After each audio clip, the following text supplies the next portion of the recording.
my goodness. And there it is. Wow, get the pin to go.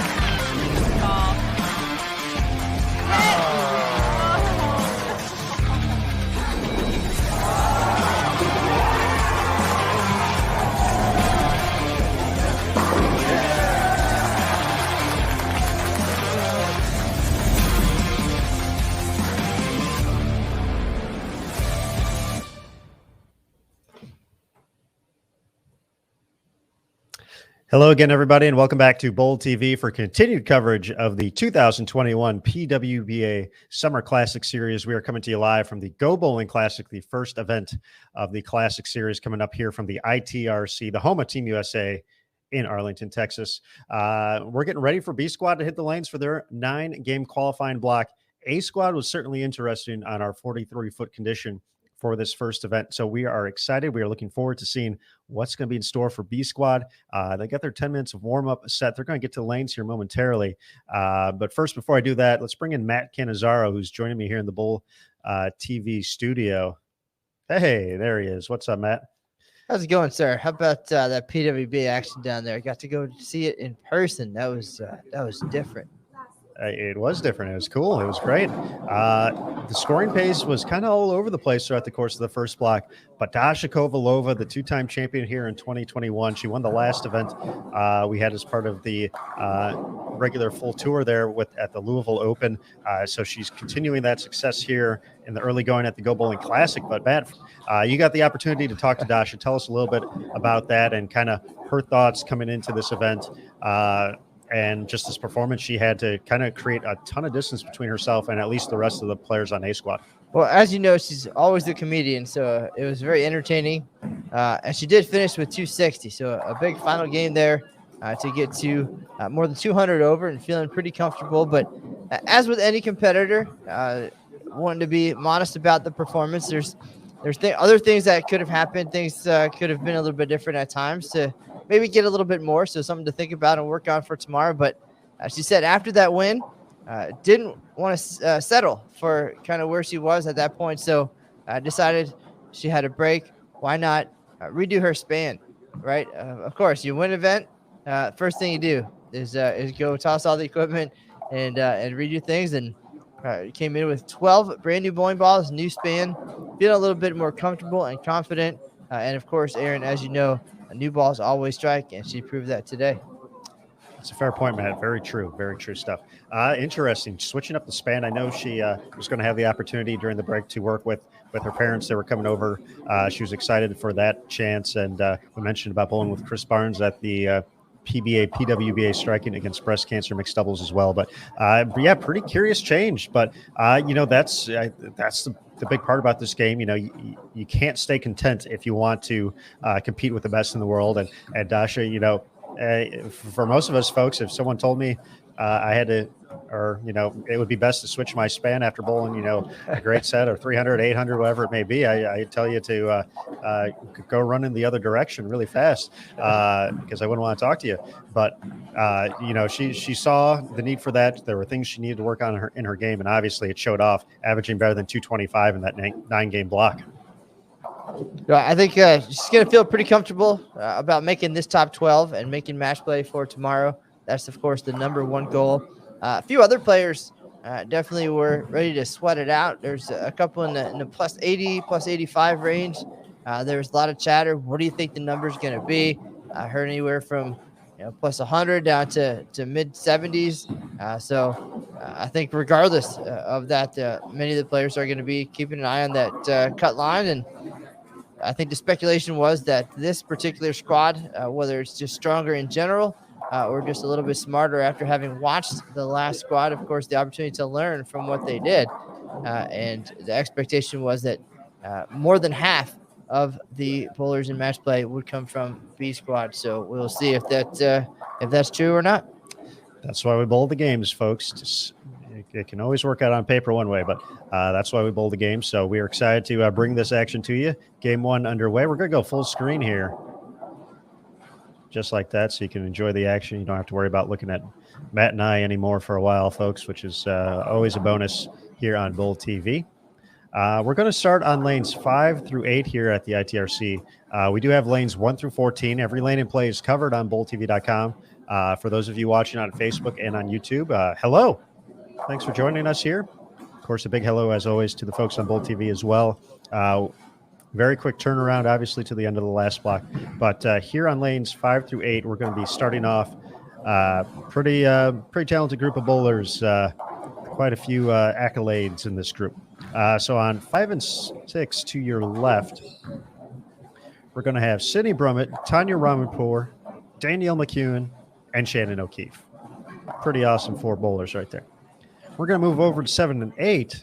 We got Julia Bond, Stephanie Zavala, Kayla Crawford, and Caitlin Johnson joining us. So an excellent group of talented players right there to kick things off here. So a great way to have our essentially sneak peek preview here into B Squad as we watch game number 1. So this group will be, I think, set a very interesting bar to how this 43-foot condition is going to play moving forward into this block. But taking a look across the house, for those of you on BowlTV.com, once again, you can choose your pairs and who you want to watch. Over on our 1 through 4 channel, Elise Bolton, Stephanie Schwartz, Taylor Bailey, Liz Johnson, Birgit Norreichs, Jillian Martin, Missy Parkin, and Brianna Clemmer. Over on 9 and 10, another channel available on BowlTV.com, Rocio Restrepo, Melanie McDaniel, Brianna Cote, and Gigi Mason. And then on 11 through 14, Jen Higgins, Lauren Pate, Misaki Mukotani, Stephanie Johnson, Kelly Kulik, Sandra Gongora, Jennifer Hokersack, and Valerie Bercier. So as Matt mentioned, that's a talented group of players. 56 total in the field, 28 on A squad, 28 on B squad. 43-foot condition we're using here for the Go Bowling Classic, 40-foot drop rush, 27.15 mils on the Kegel Current Oil, a 2.07 to 1 ratio. So high volume, slick oil. We saw a definite OB if you got the ball away from the pocket at all, outside of the kind of the range markers down lane, you were in trouble and hoping not to leave a 210 or a 3-7, depending on your preferred hand to bowl with. But so those were some of the characteristics we saw. We'll dive into some of the numbers from A squad, but for the man on the scene, let's bring in Curtis Von Kruger for some thoughts from A squad and looking ahead to B squad.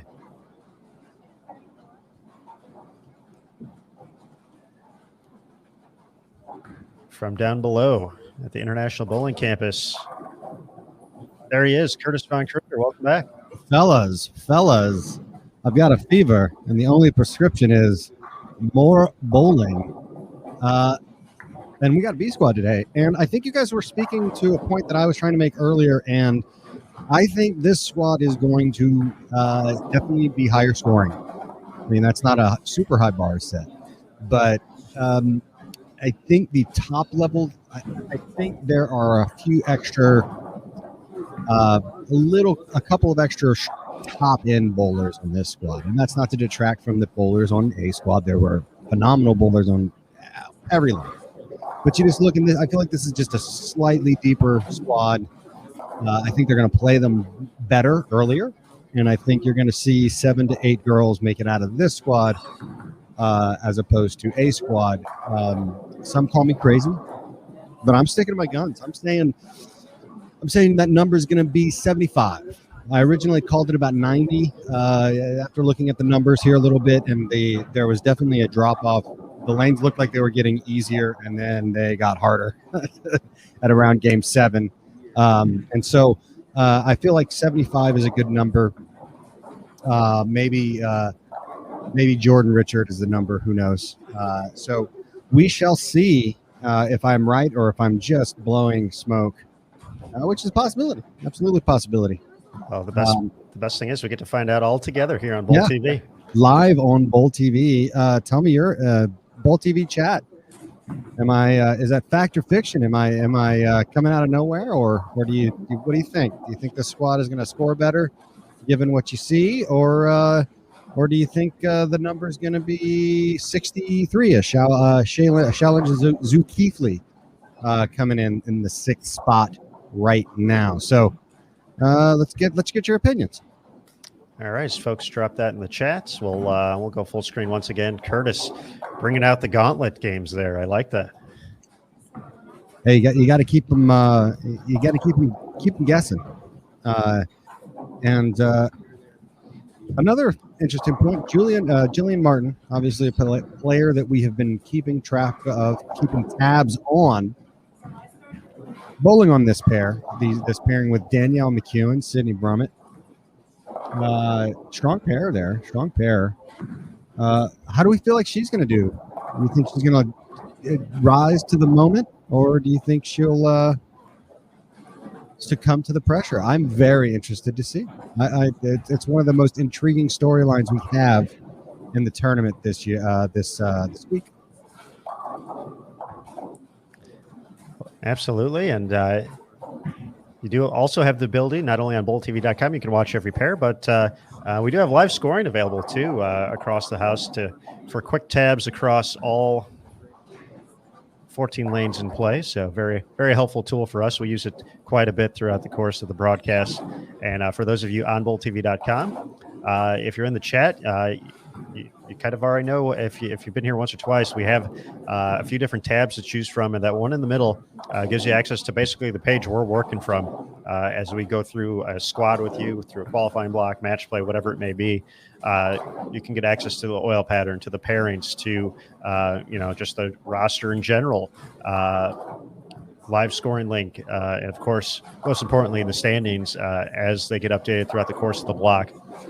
And Curtis, you mentioned some of those numbers you threw out there. You said, at plus 75, you would be correct. That would be 4 players from A squad, and then 8 players from B squads matching or surpassing that number. Dasha Kovalova plus 229 out of the stratosphere compared to, and she finished 275, 226, 229, 266. So she basically went 170 over her last 3, which is pretty phenomenal based off of the scoring pace we kind of saw. Daria Payuk had a massive finish, 236, 255 to get to plus 108. Verity Crawley gave a few pins back to make it a little bit more interesting. 175 for her last game for plus 87. Diana Zavyalova, plus 82. Jordan Richard at plus 73. And then if you're looking at half and half, Shalyn Zolkeefli at plus 63. That 6th spot on A squad. So a great question, a great debate that we'll get to see kind of show itself throughout the course of this block. It seemed like we had a lot of people kind of just jammed up in that plus 40, plus 50, plus 60, plus 70 range, and then someone would drop, and then they come back and drop and come back. So there's a lot of back and forth through A squad. So will it be similar here, or will we see a few players get out ahead early? We really didn't have that at all. We had some players who were consistently near the top, but nobody really created distance until Dasha at the end of that 275 game was the catalyst to her creating some distance between herself and the rest of the bowlers on A squad. So I'm excited to see it. And as we mentioned, we got a great collection of players here to kind of see how they're going to be breaking down this pattern. To get things going, Danielle McEwen, fresh off the win at the Lucy just over the weekend with EJ Tackett, her 6th career title. Bowling with Shannon O'Keefe, 14-time titleist, 2-time reigning PWBA Player of the Year. So if you ever want to scout a pattern or a pair to find out how it's going to play, these are probably 2 of the players you'd want to watch. So they're on the same pair. How great is that? Yeah, and then right next to him is Julia Bond, who already starting off with a strong 4-bagger. There's 2 bowlers on that, and I mean, it's easy for me to say right now through 5 frames because there's only one spare between the 2 of them. But I love Stephanie Zavala's role on this pattern, and Julia Bond is a shot maker. So those 2 players are, in my mind, I think are going to be the benchmark players for this squad. And of course, both of them are having an amazing season in their own right. But going back to A squad, a bowler that really impressed me to close out and kind of flex her mental fortitude was Daria Payo. Mm-hmm. She, I think it was going into either game 7 or 8. She goes open to start the game, and then bails out a 2-0 in that game. And if you would have offered her a 2-0 in that game, after the third frame, she would take it every day, twice on Sundays. Railed off a nice strike streak there, and then came back and shot some good games to put herself in at 100 over. Very impressed with that. She's had at times been criticized for losing focus, but I really feel like she came in strong there, picked up her makeables and strung some strikes together. And she had, when you heard her hit the pocket, it resonated, and you could really hear it out here. So very impressed with them. Verity had an open in the ninth, which might end up haunting her going into the ninth game and that ninth game when you talk about giving up some pins. So I'm really interested to see how things unfold. And just kind of an anecdotal cursory glance already, I'm seeing some more strike streaks than I did. Remember the high game in game one on A squad was 234. 234 by Cara Mangiola, who ended up actually going under for the block. But yeah, it showed you that it was pretty hard to hit early. So let's see how the pace kind of stacks up here with the first game of B squad. Just a reminder for everybody, in case joining us for the first time today, the tournament format. We talked a lot about A Squad, obviously, in the past couple of minutes, and A Squad got their 9 games in earlier today. Just wrapped up about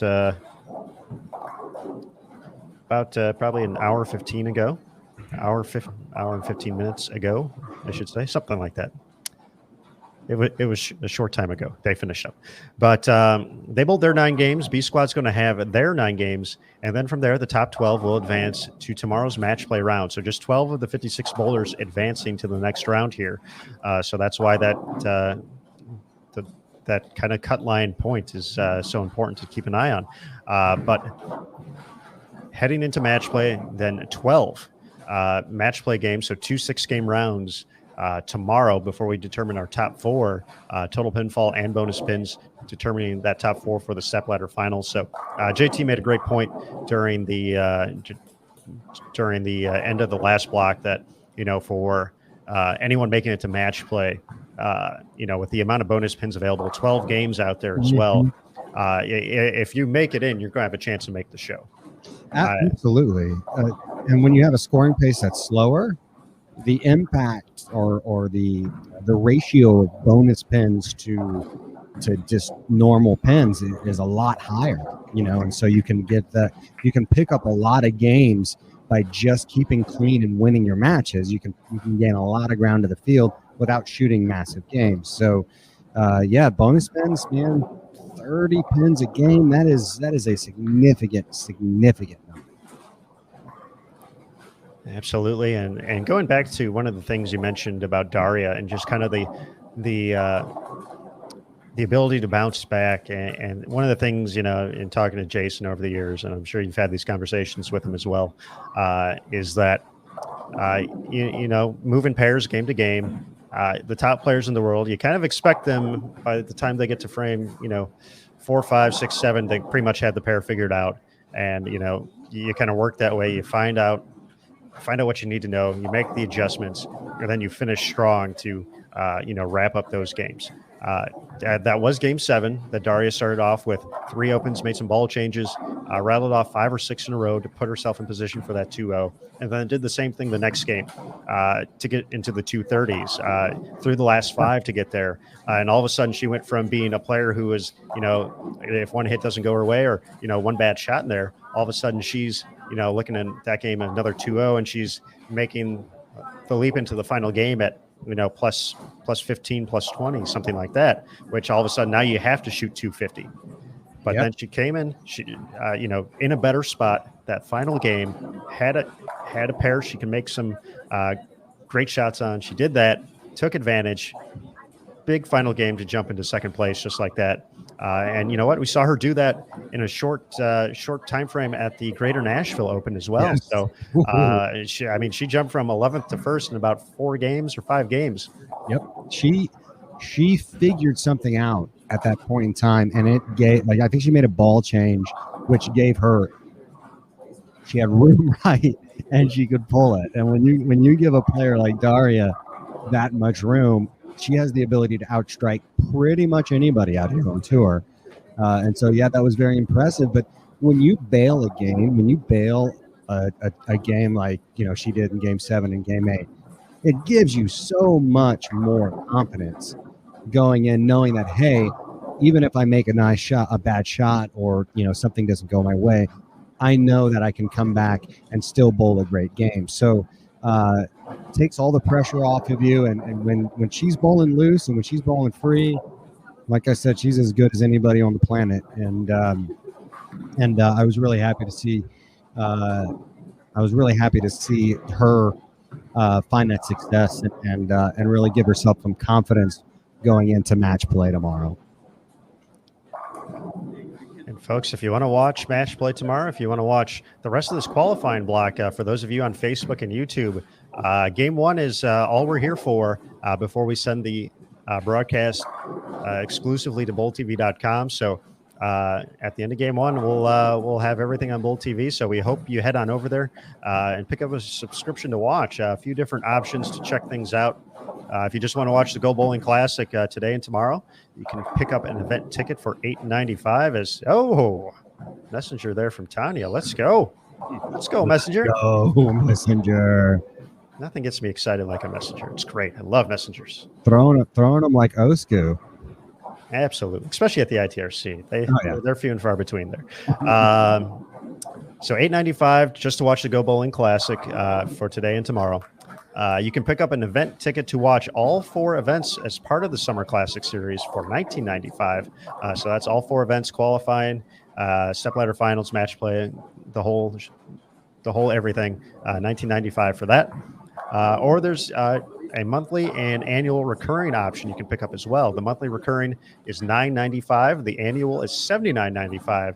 In addition to the live event coverage, you get access to the entire site. You get the archived events, which are already posted and available from A Squad earlier today to check out, but all the on-demand content as well. And when you think about it, $9.95, so you're saving a few bucks. If you want to watch the entire event, looking ahead to the International Bowling Campus Classic, the regional event, and the Bowl TV Classic to wrap things up here at the Summer Classic Series. But that also gets you the PWBA Spokane Open coming up August 19th through the 21st, and then the U.S. Women's Open August 24th through the 31st. So it's currently August 4th, so that'll take you into the early parts of September. So with that, it's a great opportunity if you've been hesitant to jump in and join the Bowl TV community. This is a supreme time to check it out, at least on the monthly recurring side, to check out these great events coming up on the PWBA tour schedule. And in addition, of course, hang out with the Bowl TV community. It's a great bunch who are in the chat each and every event. Many familiar faces you get to know over time.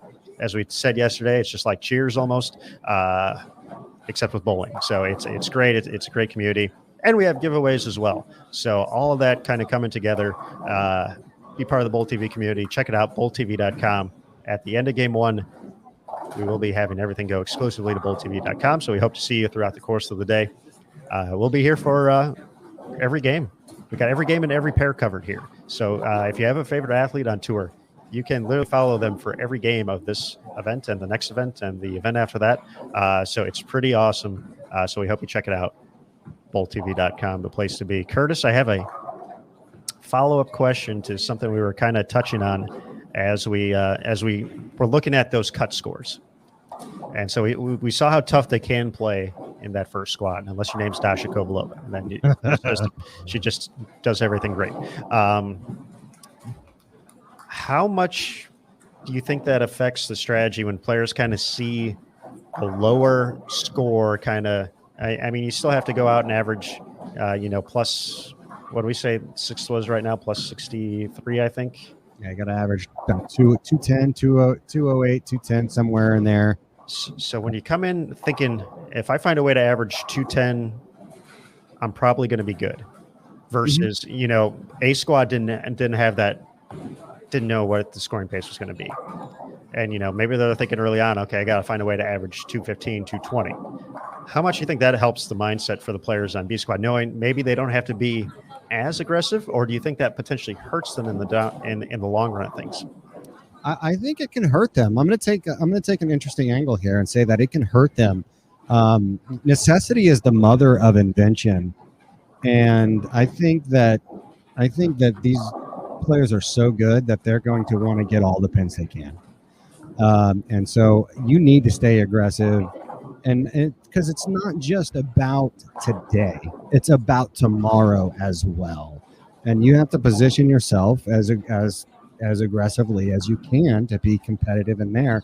I think the squad will break the lanes down better. I think they already have a better strategy entering in. You heard a lot of tame cores with a little bit of aggressive cover stocks to kind of get a little bit more of a blended look through the pattern, and not jump off the back like some of the players were doing last squad. But I think ultimately the best players in the world are not going to look at what A squad scored. They're going to look how they played the lanes, but they don't care how they scored, because at the end of the day, it's still them versus the pins. And they're going to go out there and try to get as many of those pins as they possibly can. Excellent stuff there, Curtis. Thank you for tackling that question. I appreciate it. And taking a look around on live scoring, it looks like the scoring pace is going to be a little bit higher out of the gates as well for B squad. Birgit Norikes already into the 240s, could be into the 250s if she's able to double in the 10th. Brianna Clemmer can get to 249, so potentially two scores right there already higher than what we saw out of the gates early on in A squad. Julia Bond, we're watching her right now, still has 266 out there. Sydney Brummett, a nice string of strikes there. She covers up the spare. She can get into the 240s as well. Yeah, and that's more players in the 240s than you had in the first two games, pretty much in the first game. So they're covering a lot of ground. And again, it's going to get easier. I think it will get I think we talked about it in a little bit where we asked, there was a little bit of that ghost hook where it kind of seemed like things were opening up a little bit in the middle of the block, and then the door shut pretty hard. I think that is actually going to be a little more reasonable in this block, where things will open up and the players are going to be able to jump on it. And I think they're going to create a little more room right for themselves. And if you give them an extra board or two right, then the scores are going to really open up for them. So, again, I'm sticking to my guns. I'm absolutely sticking to my guns and saying that this squad is going to outpace the A squad, and send 8 girls to the island, if you will. To the island, I like that. Let's see, we do have some scores rolling in here for game one. Jen Higgins, 236 out of the gates. Lauren Pake can still get to 232, already into the 220s. Final score for Birgit, 255. Very nice. Very nice. Jillian Martin, a chance to get to 203. Man, the international players having a strong showing. Top 4 places. International. Ukraine, Poland, England, Latvia. And then Shellen is in 6th. With it sandwiched in between is Jordan Richard, obviously from Ohio, but strong international show. I think some of them are trying to get a little payback. Some of them didn't get the opportunity to come over and bowl the kickoff series here in January, and they're looking to get a little recompense, a little payback there for that.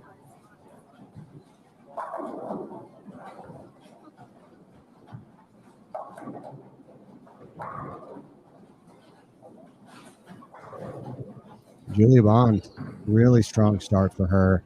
And I did make the prediction yesterday that she will seal up her bid for Player of the Year in this event. Still sticking by this. Still sticking by it. Keeping with my convictions, but she can shoot 260 to start this day. And that would take a little bit.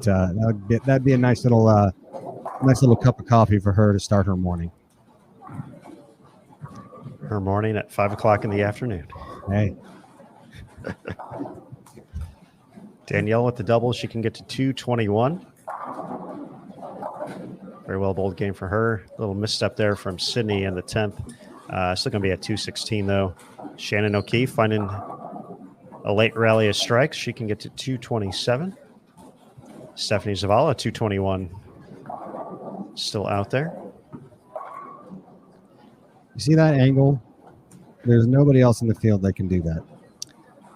And that's a spot for a lot of players, too. That's, you talk about the 210s we saw during that first block, the 210 combinations. That's because a lot of the bowling balls were getting to that spot and not necessarily shaping up the way it did for Stephanie. So, and she can just peel it off, and she can do that, and then she can stay on top of the transitions, where some people are going to have to chase it a little bit. And I mean, when you can do that, it's gonna really help you out. So think about it, guys. We had 10 players in the positive after game 1. 10. That number has we've already surpassed that number. It looks like so. Predictions are still holding true. As talking about a 210 right there. Shannon O'Keefe got it to that spot, and it just doesn't finish like that ball on 7 just finished it. It took the 8-pin straight back. 221 for Zavala. T-Mac at 220. See if Shannon can make a run at this here to get to 2-0.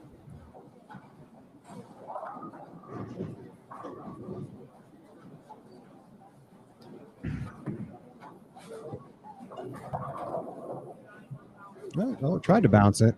Not a lot of bounce. Not too much bounce at the ITRC. Nope. Not a lot of track, not a lot of bounce. Julia Vaughn getting up. Well, that one's in. Oh, it held. All right, Julia. All right. 266 possible for Julia to start her day. And that's it's looking pretty possible right there. There's Caitlin over there just misses. This is a makeable, man. Cost her at least 10 or so sticks there. Don't want to be giving those up early.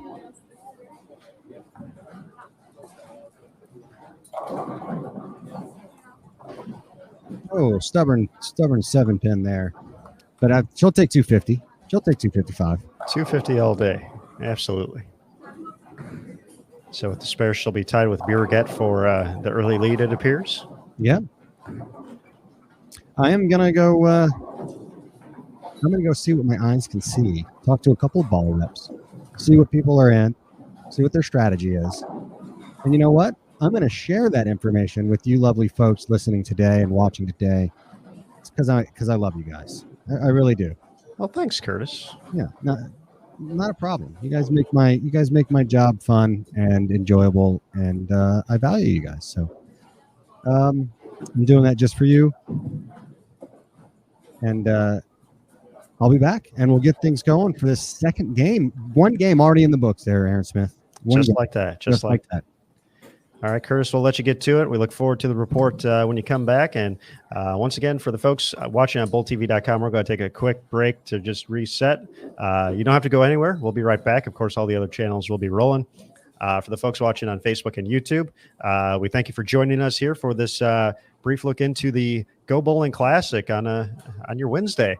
But we are going to go ahead and just have the stream going exclusively to BullTV.com. You'll have to subscribe, pick one up. A few different options. Transaction fees do apply for all subscriptions as a heads up. But game 2 coming up next here. B Squad qualifying PWBA Go Bowling Classic. Only on Bull TV.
All right, folks, heading into game number 2, we'll get you the full rundown across the house.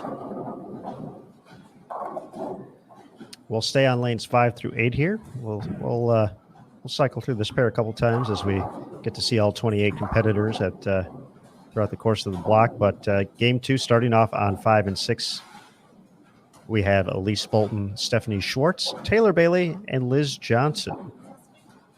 Over on 7 and 8, Birgit Norreichs, Jillian Martin, Missy Parkin, and Brianna Clemmer. Moving over to 9 and 10, Sydney Brummett, Shannon O'Keefe, Danielle McEwen, and Tanya Ramanpour. On 11 and 12, we have Kayla Crawford, Caitlin Johnson, Stephanie Zavala, and Julia Bond. Lanes 13 and 14, Rocio Restrepo, Melanie McDaniel, Brianna Cote, and Gigi Mason. Then over on 1 and 2, Jen Higgins, Lauren Pate, Misaki Mukutani, and Stephanie Johnson. And finally on lanes 3 and 4, Kelly Kulik, Jennifer Hokersack, Sandra Gongora, and Valerie Bercier. So we're going to sit back, settle in, enjoy the calming sounds of pinfall from the International Training and Research Center in Arlington, Texas for the PWBA Go Bowling Classic.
Price of doing business.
All right, everybody. Game 2, B Squad. Go Bowling Classic taking place at the ITRC.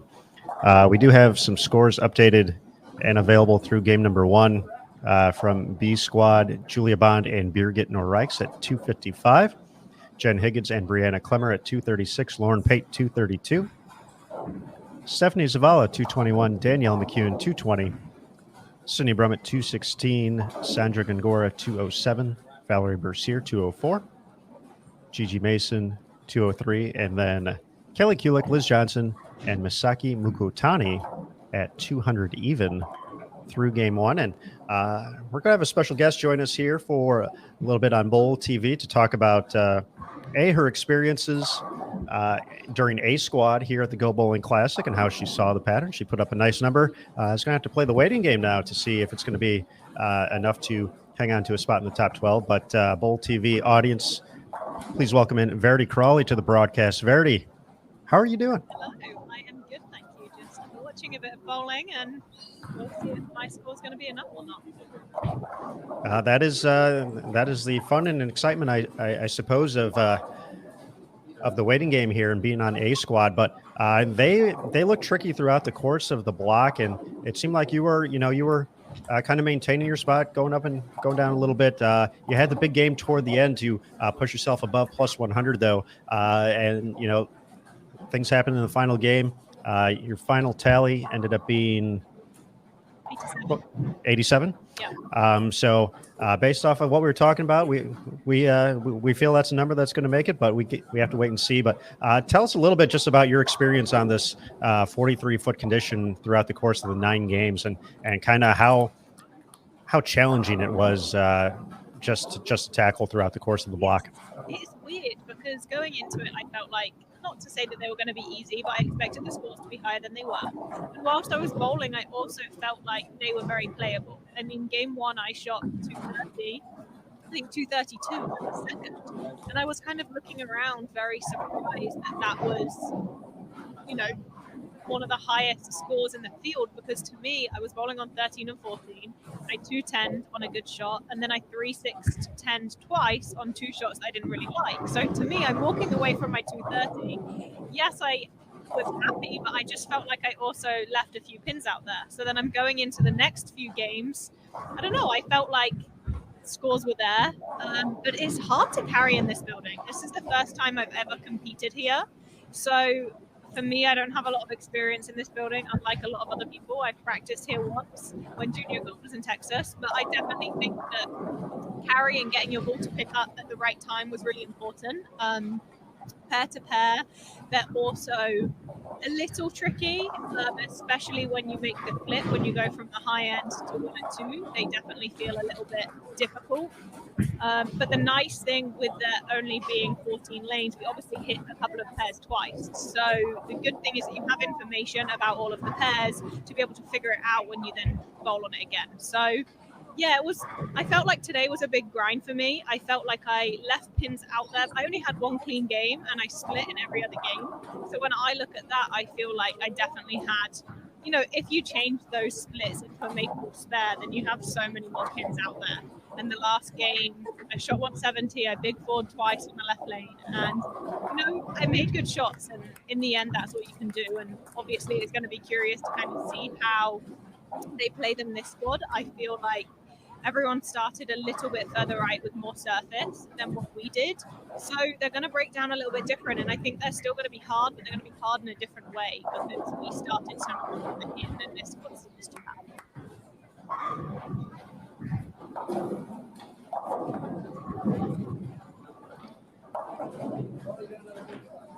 Well, I assume that's probably one of the most frustrating parts about being on A squad versus B squad in events like this is that,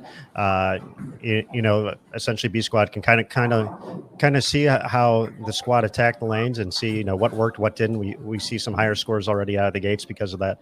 But obviously you guys will get the opportunity to sit back and watch for the next event at the International Bowling Campus Classic, which is a completely different pattern, the 38-foot condition that will be applied for that event. But, I thought it was pretty cool just based off of, how the standings ended up in A squad. Dasha led the way, but 2, 3, and 4 was the trio. So Daria had the strong finish. You were right there. Diana was near the top of the standings all day. So talk about, this, just kind of working with them throughout the course of the block as well. Obviously, pretty tight quarters at the ITRC, but being able to kind of talk to them throughout the course of the block and kind of see what they were seeing as well, as you all had overall a very successful performance over the course of your 9 games. In all honesty, we didn't really talk. So this was the first time that we've been paired very close to one another. All 3 of us were in a row. And I spoke to Daria once, I think about, she was moving on to 13 and 14, and she asked me how I had them different. And apart from that was the only conversation that we had. I would say that I paid attention to what they were doing, but I didn't speak to them about what they were doing. So it was like I felt like I had some help just by being aware of what part of the lane they were in and what they were doing, but we didn't necessarily discuss game plans or differences between the lanes or anything like that. Gotcha. But still, it's fun for all you to bowl well, though, right? No, of course. I mean, obviously, I think the crazy thing now is it's so stressful to actually know whether we're going to make it or not. And, going into it, you would think, okay, if you're in second, third, and fourth, you would kind of expect to make it. But we literally have no idea. And that's the crazy thing. And also the amazing thing about there's so many good bowlers, right? There are so many good female bowlers here that anything could literally happen.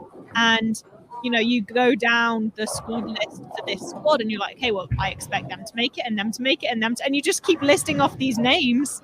So, yeah, we all bowled really good. I was really happy to see Diana have a very positive attitude. I would say she was very different this week than I've seen in previous weeks. So, for me, that was very nice to see. All right, we are chatting with Verity Crawley, who finished up earlier today here at the ITRC for the Go Bowling Classic.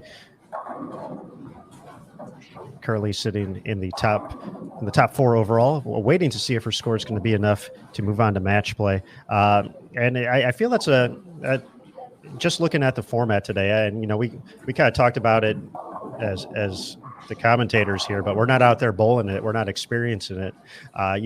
From the tour stretch that you had just went on, there was kind of a routine in place: 6 games, break, 6 games. So you're bowling more games in a day, but you had that little break to kind of refresh, recharge. The pattern would be fresh again.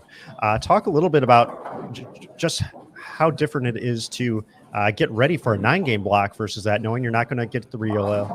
You have to find a way to make sure the energy stays up for the entire time as well. So how much difference as far as preparation goes, knowing there's going to be more games in it for you? The preparation for me is just making sure I have enough food. A lot of people might know me when I bowl. I tend to snack a lot. So if I don't have enough snacks to cover 9 games, there's going to be an issue. So that was honestly my biggest preparation, is I wanted to make sure, obviously I'm eating through lunch, or I'm bowling through lunch. So I want to make sure that I'm able to fuel myself so I still have enough energy for 9 games. Obviously, the number of games isn't really an issue because we normally bowl 12, and on previous years on tour, we used to bowl more. So it's not so much the number of games as it is making sure that you can stay mentally sharp as well. The nice thing about 9 games is you have a couple of bad games, you feel like, oh, well, I still have quite a few games to pick me up. And for me, I like bowling more games only because I like it as the lanes start to transition more, which I still shot 170 last game. So I guess maybe I shouldn't say that, but I do tend to like it as they break down even more. So it's also making sure that you have equipment to deal with 9 games and more of transition than maybe when you bowl 6 and 6, you're more focused on fresh.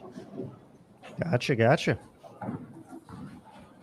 Another question I kind of had, just as far as looking at this pattern, and obviously the traffic will be different in match play and everything. But as far as kind of, the arsenal you ended up setting up for yourself today, can you talk a little bit about just kind of the progression through equipment that you ended up using, and if you were planning on making any changes heading into the round of 12 if your score ends up being enough? Okay, so I started with the Axiom, and I was around 13, 12 to 8. And then as I started to move in, I felt like the Axiom was a little too early, so I changed to the Proton Physics. But I kind of had the same issue. My problem was the pair that I moved to when I went to the Proton Physics was a pair that Daria had been bowling on, and she was really deep. So as I was making small adjustments to the left, I was just moving into where she had been, and I didn't make big enough moves. So I also felt like the Proton was a little too early, so I changed to the Reality to give me something a little bit cleaner and more forward, but it was a little bit too strong. And looking back on it now, and especially looking at what Dasha did, I actually think that lower diffs were probably going to be more ideal. Obviously, you're still bowling on long, so you're not really giving away the head pin too much, and it's just having a ball that allows you to keep it in front of you, normally something that doesn't flare a whole lot. I threw my RSTX1 for a majority of the day. However, I wasn't really sold on how it looked. I felt like it went a little bit too long, but it was one of those, it was that ball motion to where I would have a turkey and then I would temp in, and then I would temp in. And I kind of had that feeling that, okay, your ball's going too long. You need to go to something that's a little bit sooner, but I almost didn't want to get out of it. And especially when the scoring pace is low, sometimes you do just need to control the pocket. So I eventually got out of the RSTX1 when I felt like I kind of had that under-over reaction. And I went to the IQ Tour, and I do think that I could have used the IQ Tour a little bit earlier on. And I used that until the last game. I did change to the Hustle PBR at the end of the last game. And again, I think the last game where I split twice, a big forward on the left lane, I need to go back and watch it, because part of me felt like they were good shots and maybe I just wasn't deep enough. But the other part of me thinks, okay, maybe I did move in and maybe I needed to get it a little bit further right. That's something sometimes I struggle with when I'm playing tighter angles, is how I see it down lane. Sometimes I think it's good, but I actually missed in. So that possibly happened. But looking back on it, I do think that symmetrical lower diff bowling balls was probably the way forward. Gotcha. Thanks for the rundown there, Verity. We're going to go ahead and switch cameras here. Stephanie Zavala on 11 and 12 has started with the front 8. So after a 221 start, has continued strong, a 2-time winner on tour this year as a rookie. We did have a question in the Bowl TV chat for you, Verity, in talking about the snacks. So Brian was wondering, actually, what are the preferred snack items throughout a block for you? Okay, so today I actually had yogurt with some fruit, and it lasts me for a while. So normally that will be my food for 3 games. I had a protein bar, and I actually brought a salad with me. I'm very fortunate to be staying in a house this week, so I was able to actually cook. So I brought a chicken salad with me that I was able to just kind of eat throughout the games. I didn't eat it all at once. I kind of just savored it for a few games. But normally, if I'm staying at a hotel and I don't have as much access to cook things, then I will always have protein bars and normally some carrots or maybe some fruit. Gotcha. That's I think that's what Matt and I need up here at the Bowl TV studio. We need to plan out a little bit better for our nutritional needs throughout the course. Well, Matt's much better at this than I am, so he knows that. He's smiling at me right now, knowing that. But yeah, we got some long days up here in the booth as well. So this is a new experience for us, first time in a while. But we like it. We love being able to bring this action to the Bowl TV audience as well. And Verity, as we await Stephanie for her 9th frame coming up here. Tell us a little bit about your summer vacation. We know you headed back to England over the after the conclusion of the Louisville Open, but tell us a little bit about your experience heading back, and obviously making your way back here to the United States for the Lucy last weekend, and then coming up for the rest of the PWBA Tour swing coming up here in August?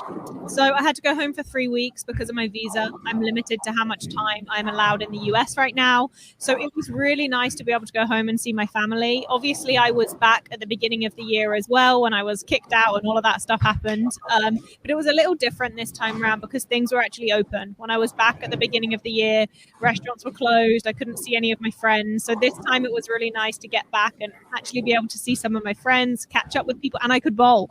So it was so nice to be able to go home and, you know, go back to where bowling started for me. The bowling center that I grew up in, I was able to be there and bowl with my old coach. So that was really nice. Stephanie struck. So front 9. Damn, it's impressive. But yeah, so England was really nice. The weather was gorgeous, which also helped. A lot of the time England tends to rain and is very grey, but it was really nice. The only downfall to that was there was no air conditioning in the bowling center, so it made it very hot to practice. And I headed back about a week before the Lucy, just to make sure that I could drill a couple of bowling balls before the Lucy. And I finished 4th. I bowled with Wes Malott, and we bowled well. He bowled really good. I kind of helped him a little bit, but he definitely carried me this event. Let's put it that way. It was a great showing out there. Wes, yeah, that's a pretty good partner. I wouldn't mind shooting up with Wes. So that's a formidable partner to have at that event, and great showing there as well. Making the top 8 always tough against the quality of field they have out there as well. So and as always, a big shout out to Donna and Carol for everything they do for that event to make it one of a kind. Definitely.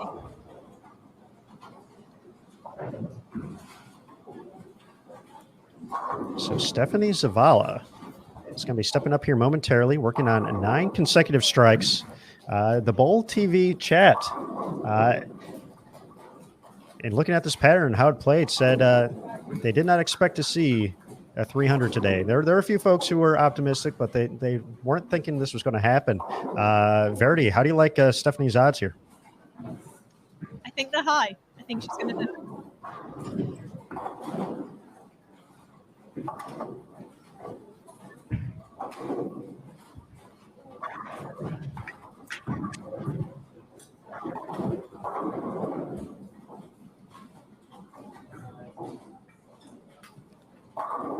All right, she's getting ready to step up here. 10th shot.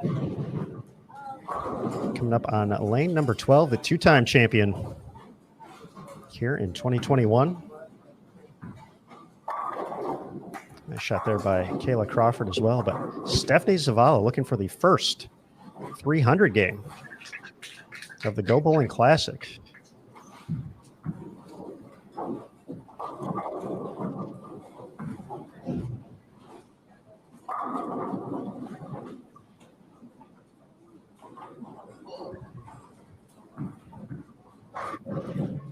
Here we go. First shot of the 10th. Well, that was pretty good. Not bad at all. Stephanie Zavala, 10 for 10.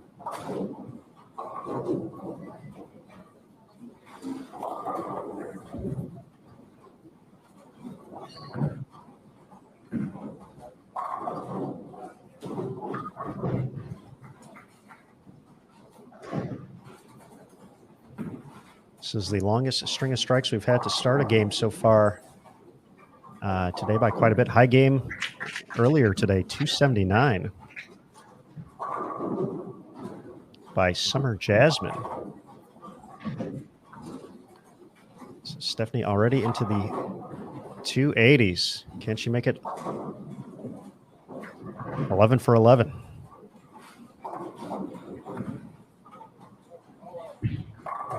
Asks for some hold, finds it. Here we go, folks. I'm telling you, she's going to do it. After those 2 shots, 10th and 11th, I think she's got it. All right, Verity is confident. I like it. I'm confident. Let's get this.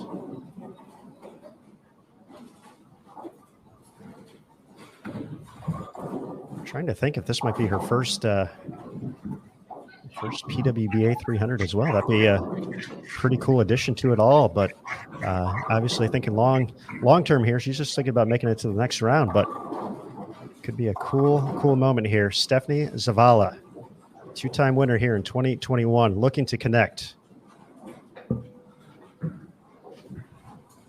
Going for 300 at the Go Bowling Classic.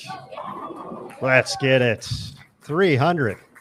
Stephanie Zavala. We are on the board, folks. She's going to be at plus 121 after 2 games. And Verity, you've been in the booth for 1 game, and there's been 1 300. So obviously, you are the lucky charm that Bowl TV needed to make a 300 happen. So we thank you for that. I think that means it's like you to leave, right? I absolutely, yes. You came in, you got a 300. That's a complete mic drop situation after that. But Verity, thank you so much for joining us here. It was awesome to get to watch that 300 with you, get to catch up as well. And we look forward to hopefully seeing you in the round of 12 coming up next here tomorrow at the Go Bowling Classic. But thanks again. We'll let you get back to watching the competition, and we'll see you soon. Thank you for having me, and everyone, keep your fingers crossed. Bye. Bye. All right, folks, Verity Crawley joining us here on Bowl TV, offering some insight. Very cool stuff. Stephanie Zavala, 300. We are on the board. Good, folks.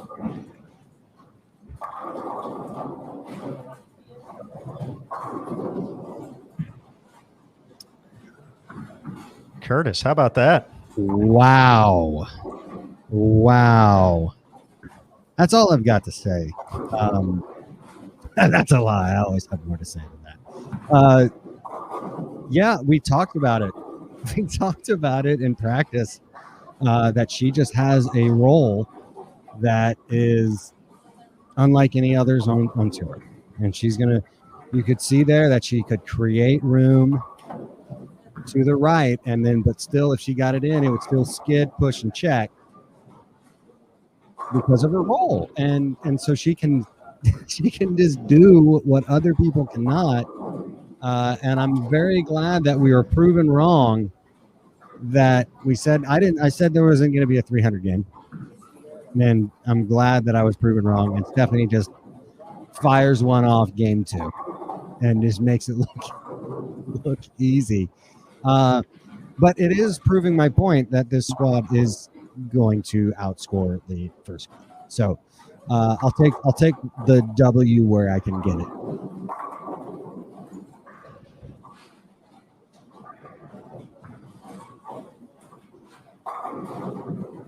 How's Verity? I'm sure she was excellent as always. Lovely as always. Mm-hmm. Sorry, you guys. I told you I would come bearing gifts, and what better gift than a conversation with Verity? Well, see, I had to mention that we've been here all day, Curtis, trying to get a 300, and she shows up for 1 game and gets one. Yeah. So she is the good luck charm to Bowl TV to bringing out the big scores. So obviously for her, she hopes just only a few big scores, so she can make that round of 12 coming up tomorrow. But wow, yes, that was phenomenal, great timing. Verity Crawley joining us. She had the confidence as well, and Stephanie getting that last one, and Stephanie delivered. So there we go, folks. The English Rose. Yeah, and I had my camera out, and she still did it. I think that's the second 300 I've caught from Stephanie this year. Okay, I actually mentioned that. I had wondered if she had connected for another one or not this particular season. So if it's her first one, that's awesome. If it's her second one, I'm not surprised. No, she does anything she does surprise you anymore? I mean, she just comes out and just there's no she's not inhibited by anything. She just her attitude is just so. She loves the game. You know, you can tell a player that just loves what they're doing, and just enjoys the moments. And and Stephanie's a great example of that. But she keeps her emotions in check. She's not going to get too up, and she's not going to get too down. I guarantee you, she she lived that moment for for a brief moment, had a nice embrace with her boyfriend. And now she's going to put it behind her and focus on the next game, because you know what? Previous success does not guarantee future success. So she's going to continue to push the pedal to the metal.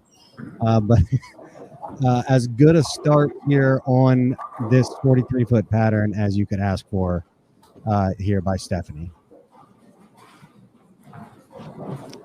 100%.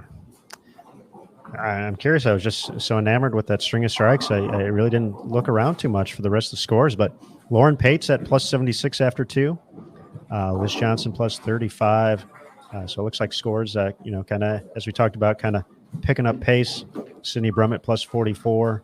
Danielle McCune plus 32 after 2. But Stephanie plus 121. We weren't ready for that excitement. No. To not see that one necessarily coming after we watched A Squad. No, I mean, it was nobody was 100 over for the first, I think, 5 or 6, maybe even 7 games until Dasha broke that barrier.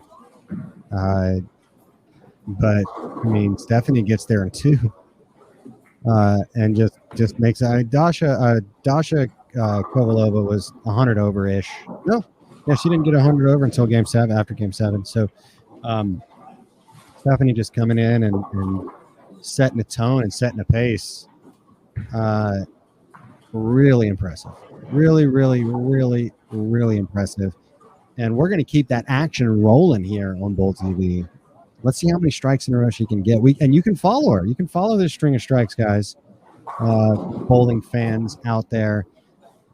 We have every lane covered. Every single lane covered in the house. Every competitor that you want to watch, you can watch right now. So pick a favorite, root them on to victory, as they would say, and we'll see what happens. So I'm gonna go talk to some people, flip up some rocks, see what I can dig up, and I'll have some more lovely surprises for you folks in just a few moments. All right, Curtis, sounds great. For Stephanie, Julia, Kayla, and Caitlin, they're just going to be moving one pair to the right.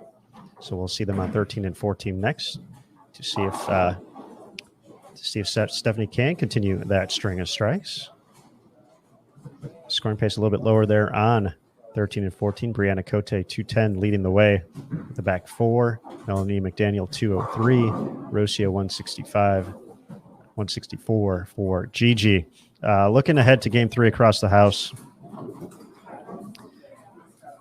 Rocio, Melanie, Brianna, and Gigi are going to head over to 1 and 2. Over on 3 and 4, you'll be able to find Jen Higgins, Lauren Pate, Misaki Mukotani, and Stephanie Johnson. Over on 5 and 6, Kelly Kulik and Jennifer Hokersack, Sandra Gongora, and Valerie Bercier. 7 and 8, Elise Bolton, Stephanie Schwartz, Taylor Bailey, and Liz Johnson. And then on 9 and 10, Birgit Norreichs, Jillian Martin, Missy Parkin, and Brianna Clemmer.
All right.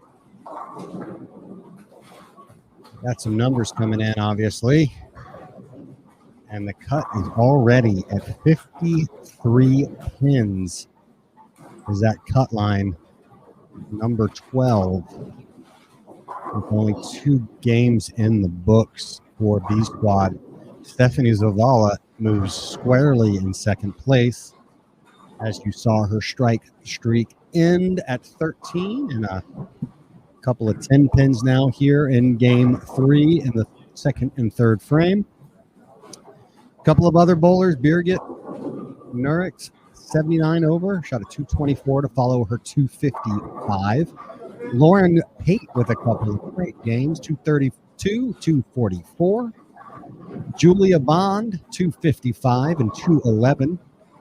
Started off strong, couple of frames there toward the end, but she pulled it out. Brianna Clemmer, 236, 227. Those are the B Squad bowlers in the cut already. And you can see that it is a little higher scoring to start this block, but that is not the full story. What will determine the ultimate pacing of this particular round will be game 4. When they hit the transition, when players have to make some big moves and some ball changes, we will see where things start to shake out. Where you saw game 4, things really started to get a little tough on A Squad, and we will see if B Squad can figure that transition out a little bit better, and we'll see where everything lands. It's unfolding here for you live, but already the cut line is at 53 over. Aaron McCarthy currently the cut.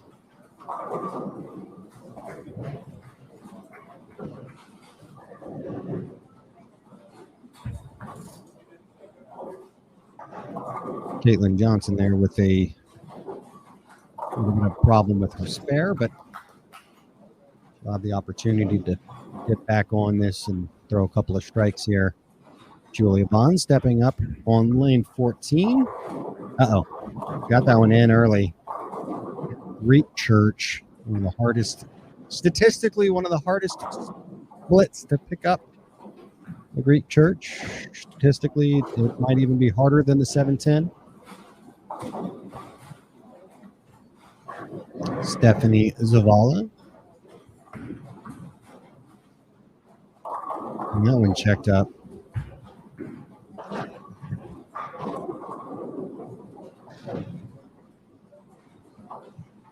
Other bowlers in your view, we've got Danielle McEwen, Tanya Raumemper, Sydney Brummett, Shannon O'Keefe with the front 3 already here.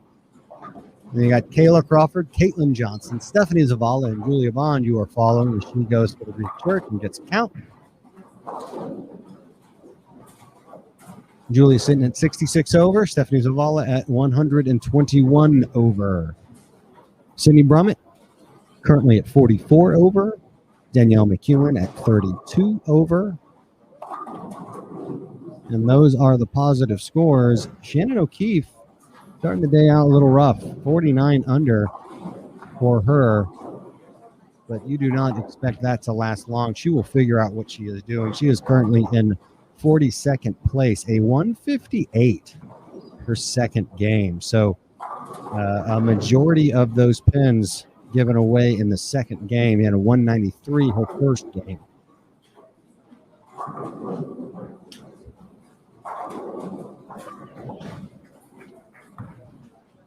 Let's do some bold predictions, y'all. Bold predictions. Where does Stephanie Zavala finish the day at? I'm going to set the over-under at 275 over.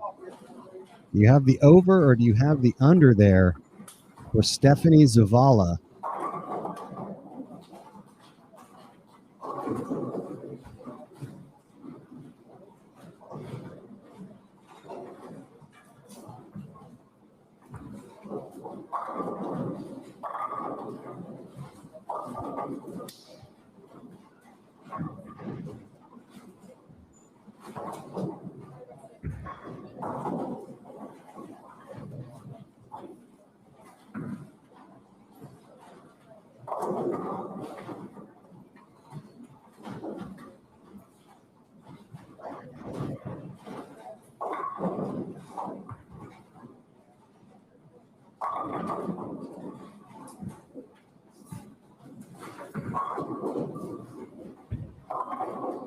Shannon O'Keefe stepping up in the 4th frame on lane 12, wearing the gray and the white.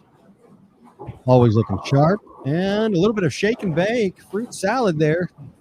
Shakes up the light hit and gets the front 4. Shannon looking to right the ship here and get back on the better side of 0.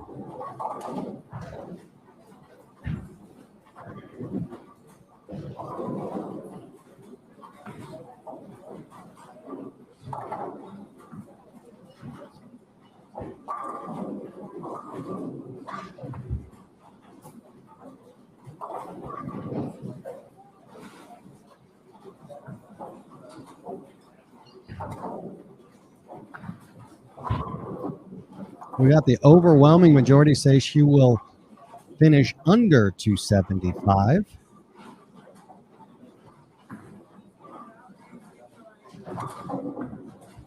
I'm going to take the over. I'm going to go out on a limb and say that she throws some big games here. She's got 9 of them. She can do what nobody else does. Remember, on a hard condition in Long Island in Farmingdale, Stephanie lapped the field and cruised her way to victory in Farmingdale on a very, very, very difficult shot. So I do not put it past her.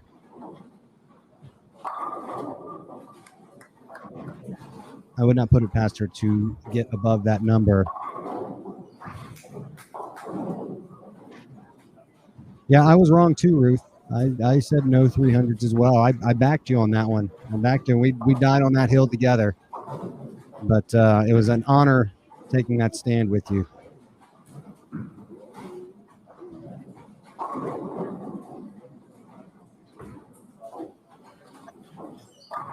And a nice strike there by Caitlin. Getting things done there, trying to get things started up here in this 3rd game of 9.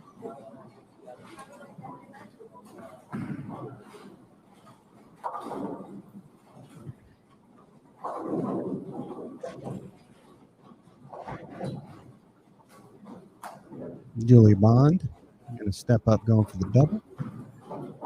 Gets that one off clean. And a great shot there by Julia.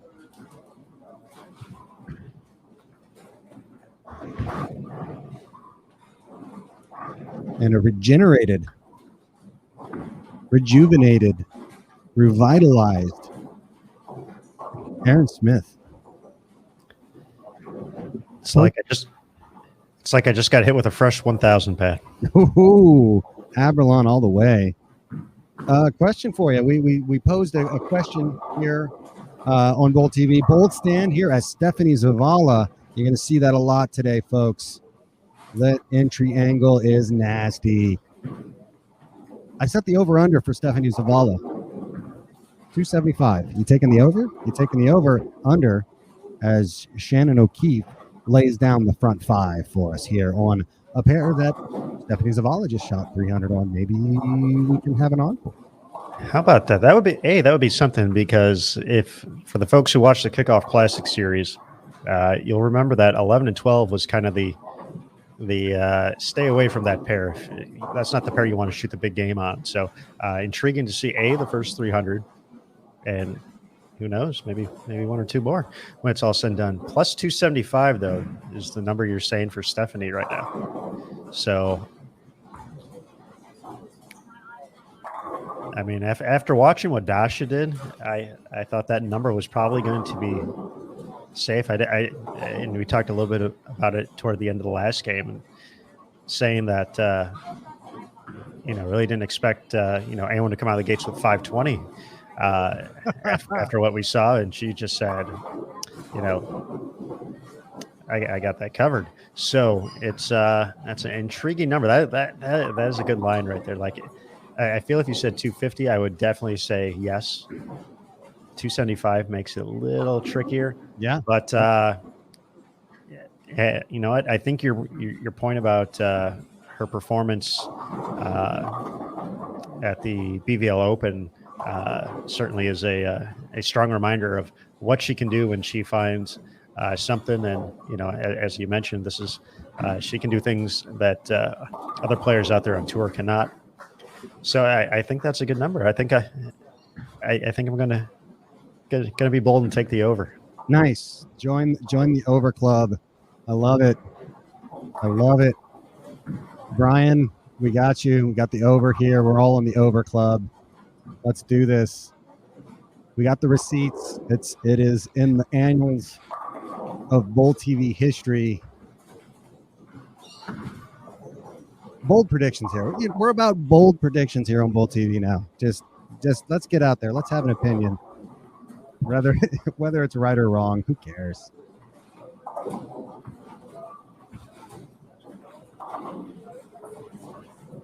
I'm gonna have all the hot takes.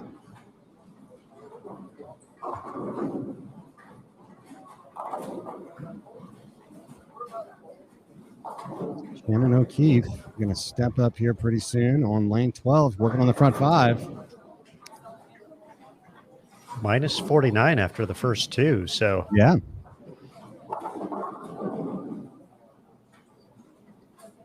Yeah, we said she shot a buck 60 her second game. Not buck 58 her second game, 193 her first game.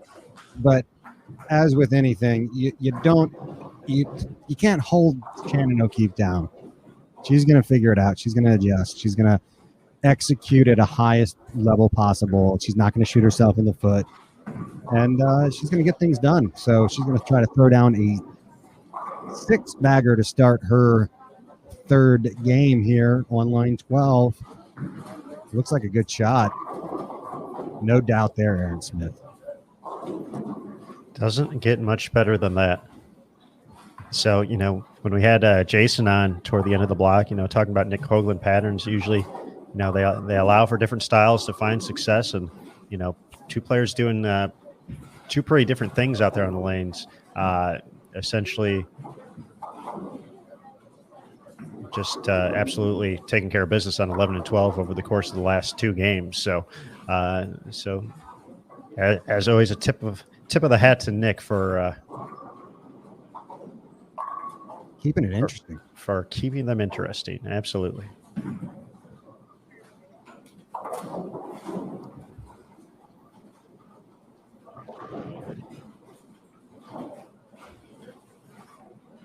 Danielle McEwen trying to get a couple strikes strung here.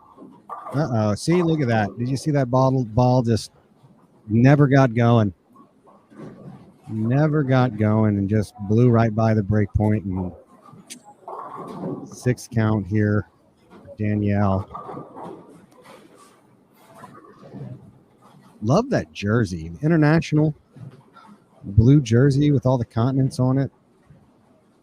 Sharp color choice there. I'm going to see if I can get one of those made for myself. I probably won't wear white pants with it, but I'd get coffee on it immediately. You got to watch the coffee stains there.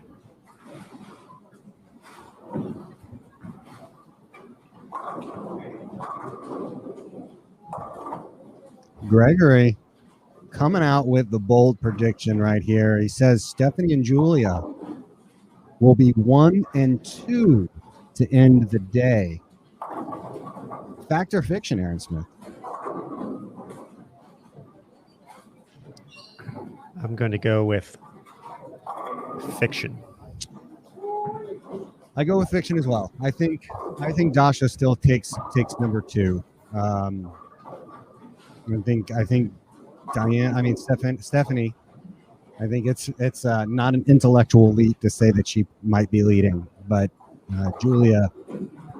Obviously she's a player that can go on a run like no other, so I can't put it past her. But I think that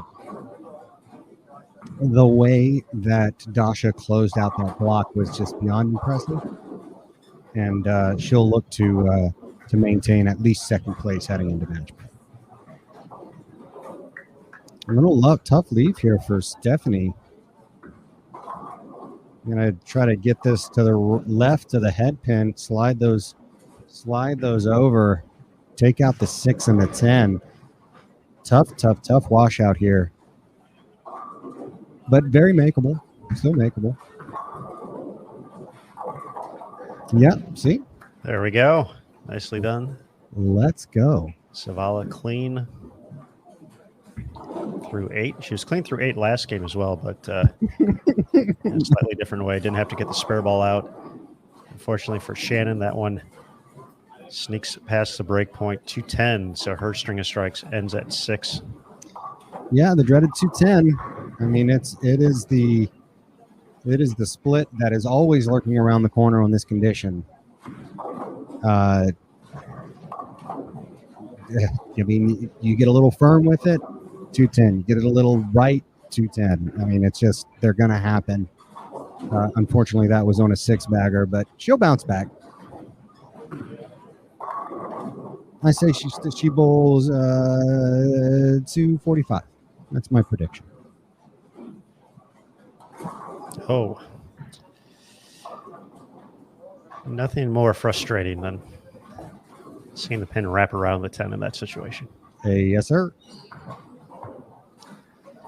Curtis, you mentioned that that jersey Danielle is rocking today. It's absolutely a phenomenal jersey. Oh yeah, and I see the High Five Gear logo on it. So High Five Gear is a proud sponsor on the PWBA tour here in 2021. And for High Five Gear, their apparel is an extension of you, bold, creative, original, custom apparel for the individual, the team, and everyone in between. High Five Gear. Oh, Aaron rocking the copy. Well, technically they put it together, so it's well done by the good folks at High Five Gear for the excellent copy. Absolutely. And the excellent jerseys. Just like the, you got to have the right shirt. You got to have the right copy, but you got to still read it. Just like Danielle, she's got to still wear it and making it look clean. Although she'll look to get back in her striking ways here and shoot 191. Not the way she wants this game to go, but these are the games you got to dig in. You got to find your grit. Know that you're not going to, you don't want to give any more away. So a double here kind of sets the table for her, minimizes a little bit of that damage.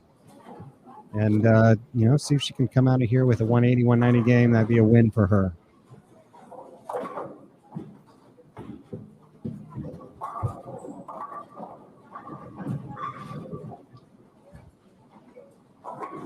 All right. Man, it's fun to watch this.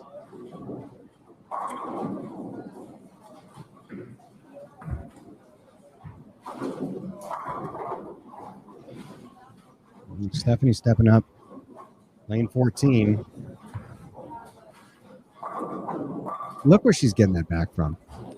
Yeah, that's closer to, I mean, from my vantage point, it looks like, almost out to, 7-8 range. No, it is out to 7-8. It is out. Okay. So yeah, your eyes do not deceive you. That's good. Otherwise I would need a stronger prescription, but yeah, that just has not been there for anybody else. Nobody. And we got the rev rates, players at rev rates, but once again, that just goes to Stephanie's, the unique roles she creates, just gives it a little bit different look off the back end. And it's impressive. It's been an impressive season so far, but continuing strong here out of the gates at the Go Bowling Classic. Yeah. I mean, the only other player that I saw that really could kind of open her angle up like that was Daria. And obviously we know how much of a hand she can get in the ball. But even then, she was flirting with OB pretty big. Nice shot there by Julia. Lay down the foundation frame. But Daria even was getting a little OB when she got out to that range. And it looks like Diana can get it out to 6 and still probably send it back. She's got gas in the tank.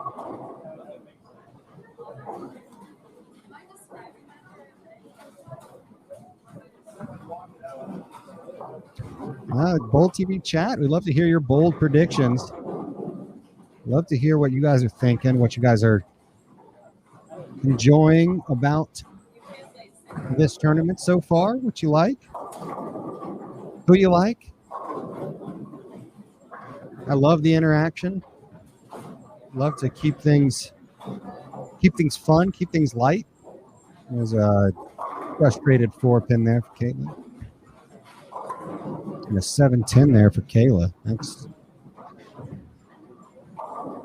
ooh.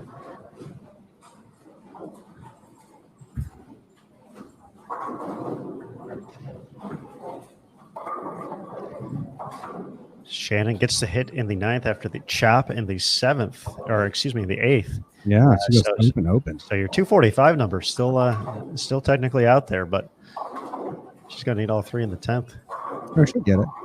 I knew this was how she was going to bowl her 245.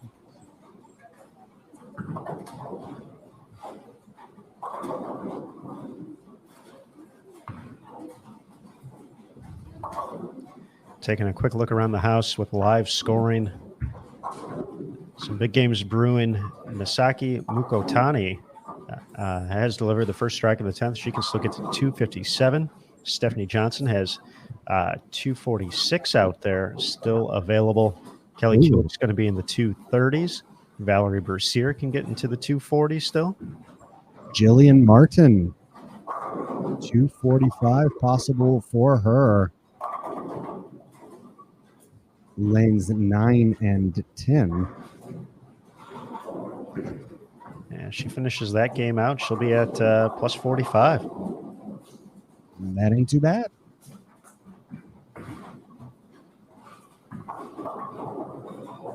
A little crumbler there for Stephanie. But here's the deal with, like, if your bad game is 2-0 on this shot, how you do? You're going to have a good day. It's not going to be a bad day. Unless somehow it's 2-0 every game, and then it's probably a slightly frustrating day. Yeah, pick one. Either bowl great or bad. Mediocre is the worst.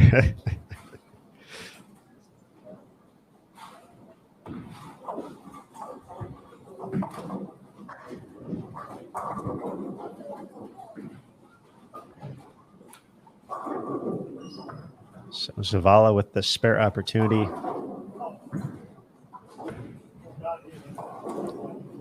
Uh-oh. 2-0 game not going to be there. She's going to be at 190. Give a few pins back, but still after 3, 7-11. A little disappointing there. She is throwing the Zen Master.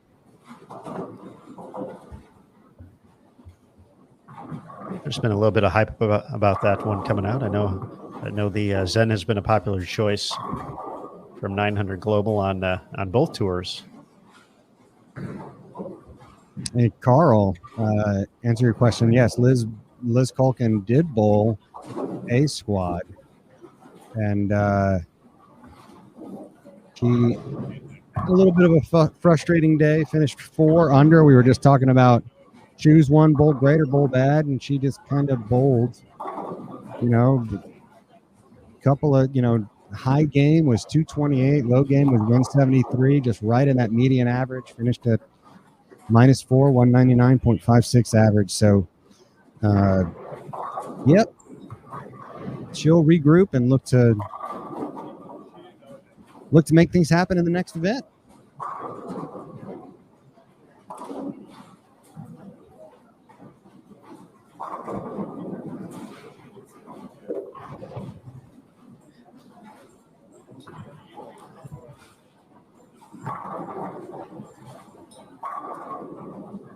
Danielle's going to finish up at 160 here, so she's going to drop to -8.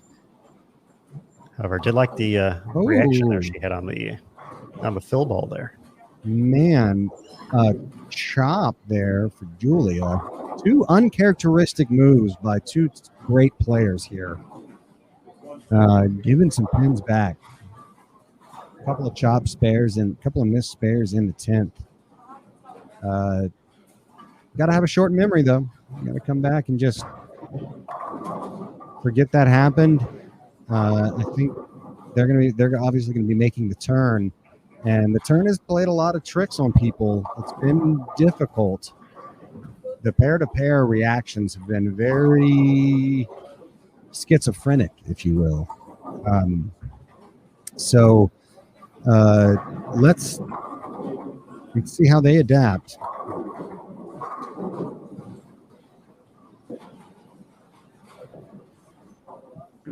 John, the predicted cut line, well, the official cut line right now after game 2 is 53 over.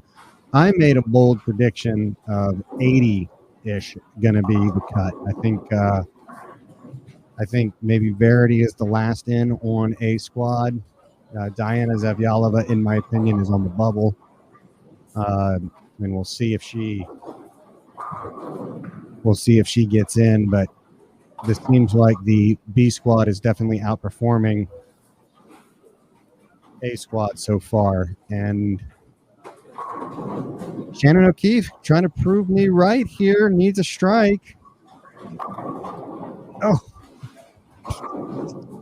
that happened in spite, just to spite me, man. Just to spite me. 8 pins. I've witnessed some brutal 8 pins in my day, including the 8 pin. The 8 pin. You know exactly what I'm talking about when I say the 8 pin. I do. I was there, Aaron. Sitting right behind. So you're saying you couldn't believe it either? No, I can't believe it. I was sitting next to Art McKee. Sitting in front of Lynn Swan, famous wide receiver for the Pittsburgh Steelers. Everybody thought he had it. Everybody.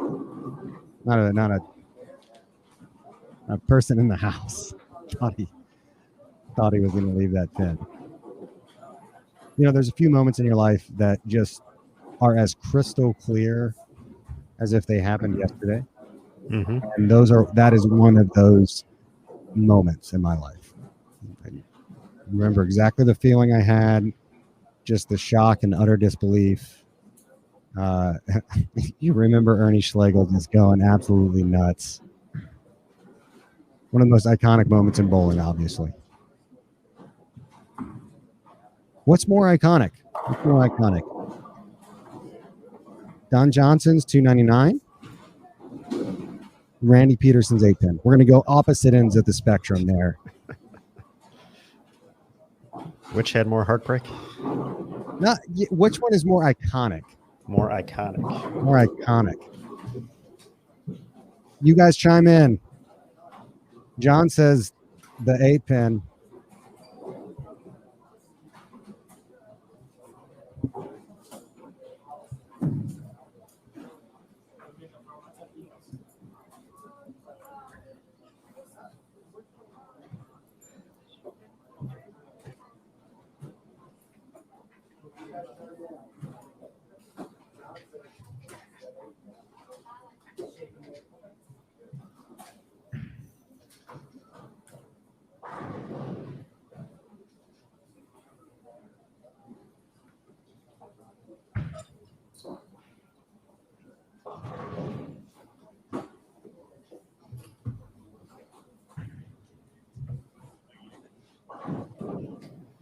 The 8 pin having the early advantage here. Yeah, overwhelming. So we head into game 4. Our lineups across the house, as you can see here on 11 through 14. Going to have Kelly Kulik, Jennifer Hokersack, Sandra Gongora, and Valerie Bercier on 11 and 12. Lily Spolton, Stephanie Schwartz, Taylor Bailey, and Liz Johnson on 13 and 14. Moving over to 1 and 2, Birgit Norikes, Jillian Martin, Missy Parkin, and Brianna Clemmer. Cindy Brummett, Shannon O'Keefe, Danielle McEwen, and Tanya Ramanpour on 3 and 4. Kayla Crawford, Caitlin Johnson, Stephanie Zavala, and Julia Bond on 5 and 6. And then Rocio, Brianna Cote, Melanie McDaniel, and Jasmine G.G. Mason on 7 and 8. Jen Higgins, Misaki Mukotani, Lauren Pate, and Stephanie Johnson on 9 and 10.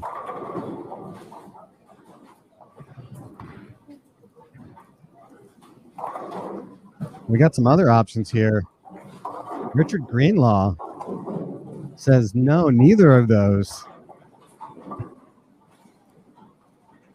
The Ballard gutter ball. So that actually brings up a good question. What is the most iconic moment in bowling history?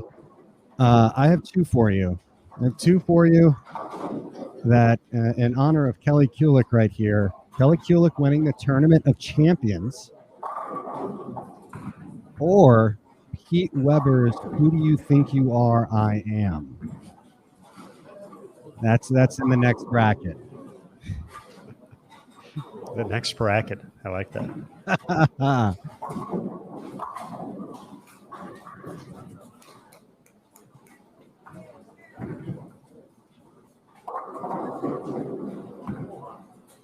Oh, all right.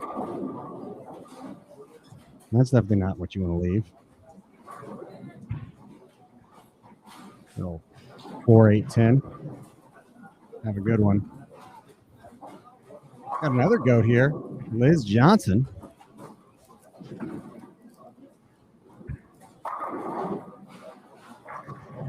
Of course, Liz had a similar experience as Kelly goes to pick this. So, well, ladies and gentlemen, the great Kelly Kulick.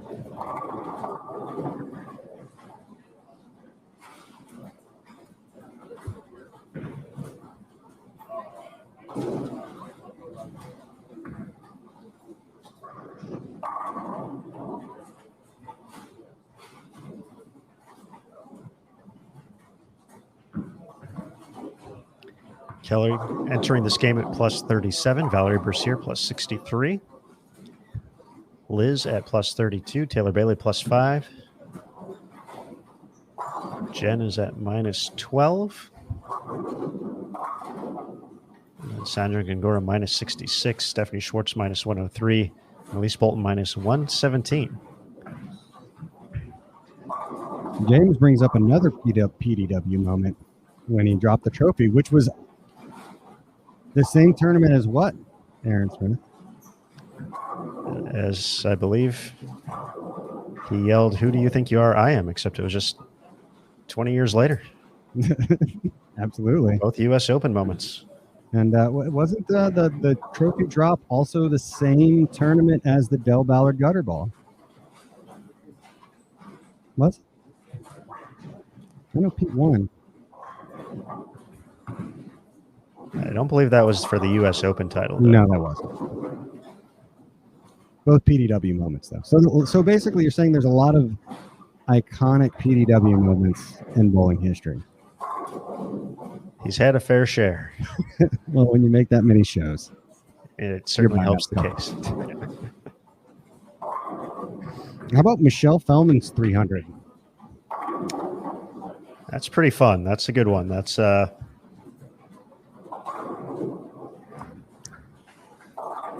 think that's certainly up there with the excitement.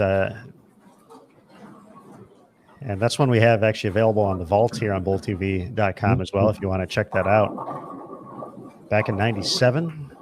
Yep. That was in Virginia. One of our a longtime TV producer, JT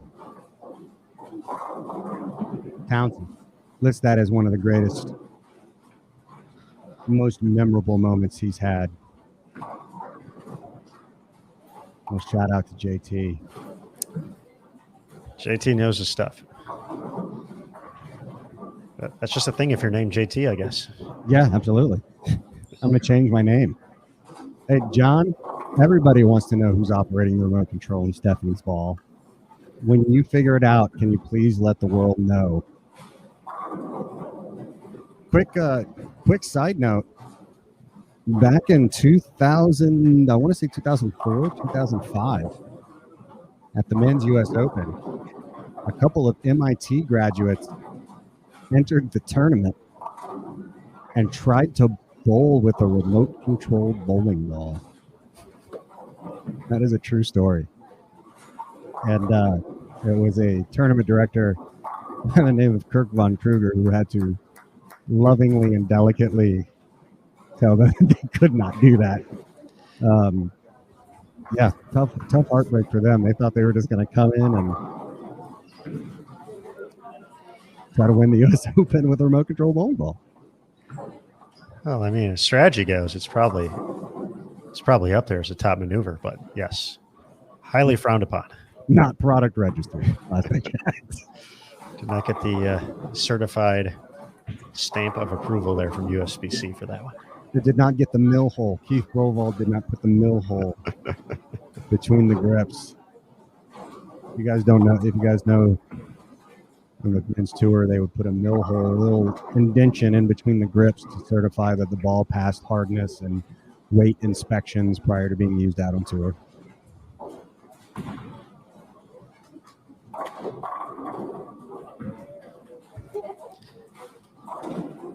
Now, speaking of that remote control bowling ball and Stephanie Zavala, we do have a score update after 3. She is leading the way on B squad, plus 111 through her first 3 games. 300 in game 2, helping powering that. Then Birgit Norreichs and Valerie Bercier at plus 63, tied for second on the squad. Lauren Pate plus 59. Brianna Clemmer plus 48. Julia Bond plus 45. Sydney Brummett plus 43. Kelly Kulick plus 37. Liz Johnson plus 32. Stephanie Johnson plus 27. Misaki Mukotani plus 24. Jillian Martin plus 24. Taylor Bailey plus 5. Melanie McDaniel even. And you see Taylor Bailey here on our featured pair right now, starting off the front 4. Interesting evolution there. The cut dropped 5 pins. 53 got last game, and now it is back down to 48. So, and the cash line for this event is going to be 28th spot. So we'll, as we get closer to that, we'll break that down as well. Currently minus 12 for that. But top 12 for bonus bowling tomorrow. Always going to love bonus bowling. I think that part's an interesting dynamic of this whole week, and I'm sure some of the players who bowled the first one would be able to provide their insight if unfortunately they did miss a cut. Essentially, you got a whole day off. Yeah. So if you don't make the top 12, you are off tomorrow. You have, other than cheering support, that is the only reason to visit the ITRC then for those competitors, because they will not be bowling if you don't make the top 12 until Friday morning or afternoon, depending on your squad, for the International Bowling Campus Classic. So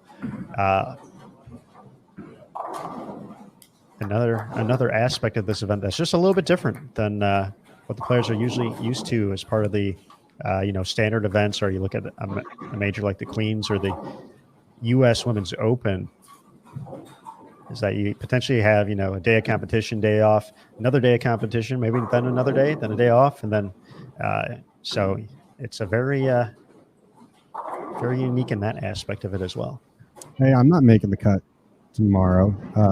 Can I go to Six Flags? Sure. Just as long as the TV set's ready to go, you're good to go. Our TV set is set. We're good to go. Actually, it's not. It's a complete, utter, bold-faced lie. I was going to ask for a selfie at the top of one of the roller coasters then.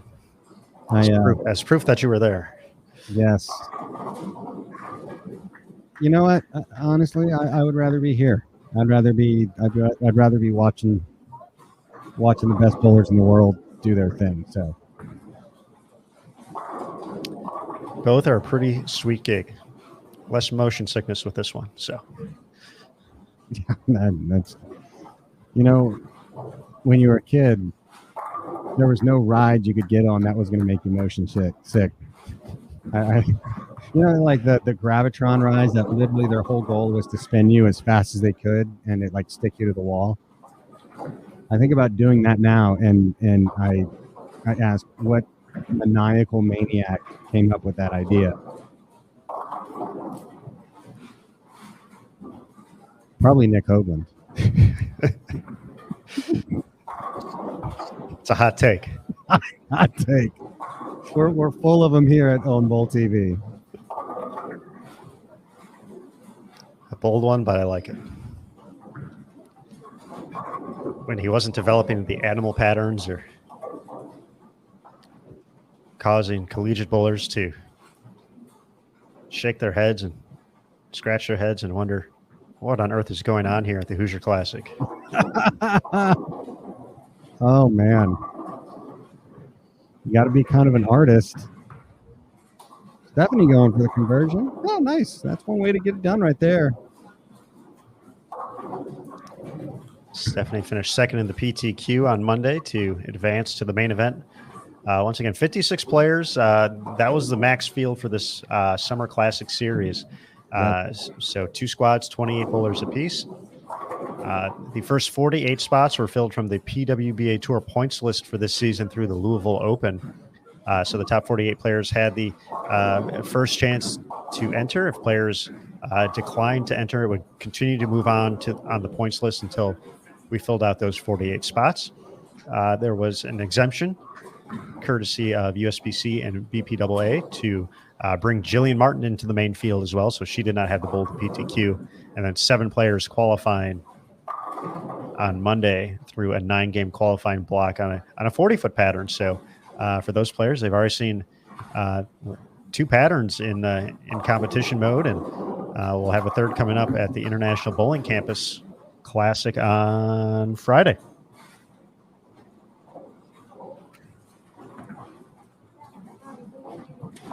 And then, of course, the Bowl TV Classic is kind of the grand finale here for the national tour stops of the Summer Classic Series. We'll take the top 24 from the 2 qualifying sessions. So the 9 games from today, the Go Bowling Classic, the 9 games from the International Bowling Campus Classic, we'll add those up. Top 24 overall scores will advance to that event. Then pinfall will drop. We'll be starting fresh at 0 for 24 games of round-robin match play, including a position round at the very end. Curtis's favorite. My absolute favorite. Before we determine the top 5. Man, it was nothing better. There was nothing better than a Saturday night position round to get onto that ABC telecast with the smooth croonings of Chris Schenkel and Bo Burton.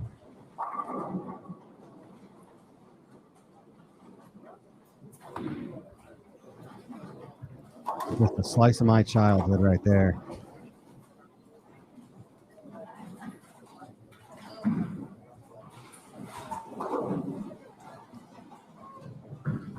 Taking a look around the house here at the ITRC, some early scores rolling in Game 4. Birgit and Reichs to start with the front 5 on 1 and 2.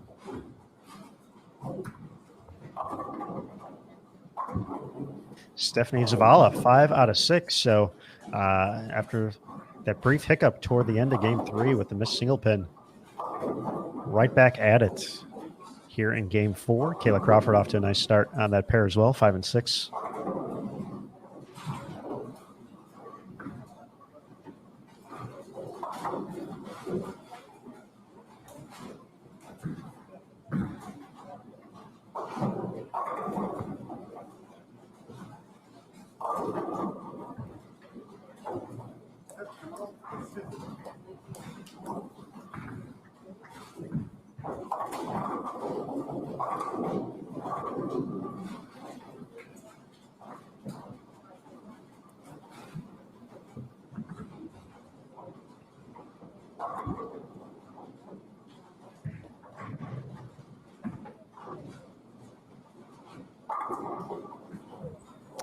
Nice shot there by Kelly for 3 in a row. And I'd like to take this quick opportunity to recognize NDO Bowling as a proud sponsor of the PWBA Tour here in 2021. NDO Bowling events give the everyday amateur bowler the opportunity to compete in a professional environment, measure their skills against some of the best bowlers in the world, and learn what it takes to compete at the highest level.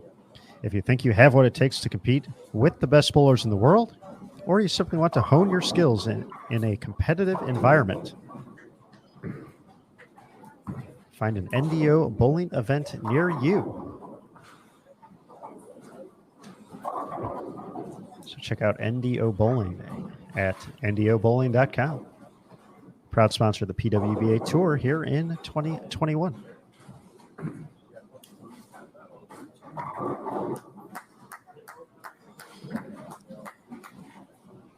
Jen with 3 in a row. Can Liz make it 3?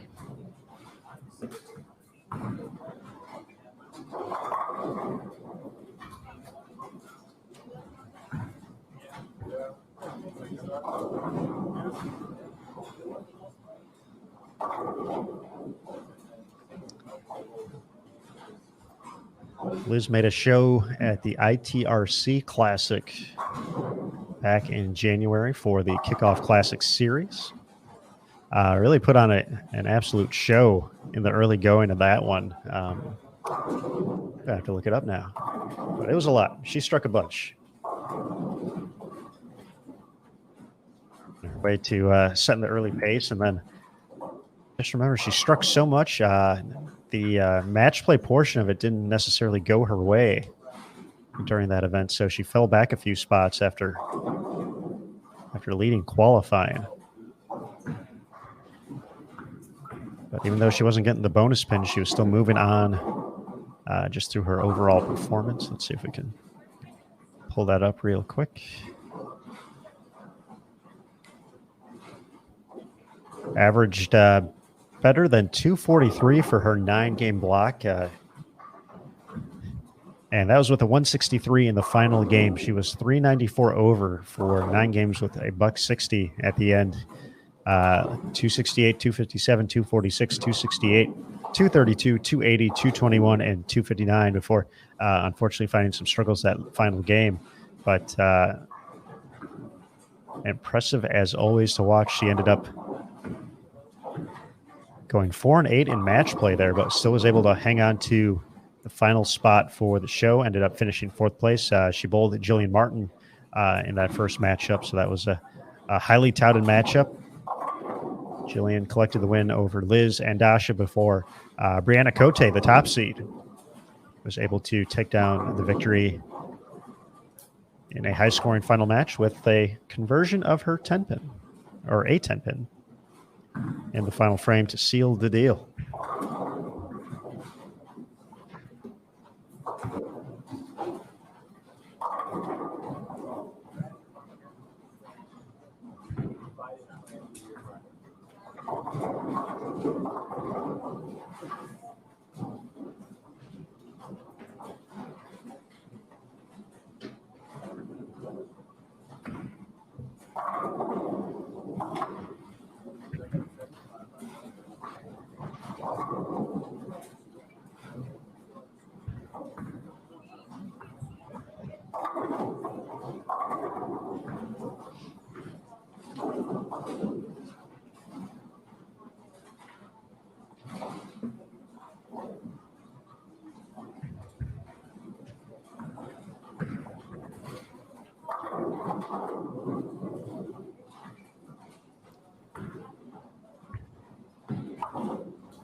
Taylor Bailey stepping up here, 9th frame. 258 still out there for her.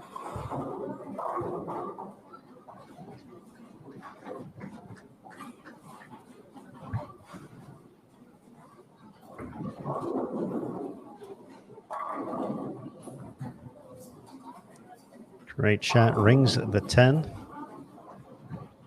Drop that max down to 247, looking to get to plus 52 if she's able to cover up this 10-pin strikeout.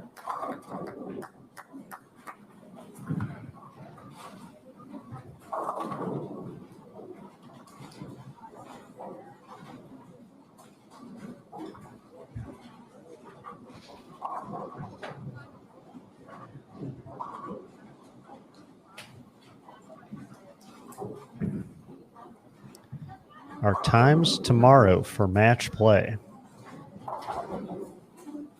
First 6-game block will be at 11 a.m. Eastern. Second block at 5 p.m. Eastern, which will determine our top 4. Then the stepladder final starts 9 p.m. Eastern, all here on BullTV.com. Don't miss a minute of the action. The first champion of the Summer Classic Series will be determined tomorrow night.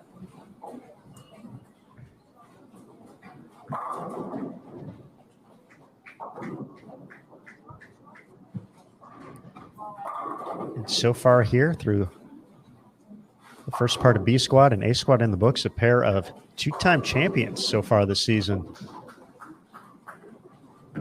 setting the early pace.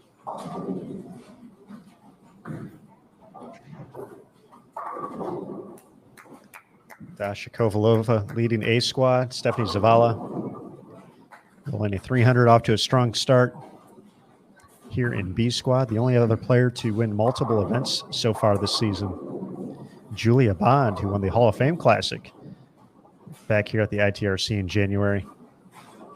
Then followed it up with a victory at the Queens as the top overall seed.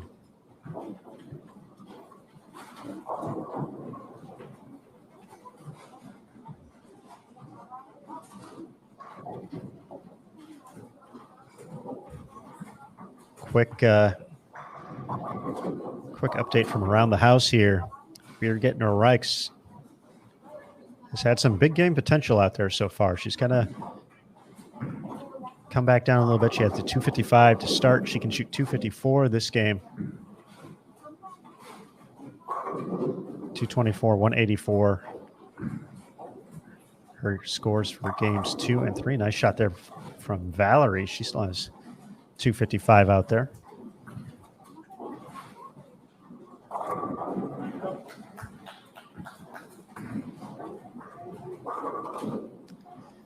Jillian Martin, 259, her max score with the 9th and 10th frame left to go.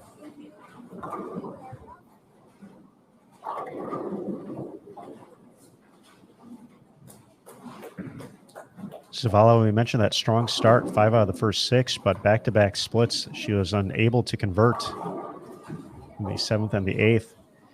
She now has 160 in the 8th, can get to 220 still.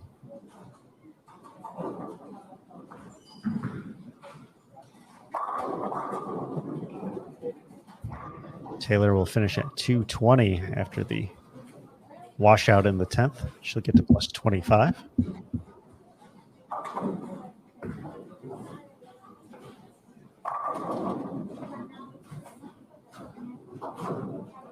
Kelly sets up the 9th.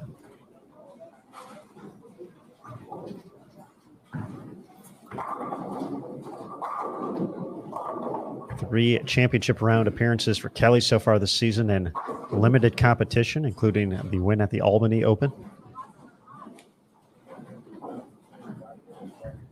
Let's see if Valerie can set up the 9th with 3 in a row. Let's go.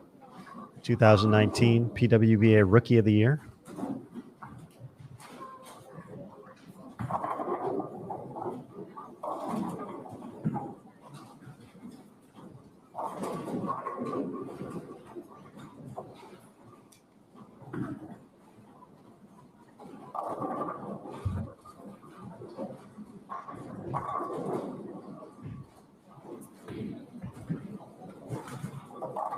You guys been talking about Jillian Martin? I did just mention her and a chance to shoot or an opportunity to max out at 259. That is correct. Throwing some strikes together. It's impressive. It's pretty awesome. Not going to lie. A well-deserved exemption into this tournament.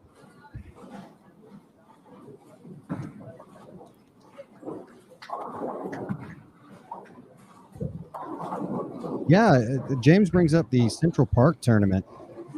That was a very cool tournament. I believe Eric Forkel won that event, if I'm not mistaken, with a pair of sunglasses and shorts on. Well, you got to stay cool out there. Oh, yeah. Good old Mr. Oracle. Runs the bowling center pro shop in Vegas, still, believe. Is it one of the... I'm going to say it's South Point, actually. Forget. I forget. It's one of those. One of those bowling centers in Vegas.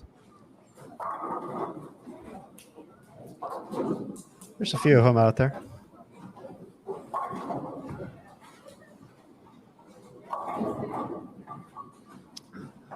Brian, the Classic Series, the Summer Series, looks to be a fixture from what I understand. Obviously, nothing's ever set in stone, but these are definitely something we'd like to keep going. Jason Thomas, what does he know? He says Rudy Revs was on that show. You got to check the books on that one. I don't trust anything that guy says.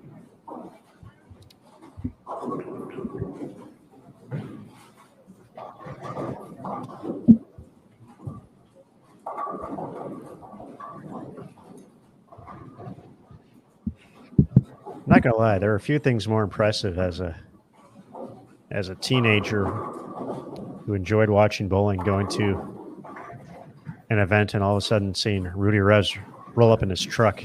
The big Hummer. That was something to see. Yeah, absolutely. Good old Rudy. One of the great action bowlers of our time.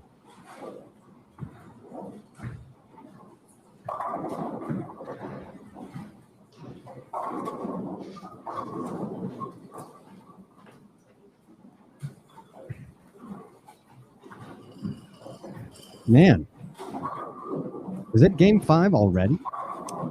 We are approaching game 5. Yes, sir.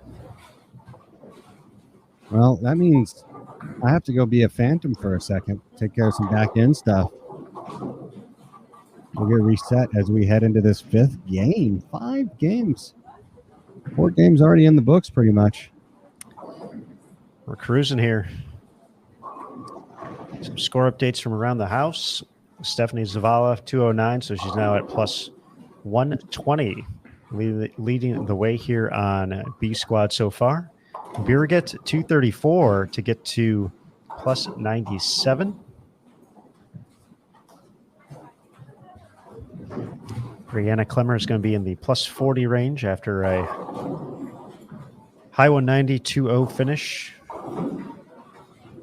Jillian Martin did get the first strike in the 10th, so she's in the 240s, can still make it 250s. Valerie Bercier going to shoot 230. Contingent upon, of course, a spare conversion. You'd like to think these pros will pick up a 2-pin? So you're saying she's going to leave a 2-pin? Maybe.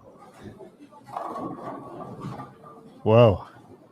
Prescience. That is called premonition right there. You saw that carry down, Hetman, right there. I saw it. Absolutely.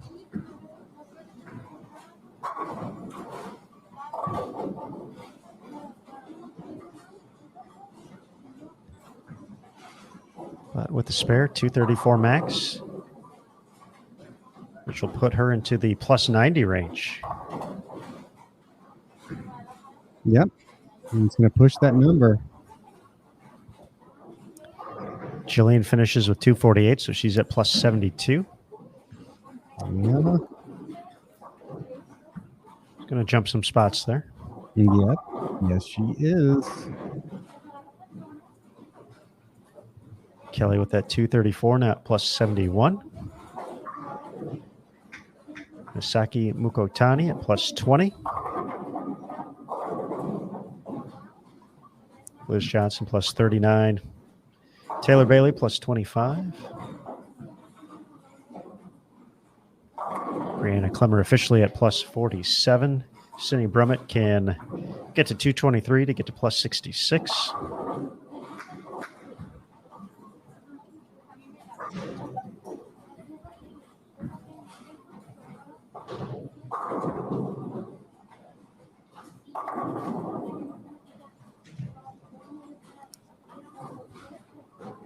Call it 232 plus 95 now. Bercier.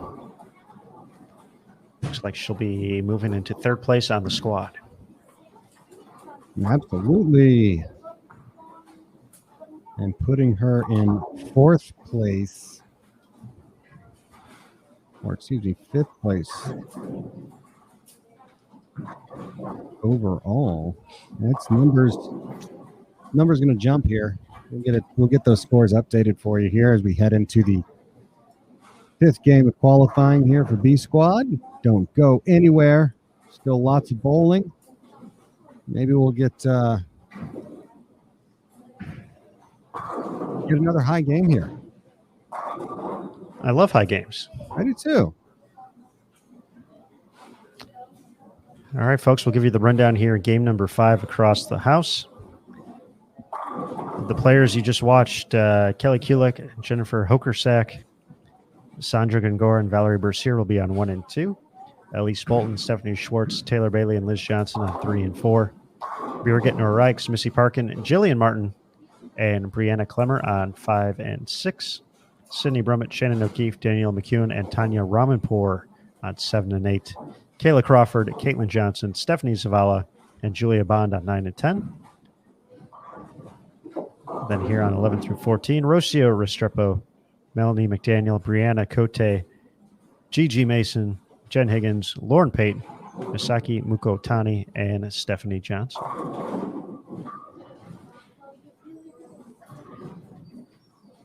Looks like we still got part of a 10th frame going on at 7 and 8, so let's head over there real quick.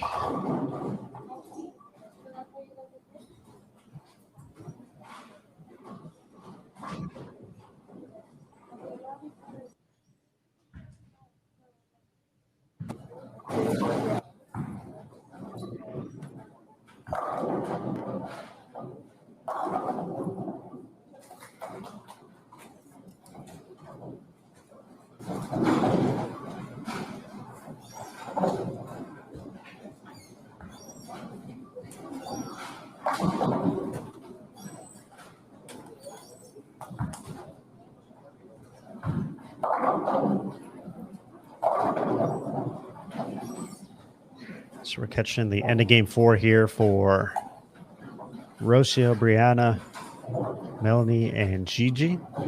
Rocio with 214. She'll get to -6. Bree's going to be in the 2-0s with a good count here on her fill ball. Melanie, who advanced from the PTQ, can get to 199. She's even at the moment. And Gigi 202, her max score.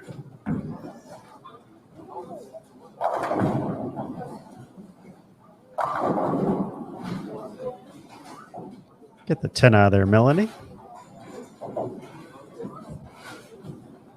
Starting game 5 on 5 and 6, Birgit Norreichs, Jillian Martin, Missy Parkin, and Brianna Klemmer.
Into game 5 we go here.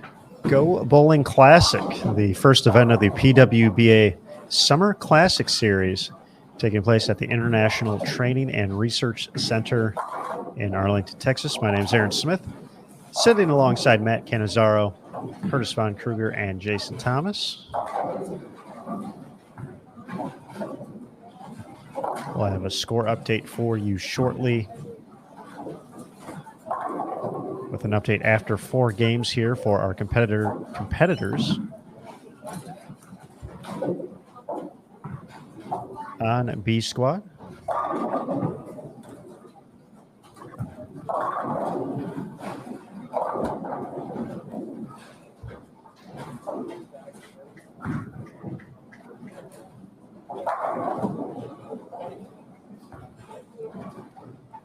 As we settle in, I want to give a big shout out to one of our accessory partners here on the PWBA Tour in 2021, 3G.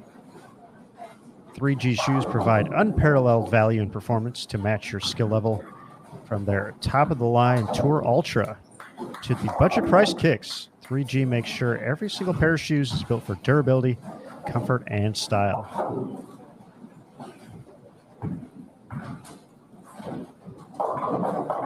Visit 3gbowling.com to pick the best shoe style for your game.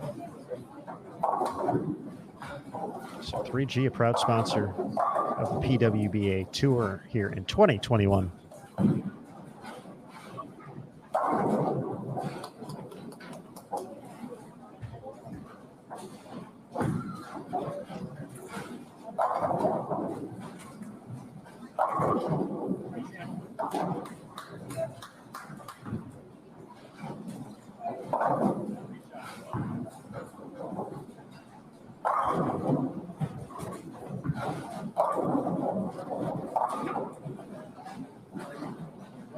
Okay.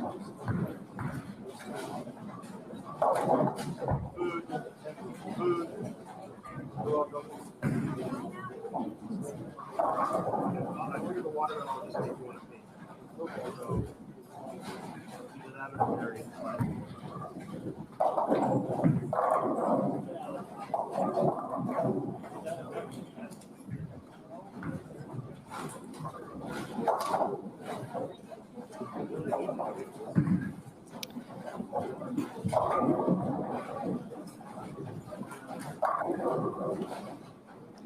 Your 2021 PBA PWBA Striking Against Breast Cancer Mixed Doubles Champion Danielle McEwen delivering the strike there in the second frame, +5 after 4 games for Danielle. Missy looking to get something going here. -76 so far, but 3 out of 4 strikes. Still time to get things picking up, but not too much. Very, very true. Cut line. Look at that cut line. We do have those numbers after 4. For B squad, top overall scores. Stephanie Zavala +120. Birgit Norreichs +97. Valerie Bercier +95. Jillian Martin +72. Kelly Kulik +71. Sydney Brummett +64. That cut number at the moment +63. Shalyn Zolkiefli from A squad. Currently the number. So she was the 6th place finisher for A squad. So at the moment, yeah, you got to think that that's going to go up. Probably going to go up. I feel confident in that as well. First player outside the current cut number on B squad, Brianna Clemmer at +47. Julia Bond +39. Liz Johnson also at +39. Lauren Pate +27. Taylor Bailey +25. Misaki Mukotani +20. Stephanie Johnson +18. Tanya Lopez +7. Oh, she was on A squad. My apologies. Danielle McEwen at +5. So a total between both squads at the moment, with A squad done, B squad through 4, 24 players averaging 200 or better. The cash line currently -11, so 28 spots cash, -11 the cash number. Melanie McDaniel currently bowling.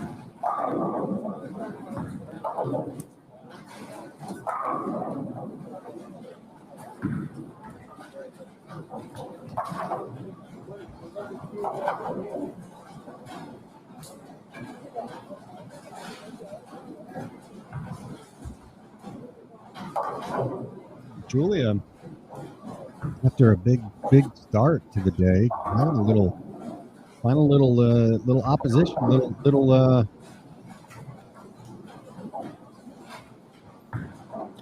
little challenge here.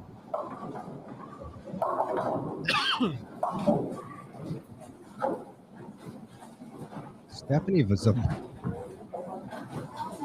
Zavala as well.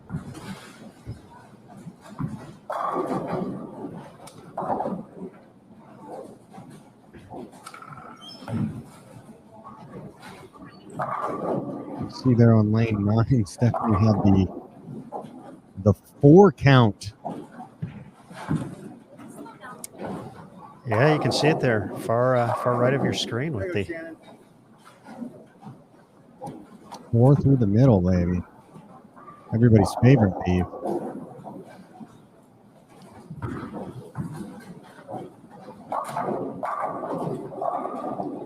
She'll just get the 3 with that. Yeah, looks like that left lane, a little tricky for her. A couple opens on that. Strikes on the right, opens on the left.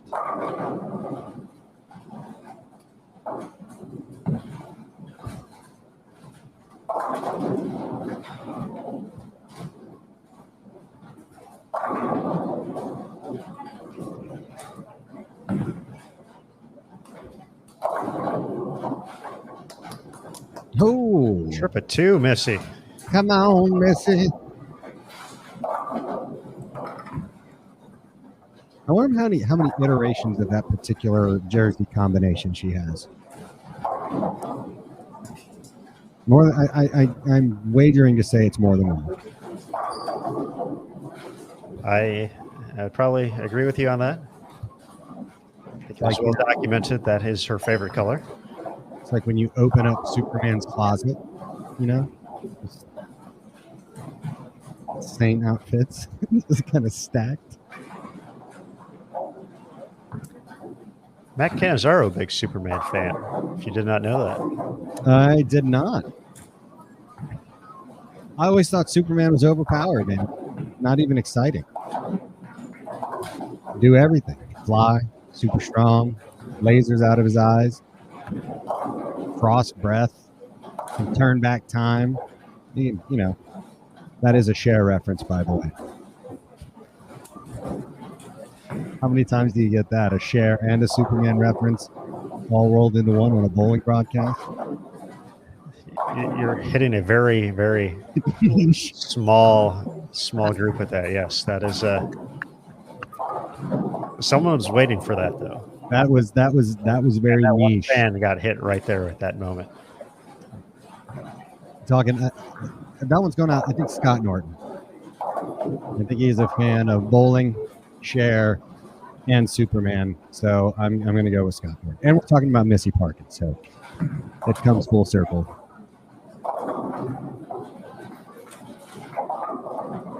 If you're listening, Scott, we miss you and we love you.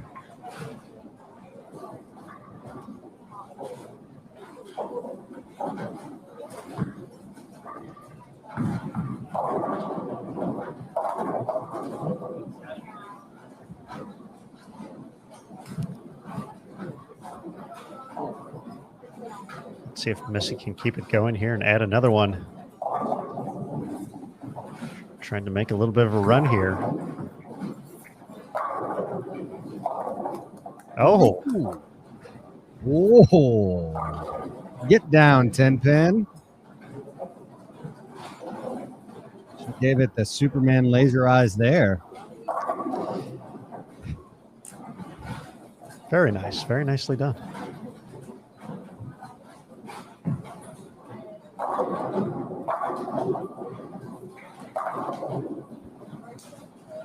Beer gets pretty lined up. I like making obvious statements. That one looked pretty definitive, decisive, dominant, deliberate. She's really a phenomenal bowler. She really is. And, for me, my first time getting to see her was at the 2016 Queens when, she kind of came out of the gates firing and either set or nearly set like the qualifying record. And it was just like, she doesn't miss.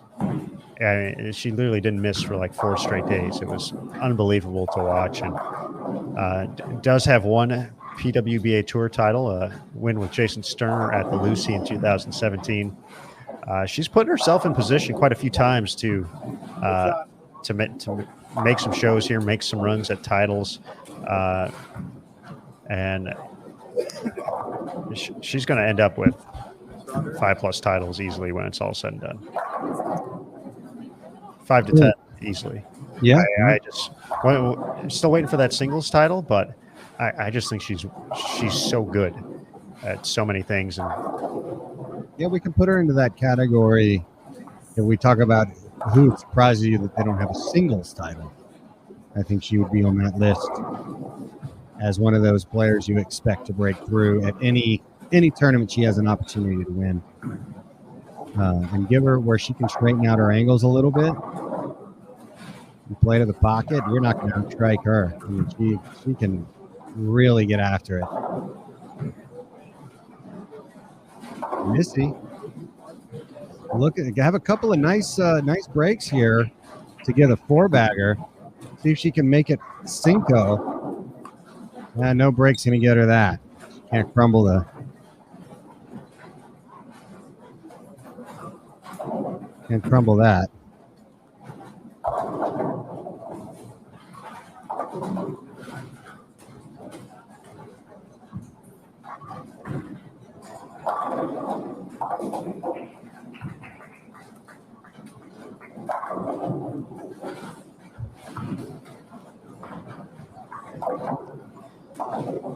Taking a look around on live scoring. Player coming out of the gates, the strongest here in Game 5, Gigi Mason over on 11-12.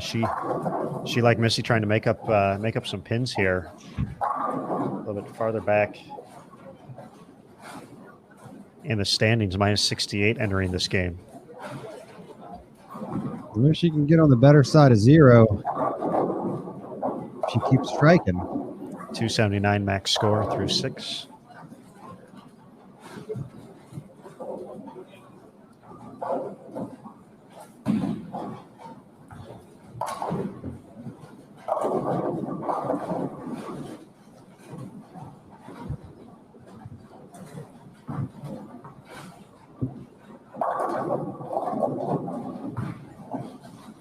Jillian Martin trying to keep things going. He's in deep. Tries to send the messenger and Timken. Enough steam there at the end, but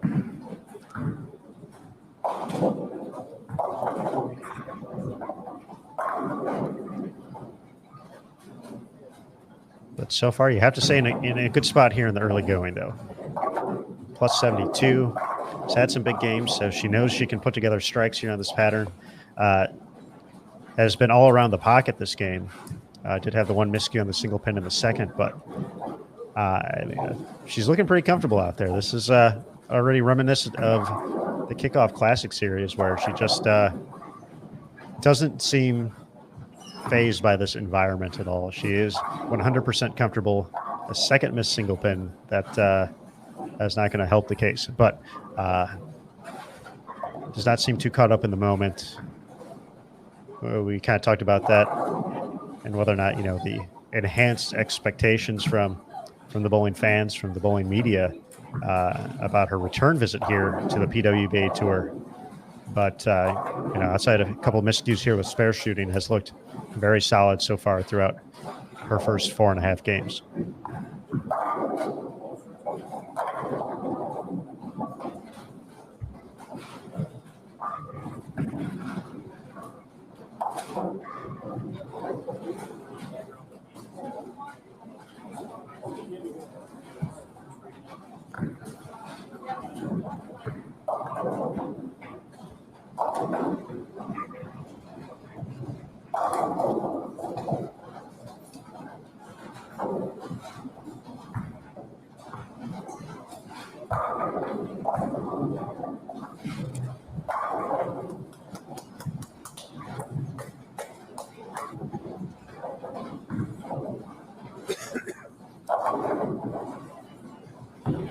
Missy back in business, 8th frame, 257 still out there.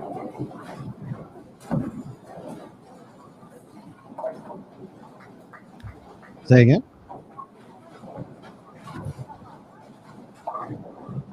Who's that, me? Yes. Oh, I said Missy Parkins still has 257 out there. Ah, there we go.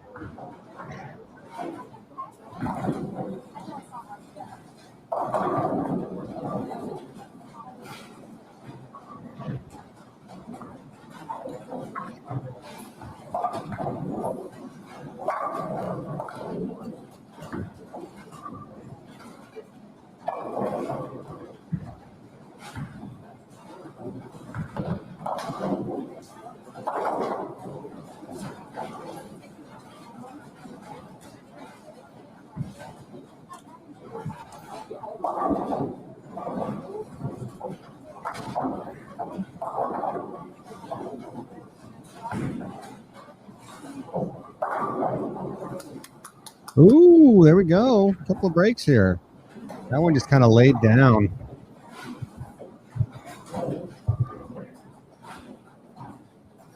Trip to 4. She's rolled 2, trip to 4, and slapped a 10 across. That doesn't hurt your case.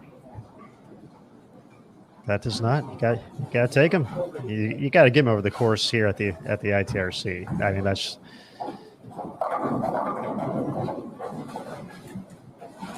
Come on, not going to get enough steam on that one, but yeah, I mean, you really do have to cash in those opportunities because those hits are not quite as prevalent as other houses that the tour has visited across the schedule so far this season. But being able to turn those into big games when you can.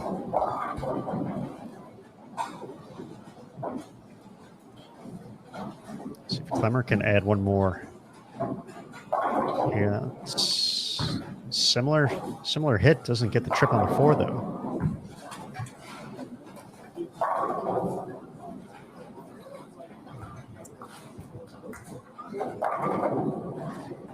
There you go. Shannon looking to get something going here. -40 entering game number 5. It's a Very three-bagger. surprising. There's a 3-bagger going. Again, we talked about Shannon. This is a building she has a lot of comfort in. She performed very well here at the kickoff classic. And I mean, obviously she's Shannon O'Keefe. So you expect certain things out of her. And, you know, she's made pretty much every top 12 she can. And so, you know, here she is now, game 5, 40 under, 100 out of the cut. Can she put the burners on and get something going here?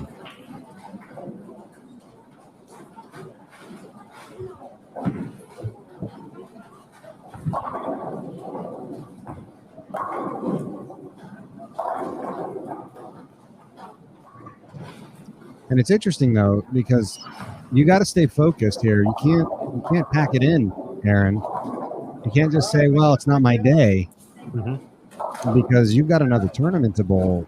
And how you bowl in this one determines how you can determine if you make it into the final top 24 tournament seed. So you can't just say, "Oh, it's not my day. Let's get the next one." No, you got to refocus. You got to make adjustments, and you got to try to make something work, because you need every single pin you can get. And which actually, you had proposed an interesting question at the beginning when you asked, "Hey, does their strategy change knowing the number is not as high as it could be?" And I think that reinforces the point I made, that these players are going to try to get every single pin they can, because they're not just playing for one cut, they're playing for 2. The Bowl TV Classic, the final part of the Summer Classic series, coming up Monday and Tuesday. Top 24 only advancing after our qualifying rounds from the Go Bowling Classic and the International Bowling Campus Classic. So, mentioned players on the move. Gigi Mason continuing to strike over on 11 and 12. She can still get to 279. Oh, yeah, she can. Just on a spicy one there, Aaron.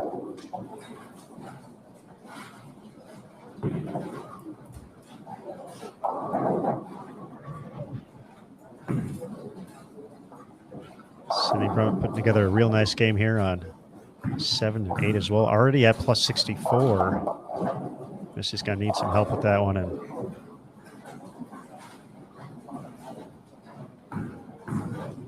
couple of errant shots late for Missy. In the 7th frame, she kind of threw it out the window, and then here in the 10th frame, I fully expect her to pick this up. She is the player that you expect her to make these types of spares. Try to get a 230 going, get halfway to the positive. Almost halfway.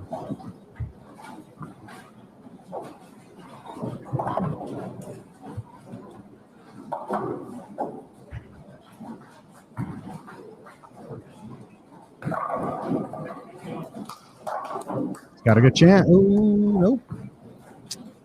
Chops 2 off of it there. 219. Disappointing game for her, I'm sure. She was hoping for more than that. Bad shot in 10th. Caps her score. But she'll try to build off of that, and she's got 4 more games to try to claw her way out of the basement. Get herself in that cut line. And it looks like the cut line's going to go up again this time. Birgit going to further solidify her spot in the top 12 after another nice game, 226.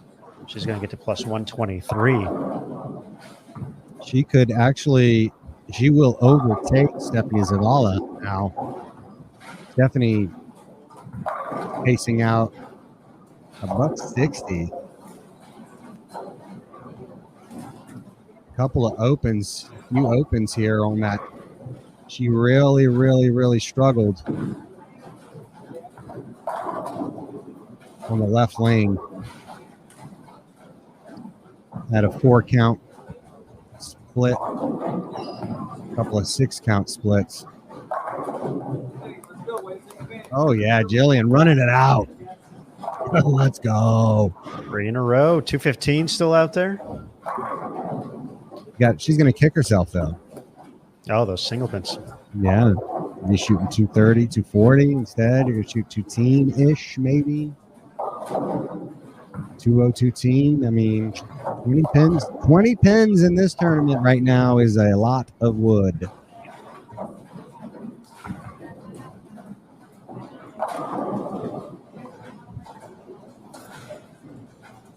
James.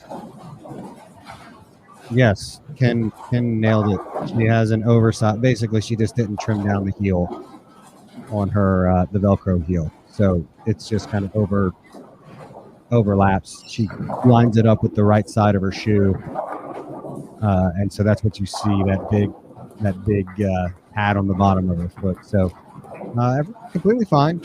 No issues there as far as regulations or rules.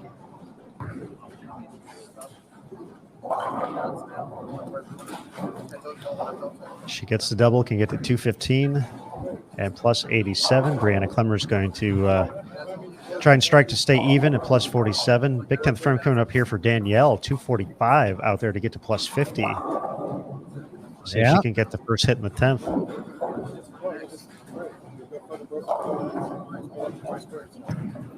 Yeah, we talked about Gary's talking about what about Jillian drifting into the next lane on her strike ball. Well, if you have a problem with Jillian doing that, I guess you ever watched Robert Smith bowl on the double burn? Because he started in the other lane. Reverse loft in the gutter. Nice finish there for Jillian. 211. Puts her at 83 over. It's a good spot to be. Good spot to be with 4 left to go here. Making my prediction look even better, Aaron Smith.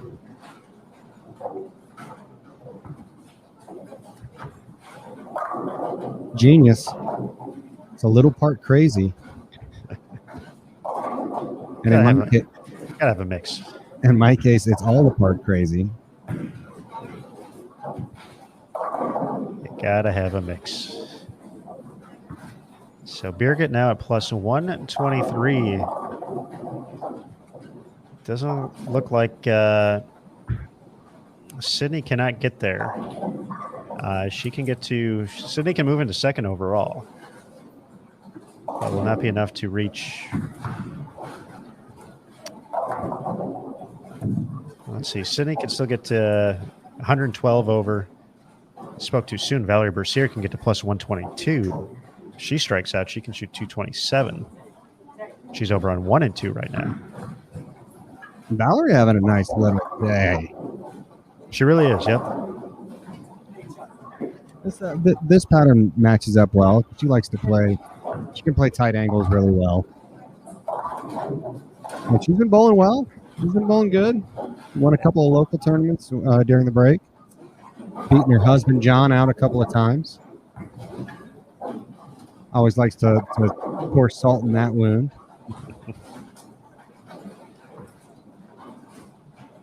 Danielle, 224 to get to plus 29. Valerie today, 204, 215, 244, 232. So one of the more consistent performances we've seen across the board in that, looking back at A squad, we saw, a lot of 170s, 180s creep in there for these players. Yeah. And for Valerie, all 200s across the deck so far. Very even keeled block. 244 for Sydney. She's going to get to plus 108. Gigi Mason shoots looks like she's going to try to shoot 245 with a strike in the fill. And that'll get her to minus 23. That's, you know what? That doesn't feel too bad. If you're Gigi, you're saying, okay, couple of big games here. I got some time. I can, I average 230. I'm there easily, but I got to do it now. Got to start it up.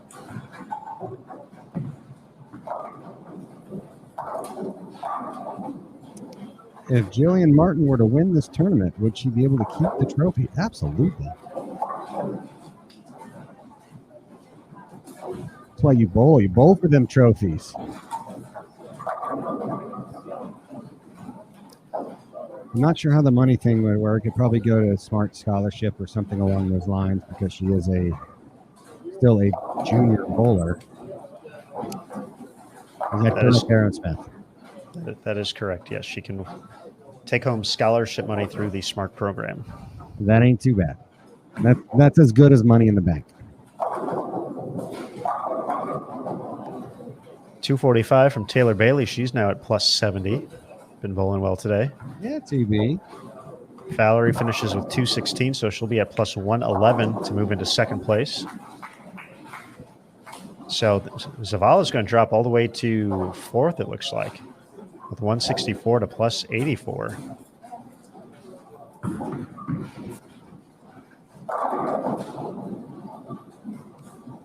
And just one pin ahead of Jillian Martin.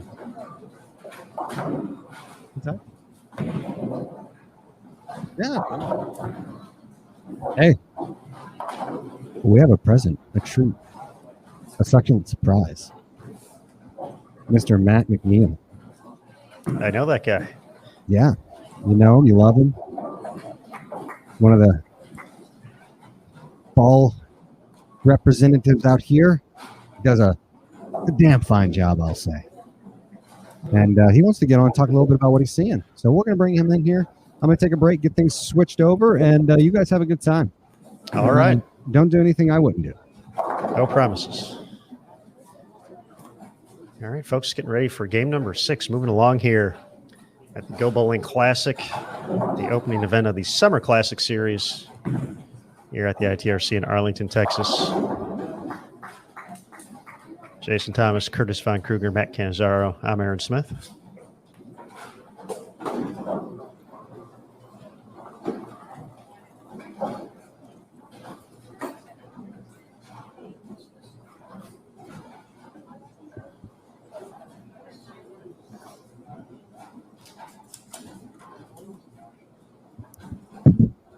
Yeah, it looks like our guest is in position. So let's welcome in Matt McNeil to the Bowl TV booth. Matthew, how are you doing, my friend? Good, guys. How are you guys doing? We're doing all right. You've been watching a lot of bowling today. It's been a busy, busy day. This 43-foot pattern definitely gave some fits out there in A squad. Looks like B squad's playing a little nicer out there. Tell us what you've been seeing throughout the course of the day. Yeah, A squad. I think they got left a little earlier, and they got more players that like to open their angles. I felt like, and I think that's what caused them to get a little goofy towards the end. Well, middle, like game 3, game 4, they got hard, and then they got hard again, like game 6, 7, and yeah, they were hard. I mean, it was a choice. The score showed that. I think this squad's a little more straightforward. What we're seeing kind of what happened in the morning, just a few games earlier, and that's just because the lanes didn't have as much time to sit. So transitions are just coming at a quicker pace today. So far for the Storm team, we've had some bowlers near the top of the standings throughout the course of the day. Looking back at A squad, Daria, Verdi, and Diana all near the top of the leaderboard. Jordan as well. So essentially, 5 out of the 6 top players from A squad from Storm, and although she had some struggles here this past game, Stephanie Zavala has been bowling very well. Jillian Martin, Sydney Brummett, all near the top of the leaderboard. So, what's, you guys saw this pattern yesterday for the first time. What's been, the one thing, that's a pretty significant amount of the players, kind of in that cut number, around the cut number at the moment. What were the things you were kind of, as a collective group stressing for this opening event of the Summer Classic Series? Just really being aware of your ball motion. If you feel like the ball's burning up on you, it is. With this type of oil, it's very important to stay very conscious of that. When you feel the ball's burning up on you, you got to go left. And then there's a certain point on the lane when you get left, the quicker balls are no longer good. And we found out we had to actually cover and core back up. So we had to go to stronger asymmetrical cores with stronger covers when they got far enough left, because a lot of the oil just kind of puddled up into the end of the pattern and stretched out. So the only way to get the ball to blend the right way and read front to back was to go to the stronger covers and the stronger cores. So we kind of just went through, and we're starting to get players back into stronger balls right now. As they go left, just to make sure they have a good ball motion front to back, and the ball's able to get through the pins the right way and give them a nicer blended reaction. Now, I gotta ask, I'm asking you all these bowling questions. Just catching up. How you're away for a little bit from the PWBA tour with the past month and a half off, but how you been keeping busy over the course of this summer? I went on a vacation, took a week of some vacation time, went down to Florida and sat on the beach for a little bit and worked on my tan. And then I was at home for a week, which was really nice. I was able to catch up on some things back at home and subbed in league. So that was good. Got some games in, and it's back out here. So it's staying really, really busy. I'm really dedicated to our team and making sure we work extra hard off the lane so that when we do come to compete, we're sharp and we're prepared and we're mentally strong and our personals are good. And everybody's ready to play. Well, that's good. I thought you looked a little bit tanner as well from the last time I saw you. So I'm glad that I'm glad the rays are working. Too. Yes, I'm burning these back, man. These were cool like 20 years ago. I'm burning them back. I'm on a mission. Trendsetter. I was wearing that white belt in like 2006. Nobody wore white belts. Now everybody's wearing white belts. So, puka shell necklace. It's on the comeback tour. Matt Canizaro is smiling over here, thinking about. There we go. About good look at these babies right here. Yep. Matt, you got a chain over there as well. So not quite the same, but the chain game is strong between the both of you. So I like that. Absolutely, and we talked at length, right, about our nostalgic haircuts as well, our unchanged. I'm just glad I still have hair at this point in my life. So. If it's reminiscent of my teenage years many decades ago, that's okay. I feel young. This job keeps me young. It keeps you something. A very fair point there. As we get into Game 6 here, we do have a quick score update. Overall for B squad, Birgit Reichs moves into the top spot at plus 123. Valerie Bercier, second in B squad, plus 111. Sydney Brummett, plus 108 in third. Stephanie Zavala, plus 84. Jillian Martin, plus 83.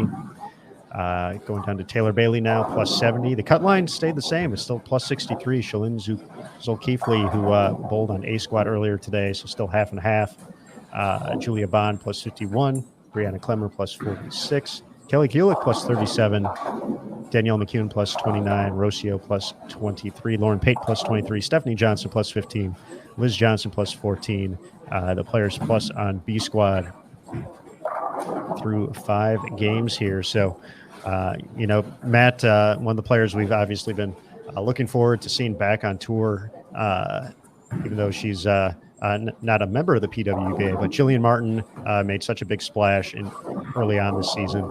She's continued strong. I think she just wins every Storm Youth Championship event she enters. Bowled great at Junior Gold and was the top qualifier.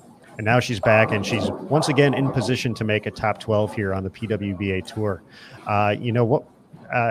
We talked to Will Clark a little bit as well about it from the time he spends with her. But, as the expectations kind of grow for a player as they have for Jillian after her performance in January, what are the things that change that in just how to kind of keep the same composure, keep the same mental focus, knowing that, maybe the expectations for a player, from the outside noise are a little bit different, and more folks want to see her. She's a bigger star out there now. How is she kind of handling her return visit to the PWBA tour and just kind of those expectations, in your opinion? She had a little wavery start. I think the nerves were there. I think the first couple games, when she got her feet under her, she settled down, started making some good shots and seeing the lane the right way. And, second ball focus could be make sure we clean that up here. But overall, Jillian works really, really hard at her mental game. That's something she worked with Coach Will Clark on, and every now and then we throw a few things her way. And we just try to be a great support team for her. She's a really talented young lady. My whole goal for Jillian is to make sure she continues to love the sport.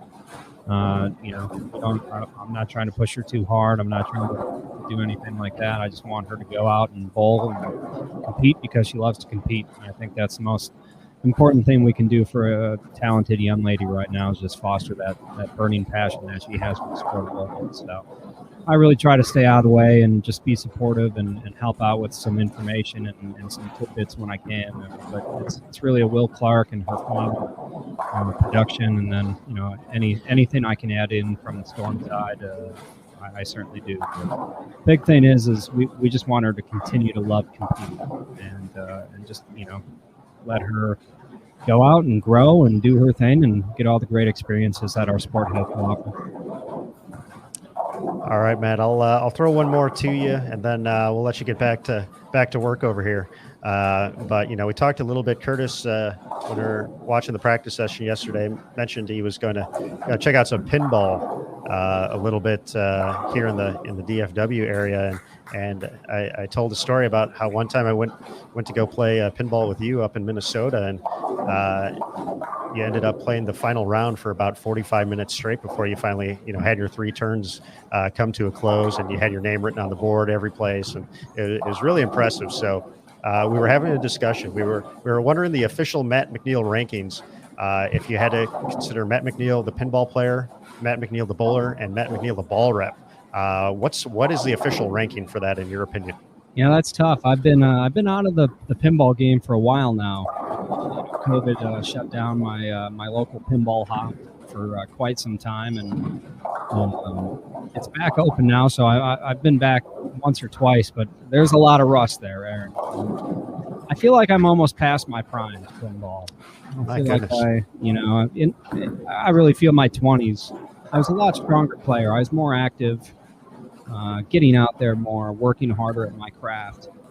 But the risks just aren't what they used to be. The body starts time catches up with everybody, and in the pinball world, I feel that's very important.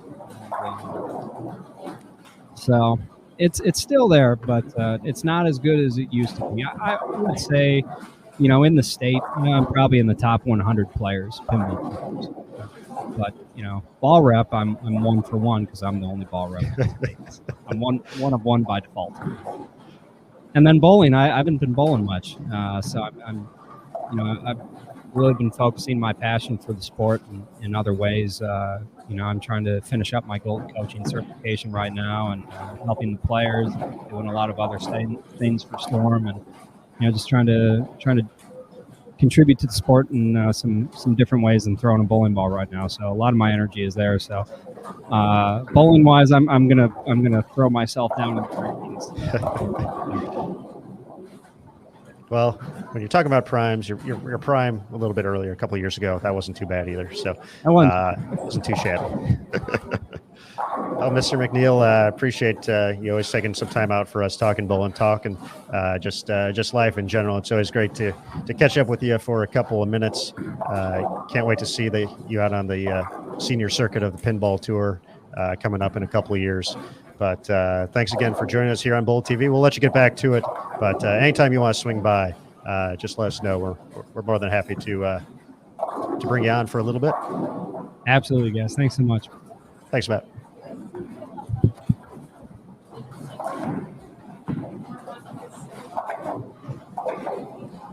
All right, folks. Matt McNeil, Stormball rep. 4-time Eagle winner. Top 100 ranked pinball player in Minnesota.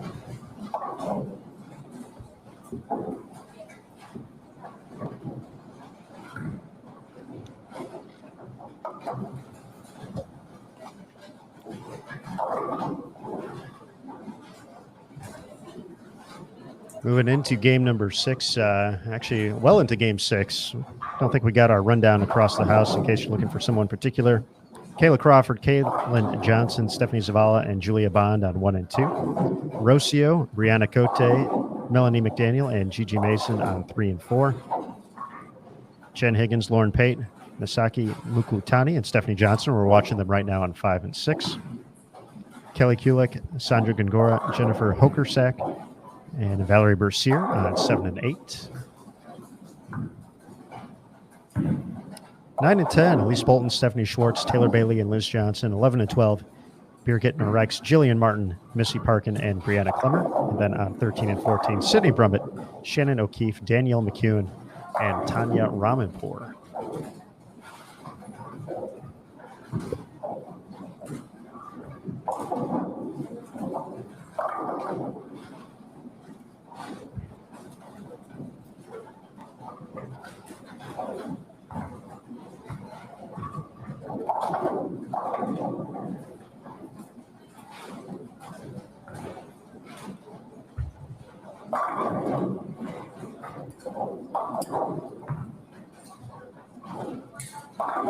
Taking a quick look at live scoring across the house and early into game 6.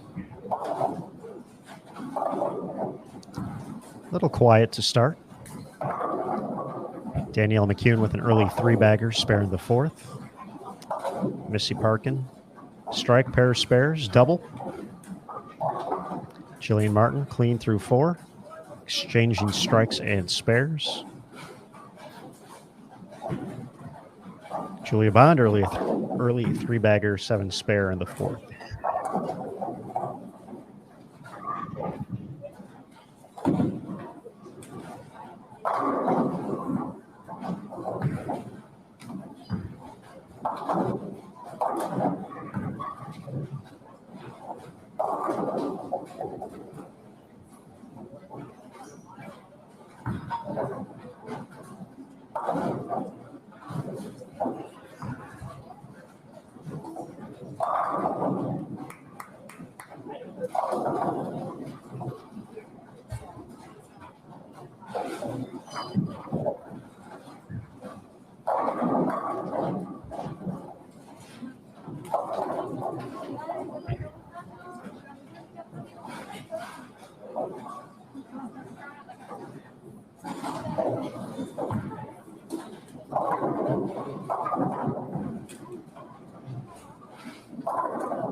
So right now, plus 63, the cut number. Quite a few players in striking range here. 3.5 left to go.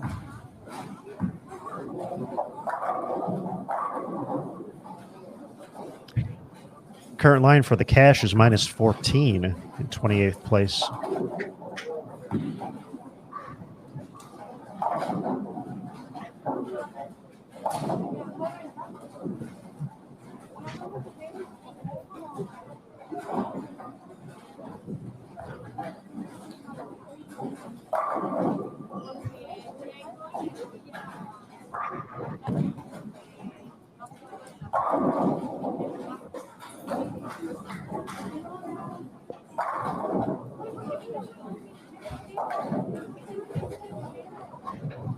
Taking a look at the scores in the top 12 at the moment.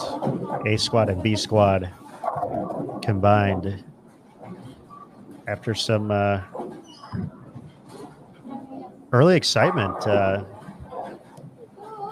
we were talking a big number there for Stephanie Zavala for a moment, but she has slowed down. Plus 229, still on top of the leaderboard. Dasha Kovalova finished with,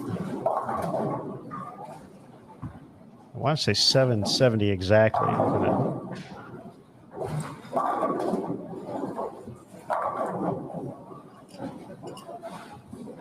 type it in to make sure, but 770 finish for Kovalova to get to plus 229, a 225.44 clip. Currently in second on B squad, Birgit Norreichs at plus 123. Valerie Bercier. She's bowling now because you just saw her throw a strike at plus 111. Daria Payuk from A squad plus 108. Sydney Brummett from B squad plus 108. Verity Crawley from A squad in sixth place plus 87. Stephanie Zavala plus 84. On B squad, Jillian Martin on B squad plus 83. Diana Zavyalova plus 82. Jordan Richard in 10th place from A squad plus 73. Taylor Bailey from B squad in 11th plus 70. Shalyn Zolkifli plus 63. The cut also from A squad.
Nice shot for the double there from Gongora. She just missed a show here at the Kickoff Classic Series back in January, finished fifth at the ITRC Classic. Still looking for her first PWBA Tour victory. Kelly Kulik did not make her debut on the tour this season until the Twin Cities Open, so she did not compete at the Kickoff Classic Series. Limited time, though, this season. Kelly has left her mark.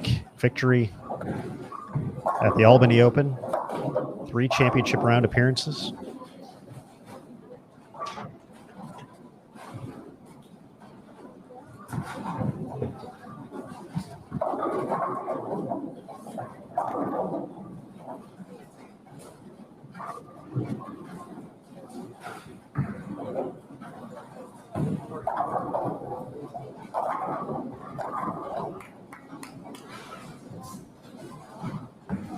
Saki Mukotani, 3 in a row.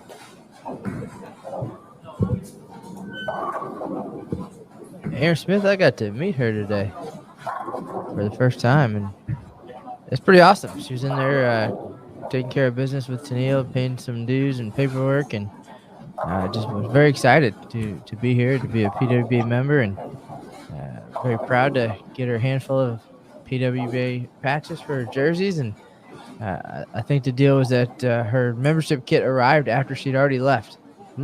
So she needed to grab a few more of those, but smiling the whole time, ready to get out there and get down to business, and refreshing in a way almost. And we've gotten to meet players from all over the world, and you mentioned in your preview that more than a dozen countries represented this week. I think 16 was the number. It sounds about right, and that's just great, especially in the tail end of a global pandemic here, to be able to have this type of talent from around the world. And who knows when things get back to normal, whenever that may be, what those numbers might look like, and it just shows the talent across the world, and the fact that the PWBA Tour has picked up some traction since 2015, and it's the place that these players want to be.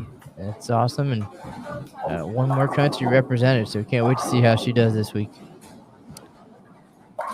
She had an auspicious start to her PWBA Tour career at the PTQ on Monday. I believe a 134 start, but slowly worked back from there, worked her way into the cut, and stayed there pretty comfortably by the time it was all said and done. I believe she's sticking around for at least the next upcoming event on the tour after the Summer Classic Series. I thought I saw her name on the Spokane roster.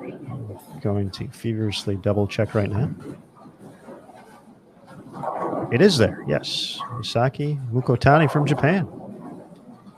Another exciting addition to the roster coming up for the Washington event from the 19th to the 21st, and then the U.S. Women's Open from the 24th through the 31st here in August is going to be seeing Team Singapore once again. So they are on the roster for both of those events.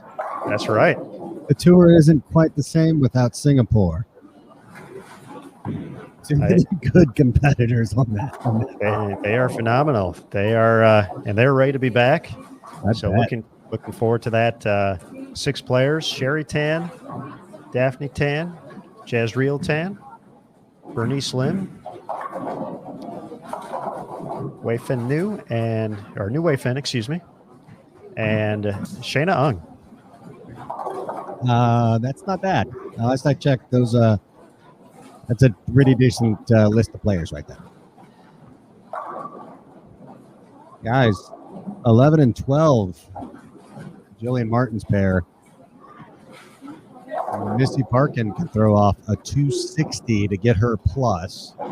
Yeah, let's head over there. Let's check it out. Jillian Martin is shooting a 250 right now, which would put her over 130 over. And then on 13 and 14, Danielle McEwen looking to shoot a big one. 268 she can shoot. So we got some scores over here, fellas. Moving and shaking here in the standings at the Go Bowling Classic. Yeah, Tanya Raumemper as well. Can shoot 268.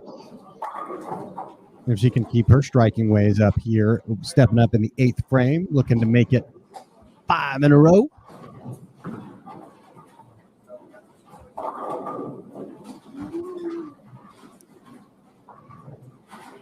So this was a trend we kind of saw for a few players in the back half of A squad as well. That was something Matt had mentioned too, about how there were essentially multiple times of everybody kind of catching the transition and having to figure out the next move and what's the right switch.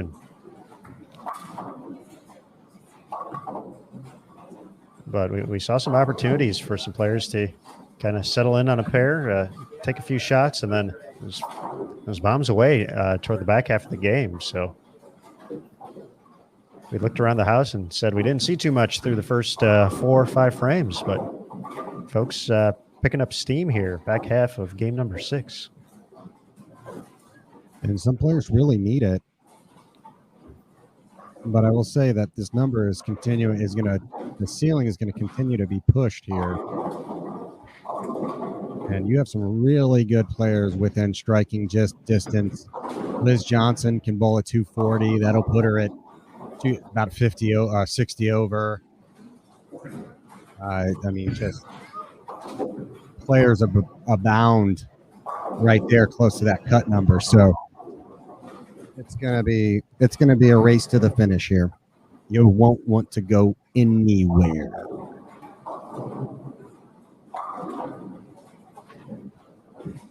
Not a good leave there for Danielle.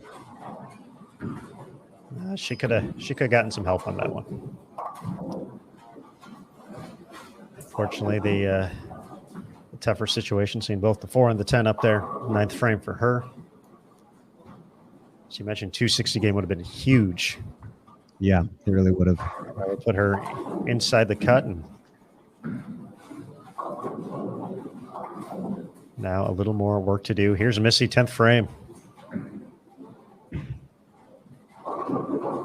Had that open in the 10th in game 5. Slowed her down.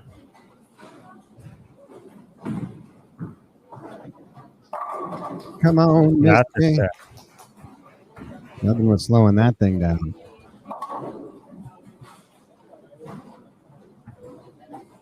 We can obviously see Danielle's frustration right there.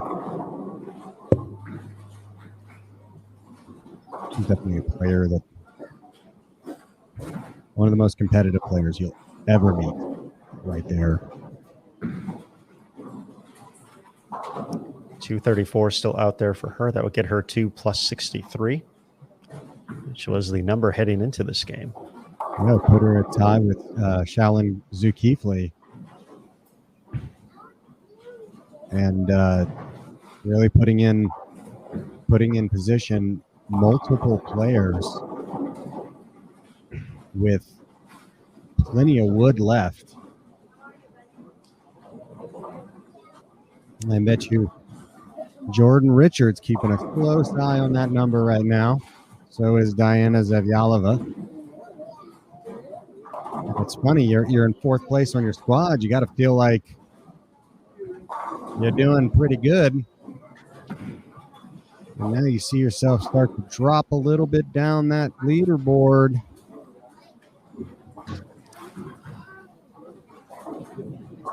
It's been an experience so far.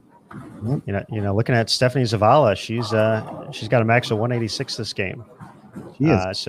So she's dropping to at highest plus 70. Yeah, I mean, and you go over there and watch her, and she just looks at this point, and she looks confused, which was really a big surprise. Obviously, that 275 number way out of play at this point. We may have gotten excited on that one. We may have jumped the shark there a little bit. It's fair. It's just, we're allowed to do that. But yeah, I mean, it proves the point that you're never guaranteed anything, and you got to still make the shots. You got to make the adjustments. Just because you bowled 300 last game doesn't mean you're going to bowl one the next game. So we'll see if Stephanie can right the ship, so to speak, and get something going here and continue to make a charge for the cut, because instead of her, putting herself in a position to lead, she is now putting herself in a position to not make the cut at all. So going to be an interesting last 3 for Stephanie. That's a big one for Danielle. She needed that one. Mm-hmm. It's going to put her at least in the 220s. Hoping for that 230 game. It's going to put her at 60-ish over, barring anything weird. And again, Shalyn Zulkifli sitting at 63 over.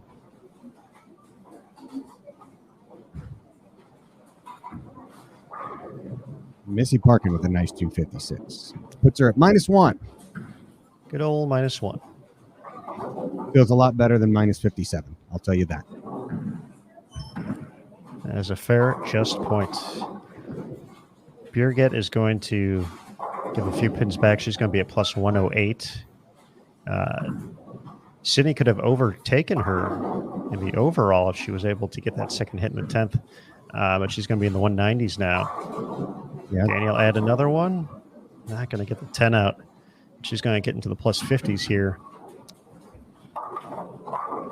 So Sydney's still going to be with a plus 100 here. Brianna Clemmer has a real tough one. 155 with chops the baby split there in the 10th. That's going to be one she wants back. She gives 45 back to the field, puts her at plus 1 with 3 to go.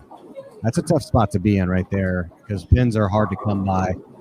And as Danielle finishes out her game, 224, not too bad. You know, she probably wants that 9th frame back, but still move forward, make the swing, make the turn. We black clouded them, guys. We switched on over here, and then everything just went afoul. So you're saying we still got it? We still got it, guys. Well, a developing interesting situation here, Curtis. If my bowling math is correct, Julia Bond on 1 and 2, who started this game. What spot was she? Julia Bond is at plus 51. She's outside the cut number. She could move all the way into the top spot for this squad. Yep. This game, 264 still out there. She can get to plus 115. And that's impressive. And that's the max that Valerie Bercier can get to if she strikes out in the 10th. Valerie can shoot 204 this game. We mentioned we were given a couple pins back. I will say this. I talked to Julia on the way back, and she said 1 and 2 is a pair that has ironically treated her very well. Shannon O'Keefe, by the way, just struggling more than I would have expected her to see. But Julia, back to her, she said that it's a pair that's treated her well. And when she went into the kickoff classic, it was one of those pairs where she hit, and it was one of those, she railed off the front 6 or 7 to get herself into the cut. And she's doing something very similar here. So 1 and 2, she's gonna frame those pair, getting some heavy lifting done over there. And I guess John says Julia Bond is so underrated. Well, she is currently the leader in points out on tour. But she has a young career. And so but I definitely think that people, the inner community of the bowling world definitely has a tremendous respect for what Julia does. You would say that's fair to say there, Aaron Smith? 100%, yes. And even prior to the season, before she had won a national title, she had a couple of regional titles underneath her belt, and all the accolades. Julia has, when you look at the progression of USBC youth members, and you talk about the stepping stones of moving up the ladder and reaching different accomplishments, and you kind of work your way from success at junior gold. Check mark, Julia won junior gold. Then you move on to junior team USA, check mark, Julia part of Team USA, junior Team USA for a couple of years, won some medals out there, representing her country in various competitions. You look at the collegiate ranks, boom, University of Nebraska, national champion, tournament MVP in her freshman year, check mark, hit that one. Making it to Team USA because you know what? She won the US Amateur on top of it. So, check mark. Became a PWBA member, went through the regionals, got the wins, check. So this was a long line of check marks leading up to this season. I think for a lot of us, it wasn't a question of if, it was a question of when. Absolutely. And it wasn't only when, it was checkmarked, and that was stamped and then notarized several times over with that win at the Queens. Signed, sealed, delivered. It's hers. Absolutely. Absolutely. Fantastic. And let's see the final. Oh, scoreboard switch on me. 259 for Julia. There we go. So she's going to be right in the mix. Valerie's going to be at plus 105. So it looks like she's going to drop to third. Oh, we got a couple players right around that plus 100 mark now. Sydney Brum at plus 99. Jillian Martin's at plus 99 as well. Beer getting a Rex plus 108. Julia at plus 110. And Valerie can max out with a spare conversion here at plus 105. You know, we ask ourselves if Jillian is ready for the moment. And she's standing right next to me. And she's back here shimmying and shaking, dancing, just having a good time. You know, you got to ask yourself, is she too young to realize the gravitas of what she's doing? Or is she so mature that she can handle it? And I think it's number two. I think it's number two. And her coach probably agrees with me there. He threw out the number 2 sign. She's just mature enough to handle it. And, you know, she'll be bowling on 13 and 14. Here you see her at the bottom of your screen. Can't help but just continue to be impressed. We're gonna talk about her so much in the future, and you know, just the sky's the limit. You keep on saying it, and she keeps proving you right. She keeps proving you right. So it's an easy bet. So people saying that Julia Bond is underrated. And then, you know, I can get there. Who do you think is the most underrated player out on tour? Aaron Smith. Wow. Most underrated player on tour. Are there any pre-qualifying factors to this? You want me to narrow the? I'm just. What is the definition here of underrated? Well, that's you got to. I guess you do have to kind of establish the parameters. I mean, I feel this is different than the player without a title yet. I feel that's a little bit different conversation. So no, it absolutely is. I would say, what player do you feel like does not get enough credit for the amazing things they do? Okay, it's a very challenging question. And I feel the player that I'm going to mention here as she's won a title this season. She has 2 career titles. She's been a top 10 player now for the past couple of seasons, but it still seems like she's a little bit under the radar. And that's Brianna Cote. That is an absolutely fabulous pick right there. I can't agree with you more. I honestly, I think you hit the nail on the head right there. Just a player that week in and week out is always in position, does the heavy lifting, is a hard worker. She's cast 9 times. She is always absolutely, 5 top 12 appearances this season. She has 2 championship round appearances with 1 title. And she is 7th in overall average at 215. So, I think that she's not a... I think she's absolutely...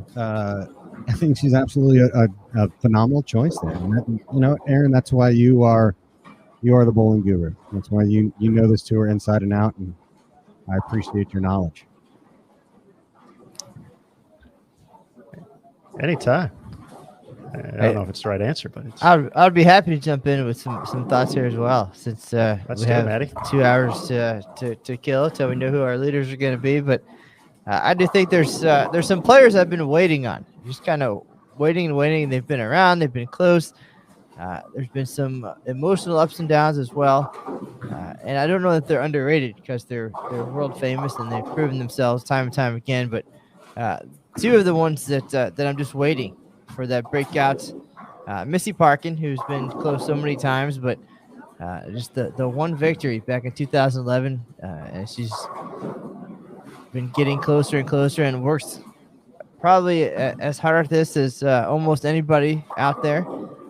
And then another would be Shannon Pluhowski, and I know that her attention is kind of split a little bit now with the new job at University of Nebraska, so she's very focused on what she was doing there. But would be great to see her come out and represent the left side. Again, we've seen her make some shows and shed some tears over the close calls and an amazing run at the U.S. Open, where she went from 24th to 1st for the TV show. Just again, she's definitely proven herself and can get back to that place. And then finally, beyond just the new class of the Brianna Clemmers and the Caitlin Johnsons and such, I'm waiting for Sydney Brummett to break through. Again, she's got some other things going on. She coaches and she does fitness, and but she's always out there tweaking and working. And the time that she spends with Brianna Cote, I think that they're going to push each other and help each other. But she's one where I talked to her for the first time. I believe she was 17 years old at the U.S. Women's Open and was well on her way. Had a chance to travel with Sydney a little bit for Team USA stuff and watched her kind of get a feel for that. And it's just a matter of putting herself in position and getting comfortable at each level of success. I think that's what a lot of players will describe too, that getting there is the first step. And then once you get there, get comfortable, get there again, and then things will continue to happen. It's stepping stones is kind of the name of the game. Yeah, no, I think those are definitely those players that we've had at the, they're on the envelope, they're in the cusp of things, and I think those are good calls. And some comments here. Kimberly says Lindsay Boomershine, and Tabitha backs up that sentiment. And then Scott says, "Hey, Birgit, absolutely underrated," and I can't disagree with her as well as Aaron has already extolled her virtues earlier on in the show about how she came out and just dominated at certain points, and you got to feel like it's coming there. One title for her already, but she's got the game to get many more. Jillian Martin. I would say, my player, let me see here. I guess I should answer the question. My player. Oh, man, it's a hard question. It honestly actually is a hard question. Can I say Aaron McCarthy? Of course. I feel like Aaron is so good. And I will put a caveat to this. Her profession makes it over the past year, especially. And thank you to her, by the way. Let's take a moment and recognize the bravery and the selflessness that Aaron has shown being in the medical profession over the last year and a half. We cannot thank her. She is a true American hero. And we are so happy that she has the ability to take some time off and do some stuff for herself and be out on the tour. But she can't give it as much time as a lot of other people, a lot of other bowlers who, they're either bowling coaches and, this is their job and this is what they do all the time. But Erin McCarthy, I really feel like she is such an incredible bowler and does not get maybe as not enough credit for as good as she is.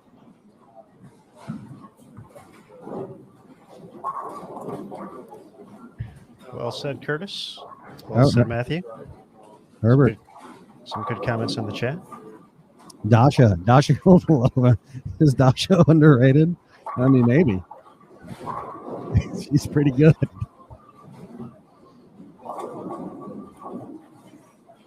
I'm not going to ask the converse of that question because that's just mean. You can ask that in football. Who's the most overrated football player or basketball player? I just don't know. I don't know about. You don't ask that question here.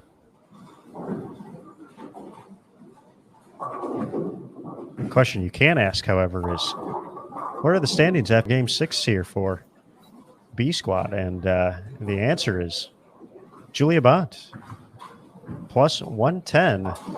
Now moves into second place overall as leading B squad after 259. Birgit at plus 108. Valerie plus 105. Jillian and Sydney plus 99 each. Stephanie Zavala plus 60. All these players on B squad. The cut is now plus 60. It is Zavala after 164 and 176. So Shalyn Zolkeefli moves up a spot into 11th. Zavala the cut at plus 60. Taylor Bailey on the lanes right now, plus 59. First player out, Danielle McCune, plus 53. Rocio's been, after 188, 165 start, 227, 214, 229, 214 to get to plus 37. Kelly Kulik, plus 17. Liz Johnson, plus 17. Lauren Pate, plus 14. Stephanie Johnson, plus 9. Brianna Clemmer, plus 1. Missy Parkin, minus 1. Misaki Mukotani, minus 4. The cash number at the moment, minus 8. Minus 8. The cash number, plus 60. The cut for the top 12.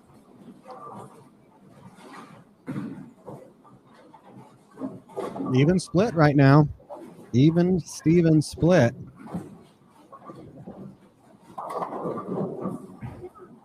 With the B squad just kind of dominating those middle ranks. Yeah, Dasha's still in the lead, Daria in third, and then it's all B squad. But, you know, if Birgit continues at the pace she is at right now, she's throwing a 4-bagger down, looking to make it 5. She could push the pace here a little bit more as well.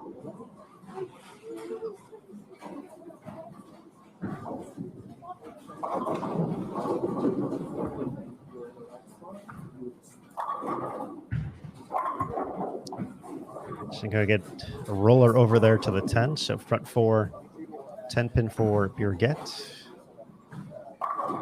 Sydney Brummett, early 3-bagger, spare in the 4th.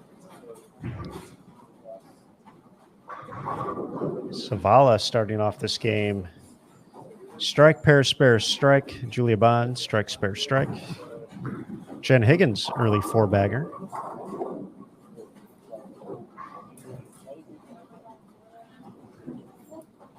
It's over on 7 and 8.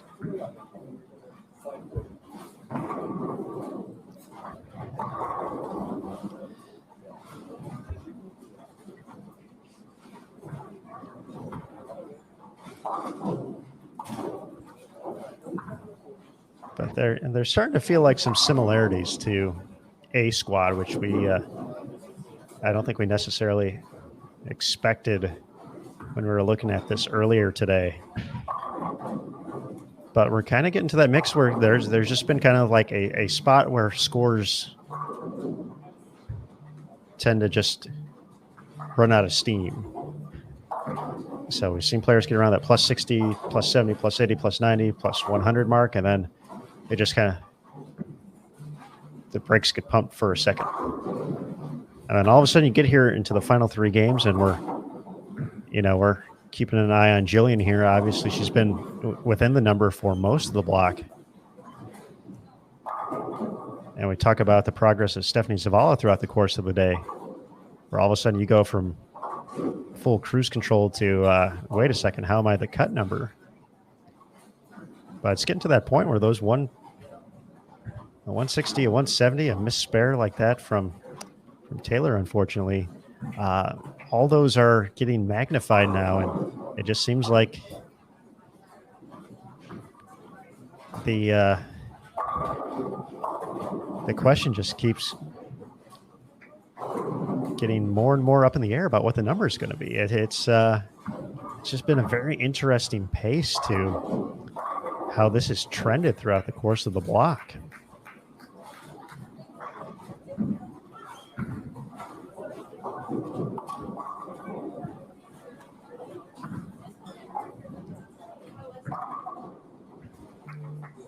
There's also so many players who are still, a big game away from being right in the thick of things as well.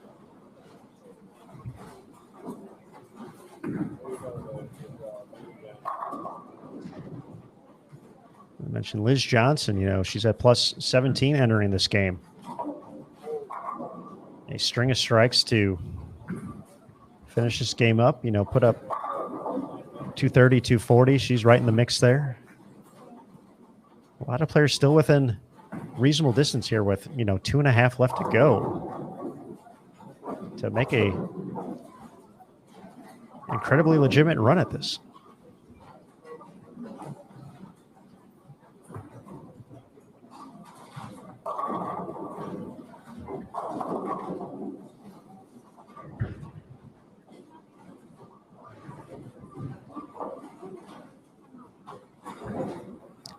I know we asked the question a little bit earlier today about what you thought the cut number was going to be heading into this round, but now that this block has developed, throw those numbers in the chat once again if you feel confident with the number you threw out earlier, or if you want to change it up a little bit, by all means. But now that we've seen how this has progressed and it's gotten more and more interesting.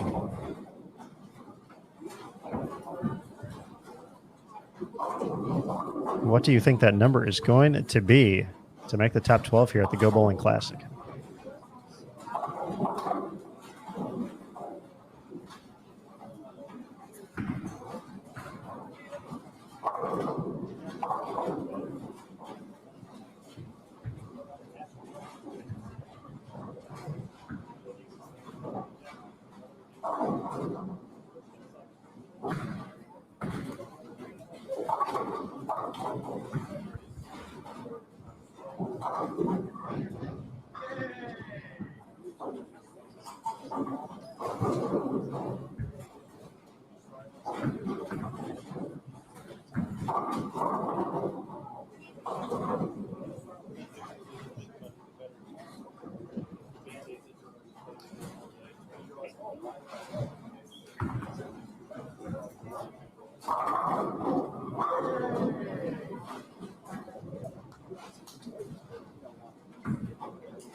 Got Chris with plus 75, Joseph plus 83, Scott 73, Brian says sticking with 76, Bowling Fan plus 75. Argument over the Price is Right rules, I like it, plus 58.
Julia Bond, after taking over the top spot here for B Squad, has continued to roll.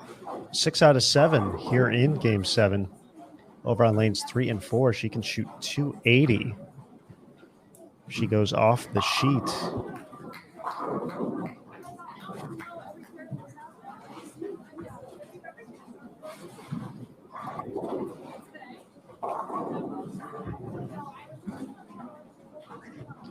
Valerie Bercier, nice 4-bagger in the middle of her game.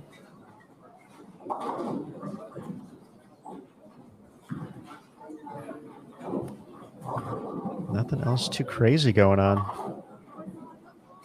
So most pairs are approaching frame 6 or 7. Some into 8. Sydney Brummett can get into the 240s.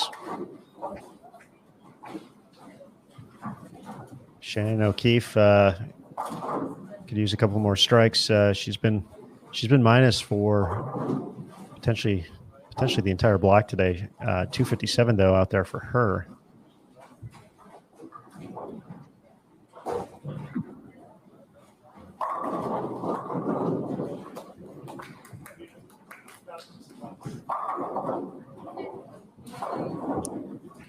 And that 3-bagger, much needed for Brianna Clemmer. 3 opens in a row, including 2 back-to-back single pins. +1, she's still in the mix here with 2 games to go after this. And if she can find a way to get to, she's got a max right now at 214. If she can get this one, stay around even, it's still out there.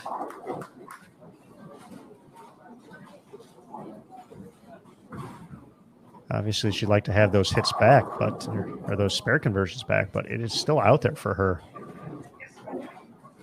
To see if she can, you kind of think of Daria Payuk and kind of her back 3 games from A Squad, where she had a similar run. She started Game 7 with 3 consecutive opens. She was right around +16, I think, so not too far off, and then was able to bail out 2-0 and then go 230, 250. To get well within the number. Jillian, 3 in a row.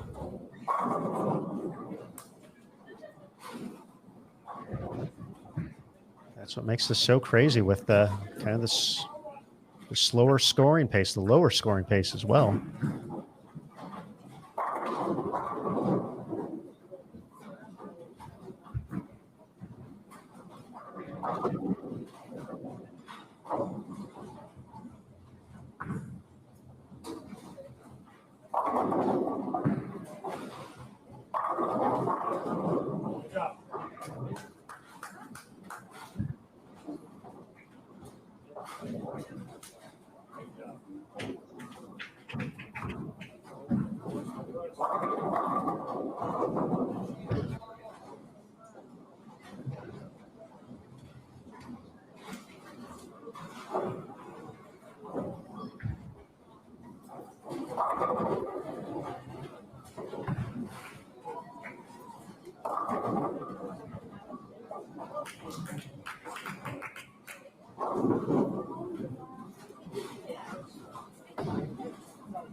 Julia Bond still striking. 280 max through 8. Should all of a sudden put her into that.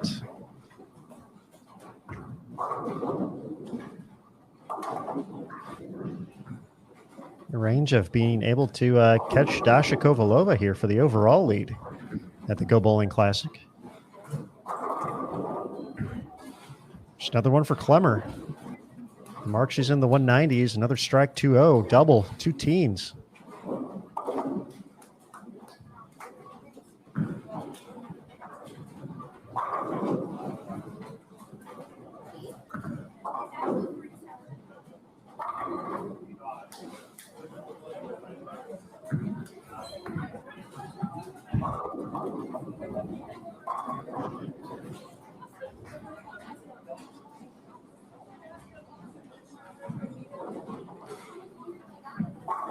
Chilean taking care of that 3-6-10 a little concerned there, but gets the job done. 199 still available for her at plus 99. Oh. 9-pin followed by a 4-9 for Liz to set up her 9th.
As we get to the conclusion here of game number 7 of this 9-game qualifying block, let's welcome in Jason Thomas from the ITRC. JT, always coming in at the end here. I like it. You're saving up for the big finale. Exactly. That's my plan. My plan is to come in at the end and, uplift.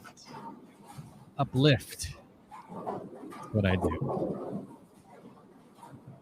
But no, I mean, a lot of interesting things happening. I went away to do some things, and heard you guys talking about Stephanie Zavala getting to 270 over. Whoops! And I walk out and she's plus 60. We may have gotten a little overexcited with that one. But I think obviously the big story that I saw. Maybe the biggest surprise is, Shannon O'Keefe being 50 under at this point, in danger of missing her first match play cut of the season. She She would need probably 750 the last 3 here to get there. And she can max out at 213 this game. Yeah, it doesn't look like it's going to happen. And they're not getting easier right now. It feels like they're just getting harder. And I really feel like this squad has a lot more rev rate than the first squad did. And so it's forcing them a lot further to the left. And now they're starting to see some major carry issues. And even if they can get to the pocket, it's pretty rough sledding. So these last 2 games are going to be kind of a hang on. I think that's kind of and I kind of posed that question a couple of minutes ago, and just kind of, we thought it was going to be different. We really thought it was going to be different, but essentially the scoring pace has kind of done the same exact thing as we saw in the previous block. It was, you saw a bunch of people kind of gather up and get to this one point, and then like everybody would just get into a roadblock, and everyone would just kind of stalemate at this one like decent plus number. You get around plus 60, and then you just kind of hang out there for a while, and you're not sure if you're going to make it, or all of a sudden you shoot 160 and you're in trouble, or you shoot 220, and then all of a sudden you got a little bit of breathing room, but you're still 160 away from being in question, and which for us makes it great. Yeah, especially since we're not bowling. Yeah, exactly. But I don't know if you saw the Dasha Kovalova interview we posted, but she basically revealed in that interview that towards the end of the block she was sliding 44, and so and she throws it pretty hard and pretty direct. She does have rev rate, so I wouldn't say she throws it straight, and that rev rate is what allows her to carry. But she can keep it on a pretty straight line and still get the ball to hit. And the problem, this squad is running into, and you see this basically in every bowling tournament, every professional tournament, whether it's the PWBA or the PBA, is that the subsequent squads tend to start further left than the squads before them, and I think that's what happened here. And now they're really hooking, and the carry here is not easy to begin with. And so now, you got to play a very straight angle from very far to the left. There's not a lot of strikes out there to be had. Well said. And as far as things getting interesting, yeah, that's happening. Just making a quick trek around the ITRC here, looking at live scoring. Sydney Brubbett doing what she needs to do. 208 that game. She's at plus 107. 167 for Danielle McCune. So after making a move in the previous game, she's going to give some pins back. She's at plus 20. Julia Bond's going to be in the plus 150 range. Stephanie Zavala, 183. She's going to be at plus 43 now. So she was the number, but she's given a few pins back. So some of the players in A squad who already have set a number are going to go back ahead of her now. Valerie Bercier, she's still doing what she needs to do. She's at plus 140. So she's in a great position. We see Kelly Kulik at plus 11. Rocio has slowly been moving up. We haven't talked too much about Rocio today, but after a little bit of a slow start, she's just been 220, just doing her thing, staying out of the way. She's at plus 51 now, so she's actually gone ahead of Zavala. Lauren Pate, plus 36. Stephanie Johnson, plus 44. Misaki Mukutani, plus 27. And every one of them is a 240 game away now from being in the number. Yeah. Yeah, it's and Valerie just shot 235, and Valerie's not somebody you would think would like it. She likes to throw the ball slower, and she likes to see some shape to it, but she's able to be nice to it and get the ball through the front and then get the ball to roll up and hit, whereas a lot of other players aren't able to get the ball to hit, and that's why she's having so much success. But it's very interesting. Like you said, Aaron, I do think that there are scores out there if you hit a pair that's favorable and you're able to find a little trick to get the ball through the front part of the lane and still get it to go through the pins. And with that, ready for game 8. And I think this is an intriguing pair for us to take a look at. We got a couple players arguably on the outside looking in this game. Got Rocio at plus 51, Lauren Pate plus 36, Misaki plus 27, Stephanie Johnson plus 44. So will one of them be the hot hand this game and get themselves into the number?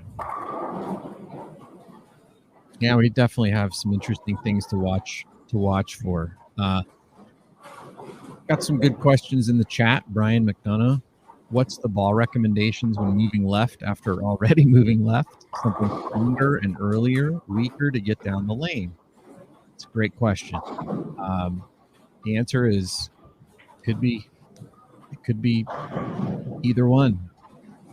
It just really depends on where you're seeing the ball. Hook. If obviously if the ball's hooking too early, you want to throw a weaker ball. If you're seeing it, but then on the other hand, if that weaker ball, isn't getting into a roll at the place you need it to get to in order to carry, you would want to go to something a little stronger. So it's almost the same as what you see when you're playing out to the right, for a right-hander. If you find that your ball is going a little bit too long before it gets into a roll, you want something a little stronger and a little earlier. And, one of the things that I've always found interesting about these patterns is the assumption is that, the more you move left, you just want to keep balling down. And, I think sometimes that's not the right strategy. Sometimes you actually would go to a stronger ball because you might jump left and find a little bit more oil, and then so you would want to get a little further left and throw something stronger. But then if you do that and the ball 5/8 10s, yeah.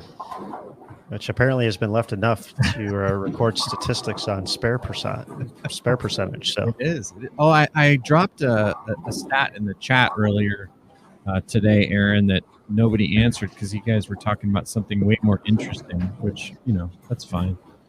But the question was, what on the spare success machine, which is a conglomeration of PBA statistics and spare shooting, 447,000 attempts, different spares. What spare was made more often, 2-8-10 or the 8-10? Interesting. I feel it's probably the 8-10, but I was terribly off on my 5-7 percentage earlier. So I'm going to stick with 8-10 though. You're going to go with 8-10 is made more often than the 2-8-10? You are correct. Now tell me how much more often the 8-10 is made than the 2-8-10. Is it 2 times as many, 3 times as many, 4 times as many? That I have not a clue to where to begin to even start. 3 times. How about that? It's basically made twice as often as the 2-8-10. Yeah. So the 8-10 is made 3.1% of the time, which is fairly high, wouldn't you say? That's a little higher than I potentially would have figured, but the 7-10 is only made 0.7% of the time. The 8-10 is made 3.1% of the time. But the 2-8-10 is only made 1.6% of the time. Well, there you go. It's amazing. You would think it would be easier. But it's not. Not gonna lie, I did watch a video which is full scientific proof of the number of Mitch Hoope going across the house at North Rock Lanes, shooting 7-10s, one on every lane, and I believe he ended up getting 7 out of 48. Yeah. There's something along those lines, 6 Yeah, out of 48. Yeah. So I could just see with the, we see pins bounce enough that, it just has to, not cover quite as much distance. So you figure you probably get a few more hits out of the back from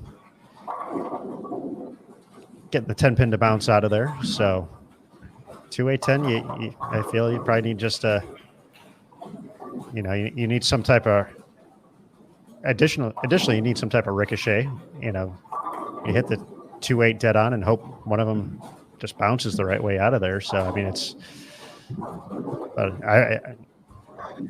there's no strategy at the 2-8-10. There isn't, no. Yeah, like unless you're Anthony Simonson, and can throw a backup ball with a 500 rev rate, there's really no good way of shooting that spare. You're saying everybody can't do that? And even he doesn't even try it every time. Sometimes they'll just take the count. But yeah, I mean, I used to try to throw a backup ball at it, and my rev rate wasn't high enough with the backup ball to hit the 2-pin fin enough and still get the back pin. So it's a hard spare. Anyway, didn't mean to derail the conversation with that, but at least it was a bowling related topic. We like those. We like numbers. And so everybody's really going to like Game 7 results, now available on PWBA.com. There's a nice cover there on the wash up by Misaki. Dasha continues to lead overall at plus 229. She's in the books. Julia Bond plus 155. Valerie Bercier plus 140. Both of them on B squad. Daria Payuk in 4th place and from A squad plus 108. Sydney Brummett in 5th place, holding strong here, plus 107. Birgit Norikes, 6th overall at plus 106. Verity Crawley in the books at plus 87, as is Diana Zavyalova at plus 82. Jordan Richard at plus 73. Jillian Martin in 10th place now, 173 last game, so she dropped to plus 72. And then 2 players from A squad round out the top 12 at the moment. Shalyn Zulkifli at plus 63. And now the cut number drops to plus 53 with Erin McCarthy. Plus 53 already in the books. Erin McCarthy, first player out. We're watching her right now. Rocio at plus 51. Stephanie Johnson plus 44. Stephanie Zavala plus 43. Taylor Bailey plus 40. Lauren Pate plus 36. Misaki Mukotani plus 27. Danielle McCune plus 20. Kelly Kulik plus 11. Liz Johnson plus 6. The current cash line at the moment, 28th place, minus 13.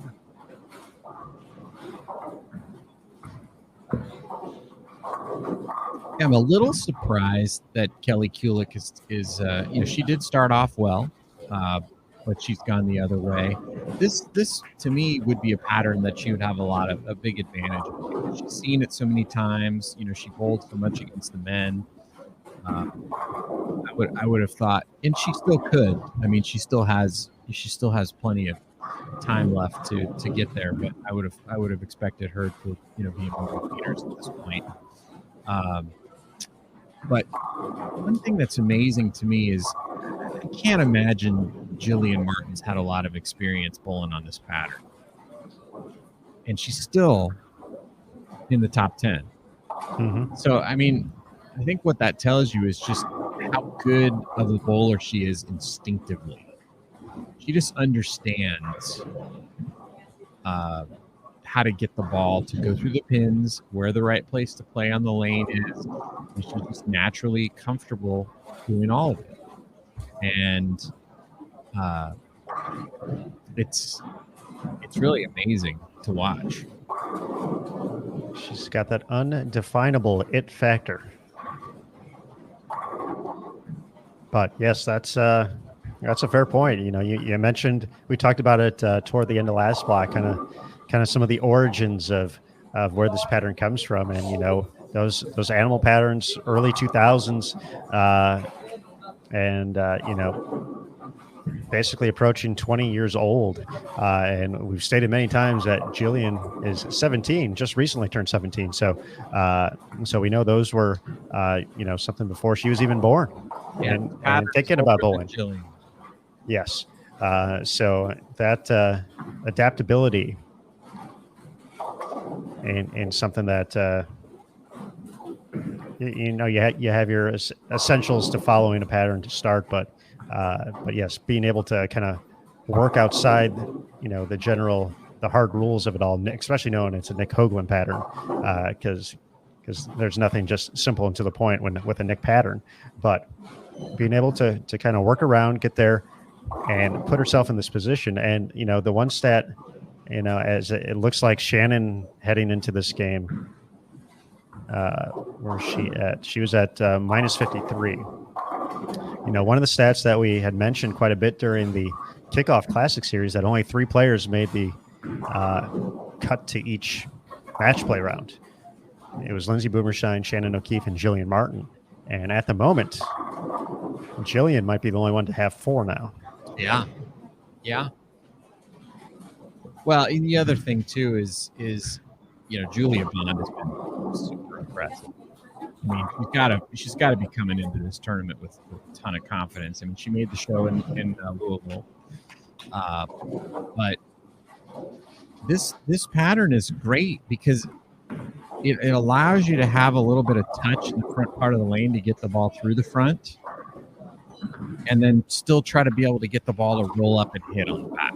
And Julia Bond, I think one of the things that makes her so great is just how good her touch is.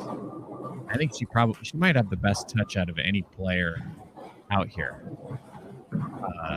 Kelly Kulik's pretty good, but her rev rate's a little higher.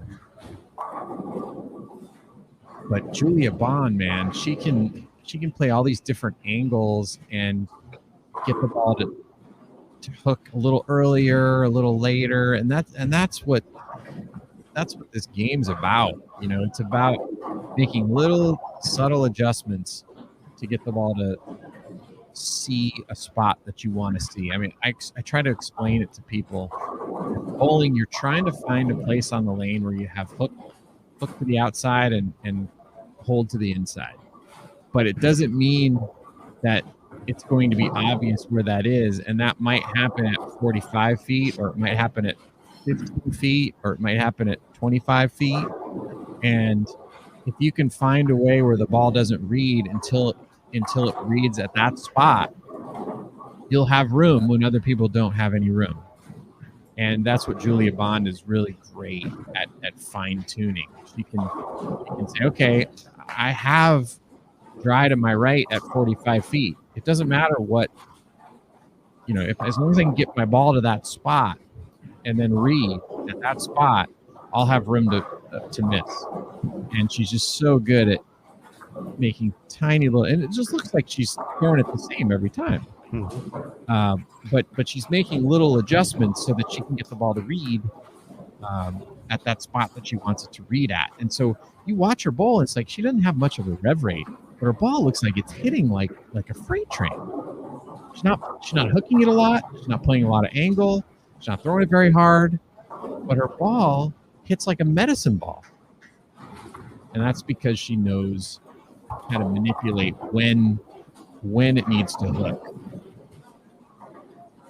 I think she showed off that skill tenfold looking back at the Queen's Stepladder Finals, because by the time it got to her in the championship match, those lanes had transitioned quite a bit. And you mentioned it, JT. You talk about, you don't put her in the higher rev rate group necessarily, but she was, it wasn't her outside, trying to force something outside. She had moved in. She was seeing what the lane was telling her to do, and the move at that time was to get left. She did that, got to the right ball, and then she ran away with that title match in dominating fashion. In another situation where you look at the angle she was playing, and you wouldn't expect her to have her ball hitting as hard as it was, and that was just a masterful clinic, and everything you just described there was,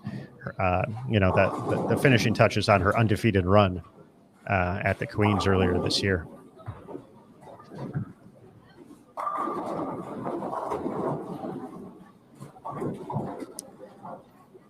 Speaking of Julia, currently on lanes 9 and 10. Double, couple spares, clean through 4.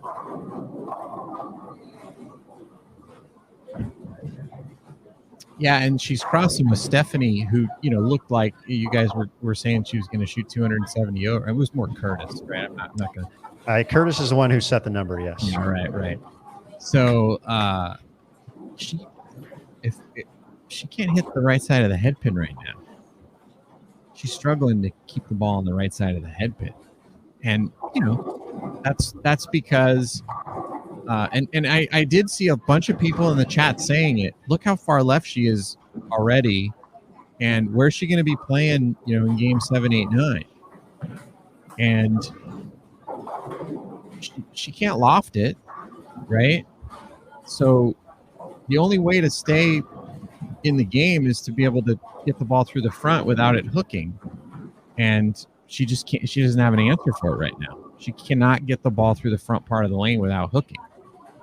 And Julia just kind of floated through there like watching Greg Maddox, pick spots on the plate and just kind of thread it through. And she's just able to get it through the front clean without the ball even looks like you're like, are they bowling on the same thing? You're watching Stephanie, you're watching Julia, and it doesn't look like they're bowling on the same condition because Julia's ball just gets through the front so easily, and then she gets it to roll up. Stephanie's just fighting to get the ball, to the right of the head pin. I mean, it's not very often that you see, the PWBA players have to play this far to the left. That is a fair point. You mentioned that interview. Dash is sliding 44. That's usually not a number we hear out there too often. But it's kind of being exemplified here as we watch this pair. Nice, make it work, Lauren. 5 in a row. You got to take it when you can get it. But you can see where Gigi's sliding into. You can see, where Rocio is crossing at the arrows, the real estate is starting to run a little thin there.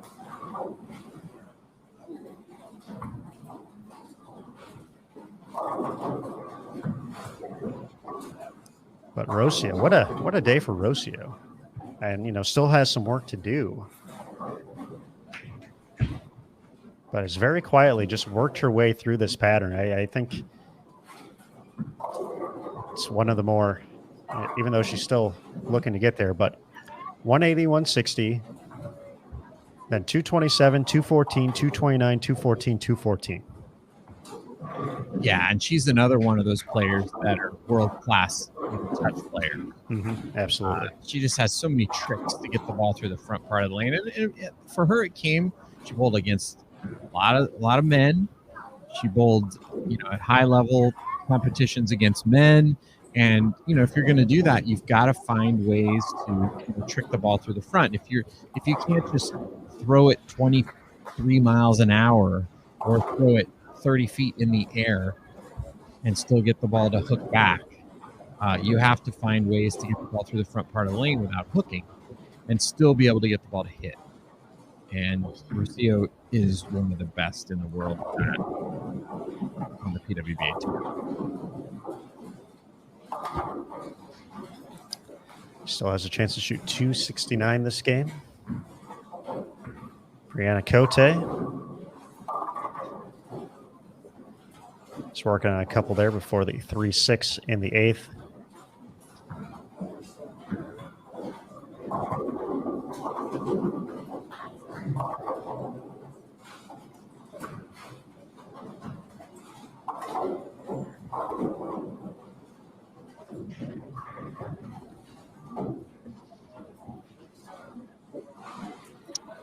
Aaron, did you ever see the shot of Jason Belmonte at South Point throwing it halfway down the lane? Potentially. I recall seeing one where he was bowling on 1 and 2, and he was standing halfway on the. That's the one I'm talking about. That is the one. Okay. Yes. yeah. Yes. Yeah. I So have seen that one. guess which pattern that was done on? Was it on Shark? It was on this pattern. How about that? Yeah. And he needed. The amazing thing about that story was you'd watch that one shot and you'd go, oh, that's a circus act. It's not. He needed like 480 the last 2 games to make the cut at the championship. And it was when all the animal patterns, you hold 12 games a day, and the 60 game totals were your show for the world championship. And he needed 480 the last 2 games to make it, and he shot like 510 the last 2, throwing it like that. Yeah, Unreal. it was unreal. It was one of the most amazing things. It was in my top 5 amazing things I've seen in bowl. It might be in the top 2. But that was on this pattern. And nobody in this field can throw it like that. And they don't need to, because there hasn't been the rev rate that Jason was bowling with all, but you've got to get pretty far left.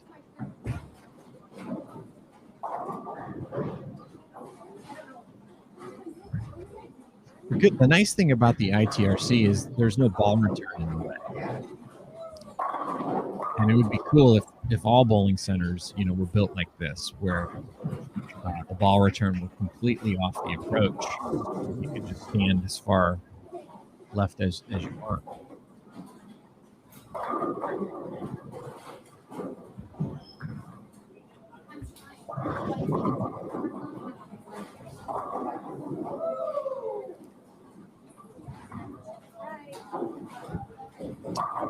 She's standing.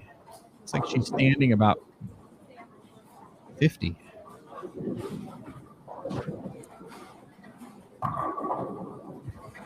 Maybe 40, 48. 48. Yeah, that sounds like a fair number from here. Yeah.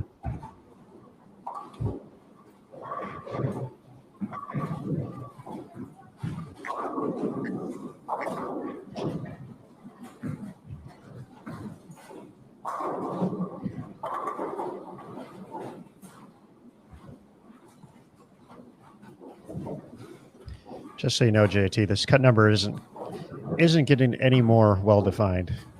Taking a look at scores around the house. Yeah, I mean, some players are whacking them, some players are struggling. It's really hard to predict. I mean, even Missy Parkin she has a chance to go 250 this game to get to the plus 40 range. Yeah, that would be right there.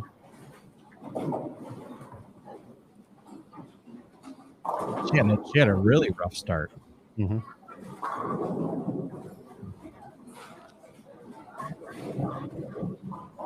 Lauren Pate catching some hits here, getting them all to fall. Shoot 266, which would plus 102.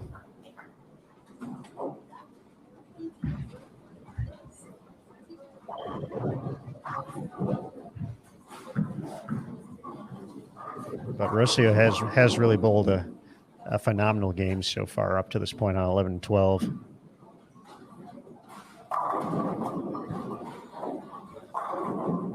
Yeah, another great shot there.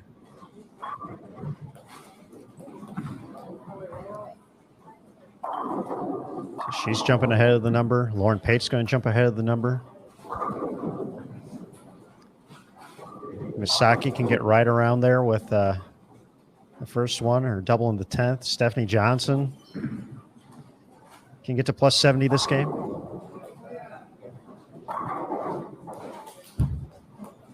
Birgit putting together a big game over on 5 and 6. She can shoot 269 still. Jillian Martin, a late 3-bagger. She kind of fell to the number that last game, but she can get to 227 this game. Get right around that plus 100 number. Sydney Brummett, a bit of a slow start on 7 and 8. She was essentially right around plus 100 and potentially going to be giving some pins back here.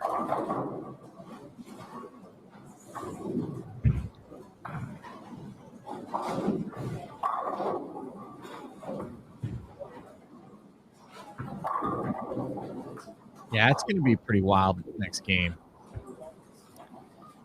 Not time for bed yet. You're going to want to stick around for this last game. And as a friendly housekeeping note, provided by Tennille Milligan, our tournament director, she told me in a message at 8:35 p.m. local time, if there's a tie for the final spot, there will be a 1-game roll-off tonight.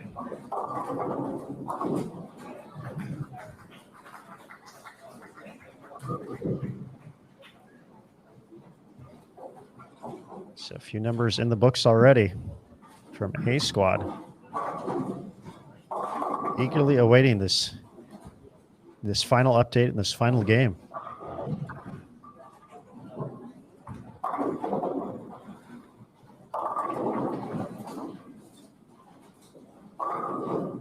You know, a while back, Aaron, I promised that whenever a roll-off or a tie were mentioned, I would mention the name Jim Stefanich. And I think it's about time to mention Mr. Stefanich. And if you remember, Aaron, Jim Stefanich's famous 300 game on television, he was playing this fallback line. Very deep inside line. Well, it seems appropriate here for our 43-foot condition.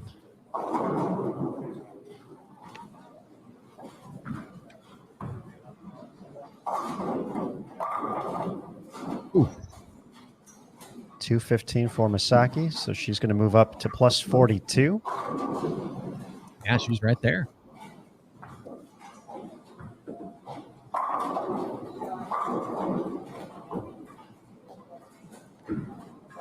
Yeah, huge game here for Lauren Pate. She's gotten some hits to go her way. She's been fighting this line a little bit, but has caught a few hits. Got to cash those in, though. Yeah, I'll tell you, I watched her bowl the first couple of frames, and I was like, I think she was going to shoot 140. She went strike, I think big four, and then runaway Brooklyn. First 3 frames. And I was like, she can't keep the ball on the right side of the head pin. She's going to shoot 140. And yeah, she's figured it out. And, you know, like you said, got a few breaks, but, you know, she's parlayed them into a big number here. And, you know, she's going to make this 10 pin and shoot 240. She'll be plus 80 with 1 to go.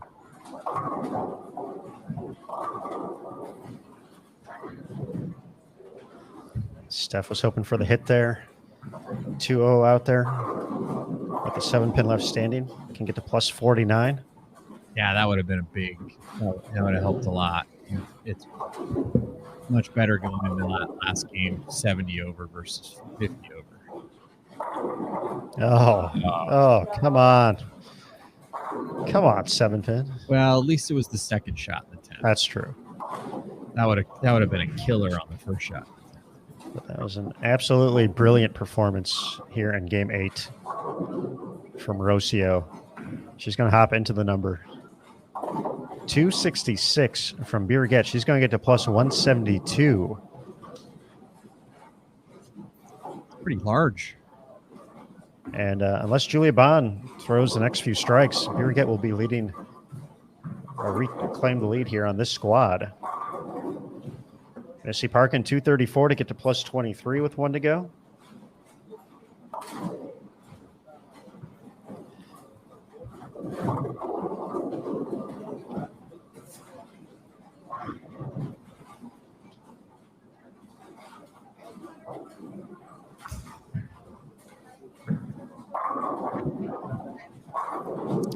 All players going to be plus here on this grouping on 13 and 14. Jen Higgins getting to the right side of plus.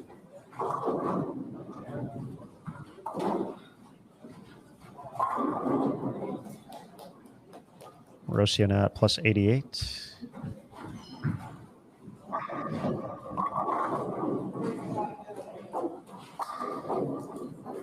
Lauren plus 81.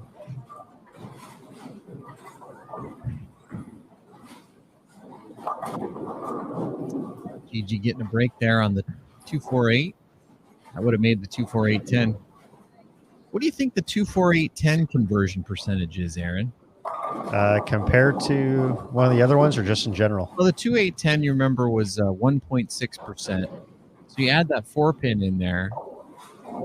I mean, you wouldn't think it would be much easier, right?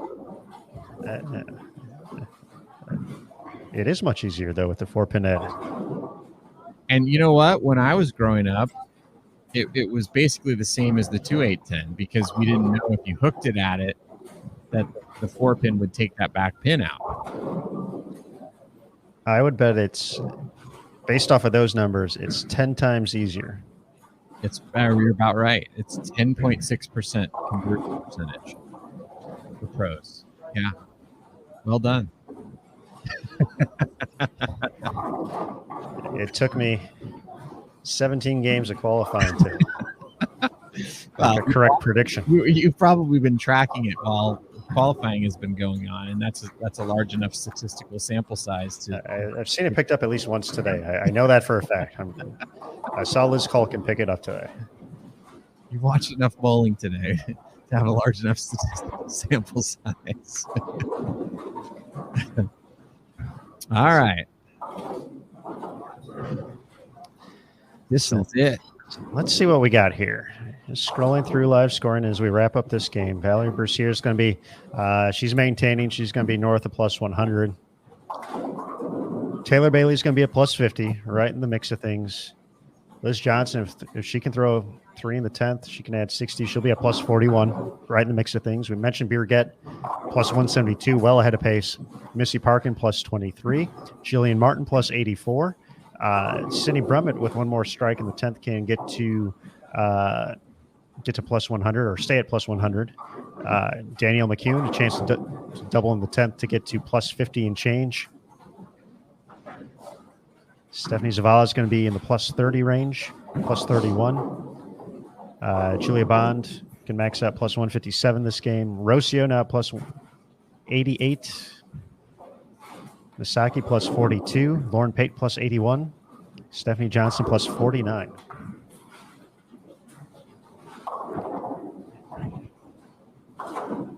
Let's see. My goodness.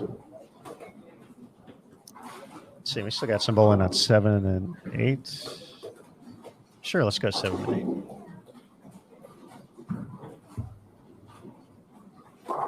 8. Jim Stefanich would approve this idea.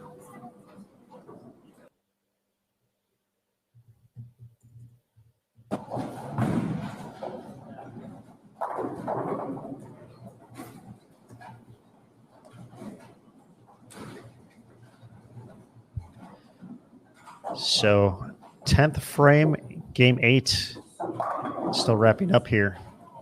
Sydney Brummett, late string of strikes.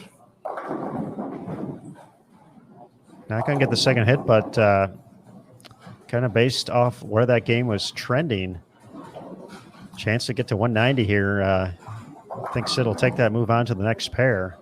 So she will drop below plus 100, but still maintaining her spot. Danielle did not get the first hit. She will take the spare 215. So her max score, she can get to plus 35.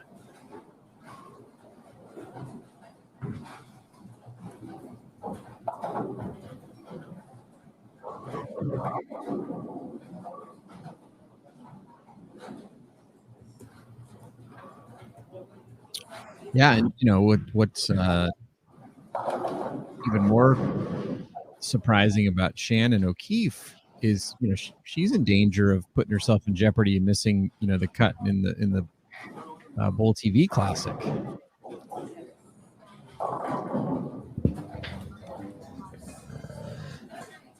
Yes, that's mean, she's essentially looking at minus 100 here if she strikes out, and we know what Shannon is capable of. And looking back at the Queens this year after that rough stretch she had during qualifying and bouncing back the next day and then putting together a nice performance overall.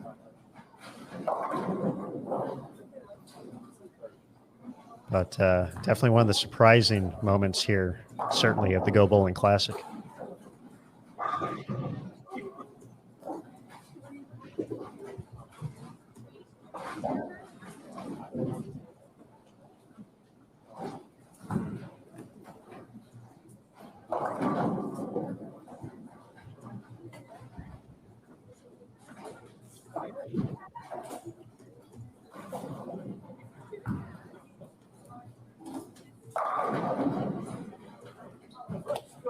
As we get ready for this final game, though, folks, I believe you already know what time it is. It is time. Almost. We're so close. For our giveaway. For those of you who have hung around through this 9-game block, first off, we salute you. We're ready for more tomorrow. But Bowl TV t-shirt going to be up for grabs. To one lucky Bowl TV viewer, you can rock it like our buddy Joe here. There he is. Looking great in his Bowl TV t-shirt. And all you have to do to enter this giveaway, you'll see a prompt in the bottom left-hand corner of your screen. It'll say a giveaway is beginning shortly. It'll count down for about 60 seconds. Then in the very same spot in the bottom left-hand corner of the video screen, it'll say a giveaway has begun. And all you have to do is hit the submit entry button. And you'll be entered for a chance to win a one-of-a-kind limited edition Bowl TV t-shirt.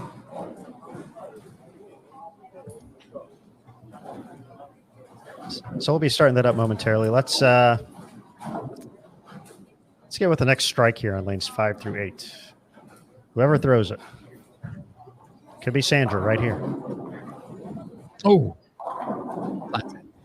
It is on the players. If they do not throw a single strike this entire game, I will get the t-shirt. I'm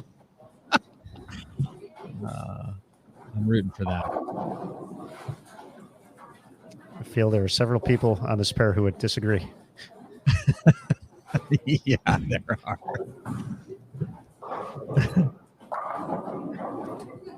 Jen is not going to get the Brooklyn hit. Maybe Elise will start this giveaway for us. Oh, there we go. We're in business. Elise Bolton delivering the strike here in the early going. Game number 9 to get the giveaway underway. Once again, wait for that submit entry button. If you're in full screen mode, we do suggest you take it out so you can see the chat and everything. Good luck, everybody. And thank you again for being part of the Bowl TV community.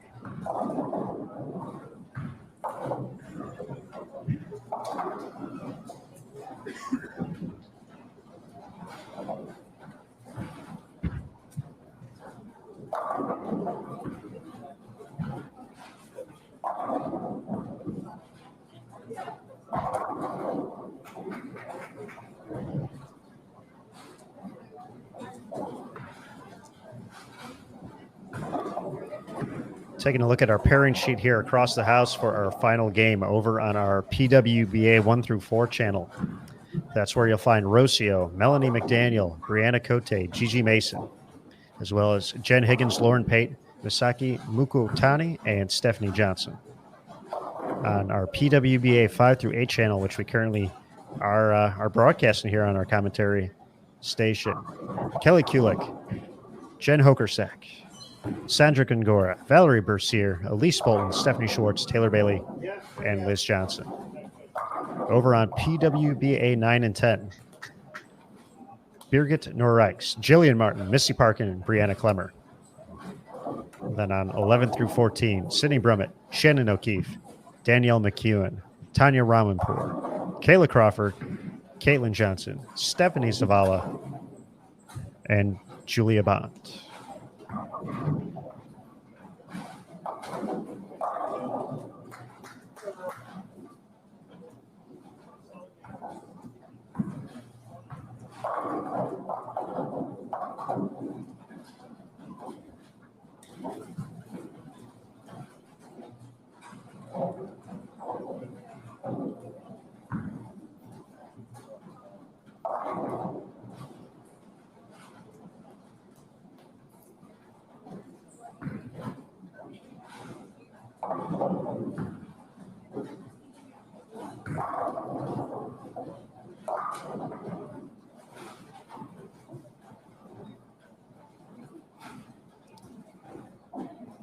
All right, we have a winner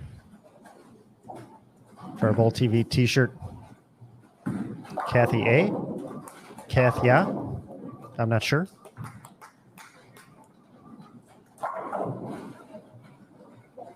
But congratulations. Our marketing team will be reaching out to you in the next couple of days to make sure we get you that shirt. So thank you again for participating. Thank you again to everybody for participating here at the Go Bowling Classic.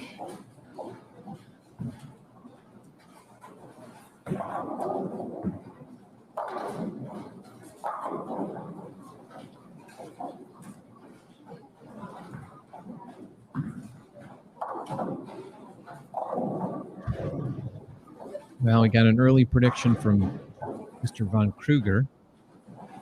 That 73 would be the number. I'm just glad his prediction wasn't pain. Pain could be the number. Rocky 3. An excellent prediction at all times. It is. There has been plenty of pain. But, Taylor Bailey would need 224 to get around that number. Obviously, Valerie in good play. And Valerie is not playing that far to the right or to the left. Playing pretty much right on fourth arrow. And with her ball speed, she's using voodoo and smoke and mirrors to get the ball through the front part of the lane.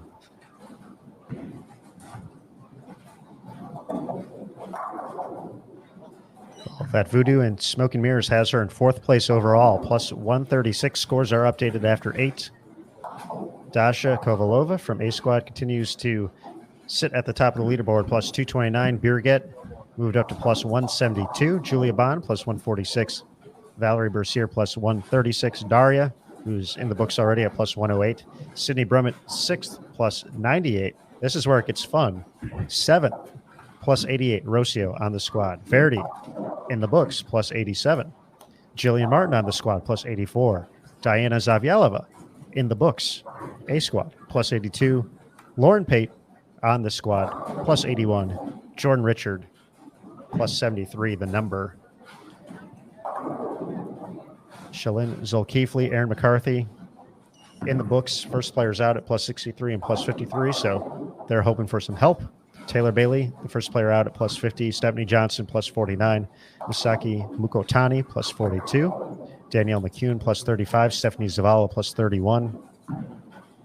Missy Parkin, plus 23. Liz Johnson, plus 9. Jen Higgins, plus 4. The cut number at the moment, or excuse me, the cash number is currently minus 8. Minus 8 for the cash number. That is Taylor Boltice from A Squad. Do you remember what Jordan Richard did in her 10th frame of game number 9?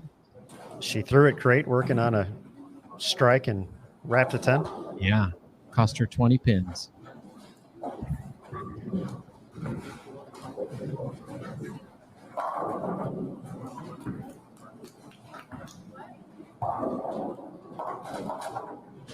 I wouldn't be surprised to see Kelly Kulik shoot 300 this game and sneak in.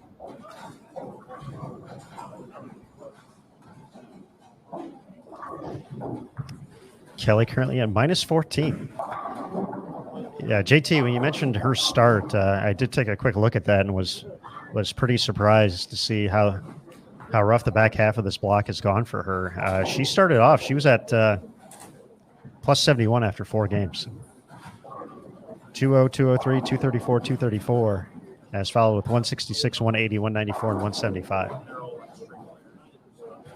Yeah, I'm definitely surprised as well.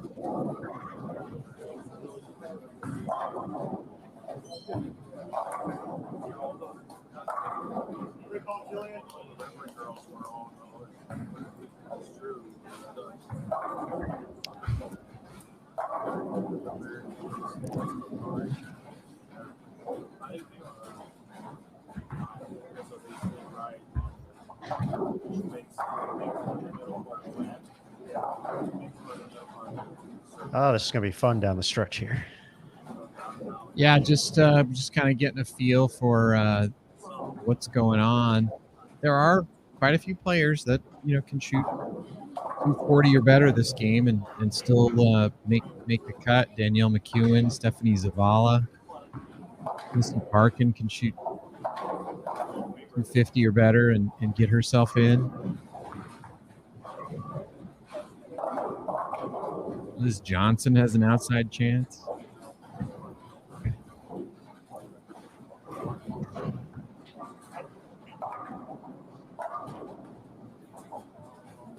But I mean, the carry is not fun right now. I just saw Julia Bond leaving stone cold 8-10. Should let her know she has a 3-point-something% chance of picking it up. I would, but I'm afraid I'd get a rosin bag in the face. All right, Kelly, 4 for 4.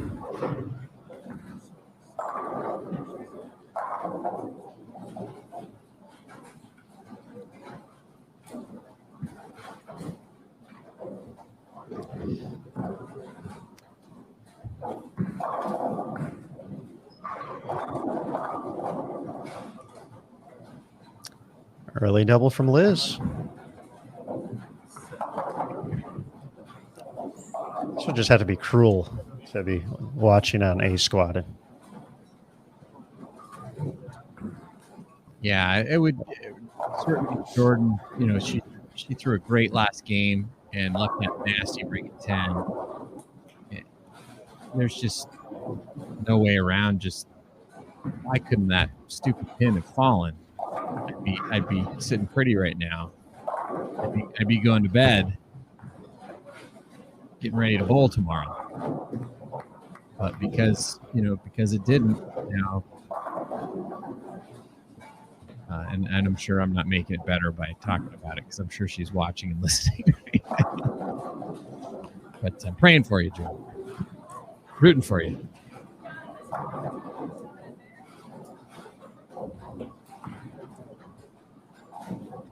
Sydney Brummett with the front 4, 11-12. So she still needed a solid game this game, and basically starting with the front 4, really no way she's going to shoot lower than 180. So looks like she'll be hanging around for extended play tomorrow. Nice to see a strong block here from Sid. I'm sure she was disappointed walking away from here at the kickoff classic. She did not make the cut to the Hall of Fame classic. Did bowl well in the regional, though, that took place, but I'm sure she was hoping for those 24 games of match play. So nice to see her come out of the gate strong here, and hopefully a couple frames away from locking up a spot in the top 12.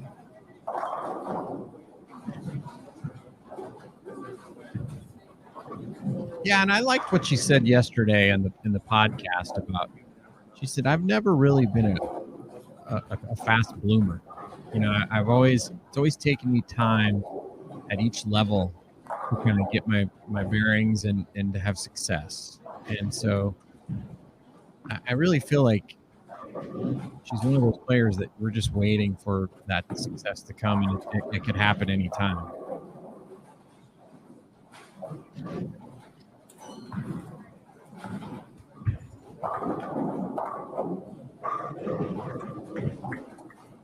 And Stephanie Zavala fighting back. She's got spare turkey.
Very impressive for Valerie.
First open for Taylor Bailey. It's on the outside looking in.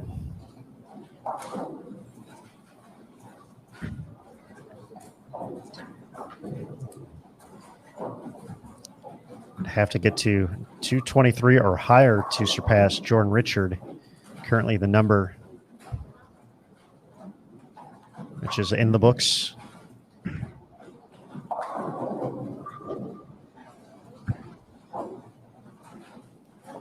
Yeah, there's still a lot of math that is possible. Aaron Smith.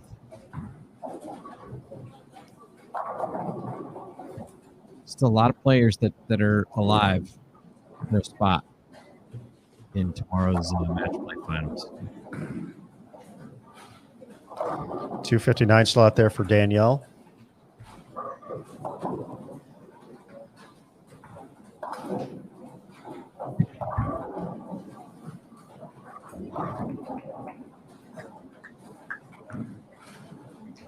And of course, got to keep an eye on folks who are on the inside of the number at the moment. Lauren Pate over on 3 and 4, 103 in the 6th after a split in that frame.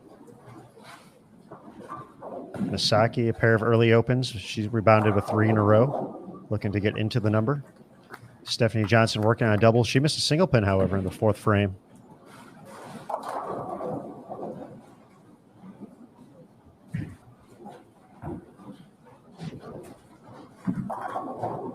Oh, break there for Taylor. Just probably going to need the next 3 or 4 strikes. Mentioned she's got to shoot 224 or better to get ahead of Jordan Richard. So she would need to strike all the way through the first shot in the 10th to accomplish that. And any miss between now and then would put her under 224. So she's going to need all of them. Very quietly over on 13 and 14 after a pair of spares to start. Stephanie Zavala 4 in a row.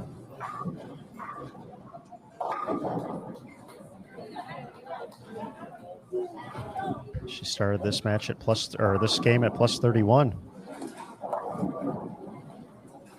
Yeah, I mean, how crazy of a block has she had? She went from, everybody thinking she was going to run away and hide and lead to now having to shoot a big game to make the cut.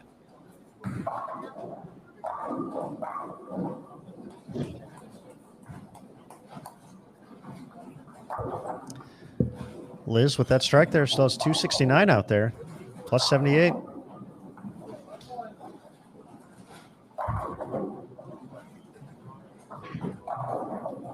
Jillian Martin, no doubles yet. Had an early split on 9 and 10.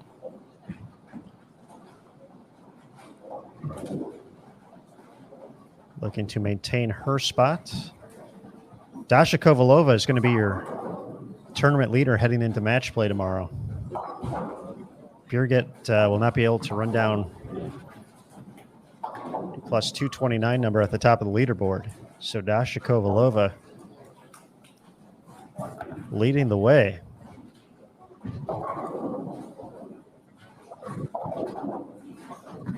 Stephanie Zavala missed in the 7th as a makeable spare, the 610. But she need to throw a lot of strikes still in the 8th, 9th, and 10th in order to pass Jordan Richard. She still needs 243. Max score, if she can spare the 610, would be 257. And she spared it.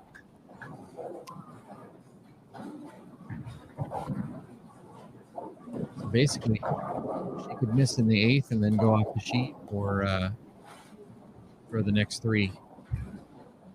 Those are basically the only 2 paths left for her. Sydney Brummett doing what she needs to do, 6 out of 7. DMAC. So it's 259 out there.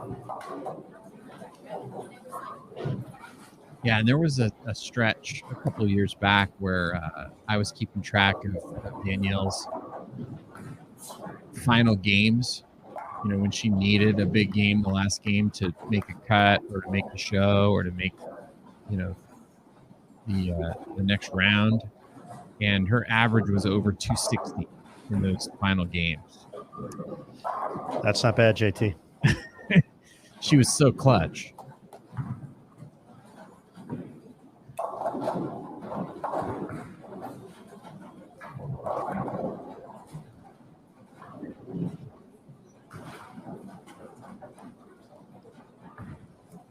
That hit right there is probably going to take Liz out of it. 240 is her max now. Taylor Bailey got the double. Kelly's still striking, but going to be a little bit too late.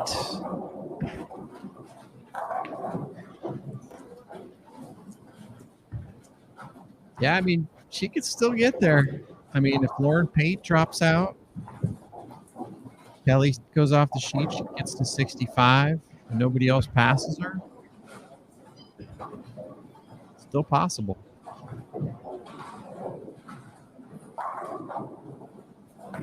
Lauren Pate pacing at 180, 183 at the moment.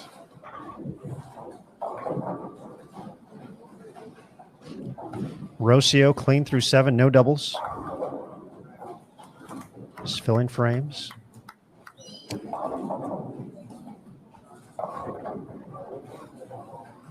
And we see that Greek Church on lane 9. And that is Jillian Martin. And that could be trouble for her.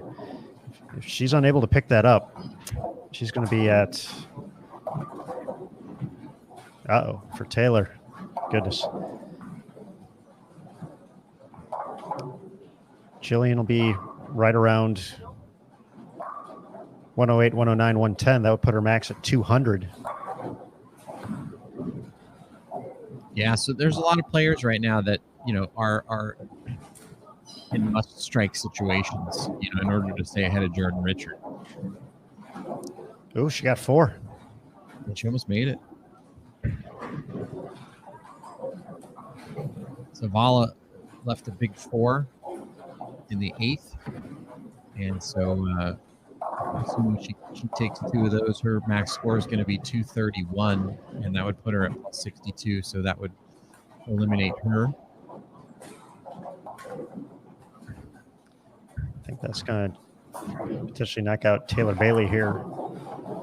Best she can get to now, 201 and plus 51. Danielle McEwen with an open in the 8th frame. Struck in the 9th. She can get to 220. That's not going to be enough. I'll put her at plus 55.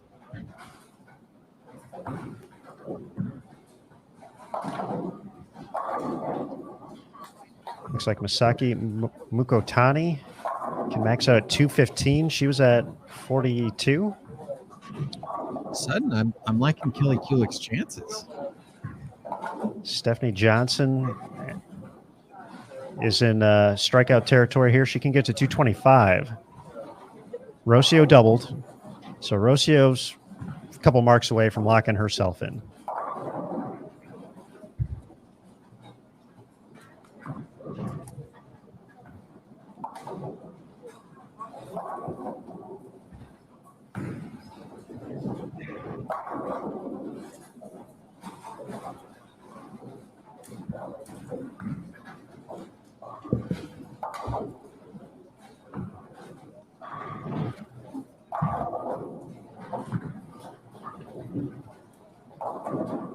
It might come down to Kelly Kulik and Liz Johnson.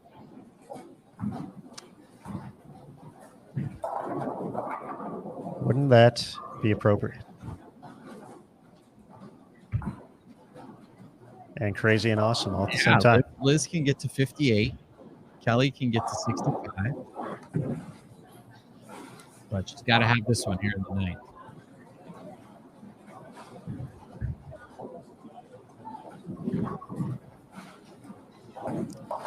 Jillian Martin did not strike in the 8th frame. Her max down to 190 now. It's one more strike for Kelly. My goodness. Who shoots 270 on this in the final game?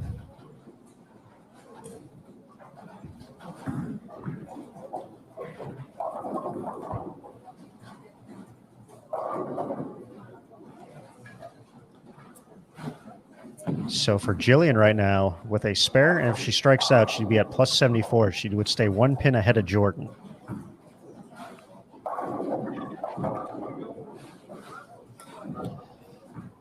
Here, I'll share mine so we can flip back and forth.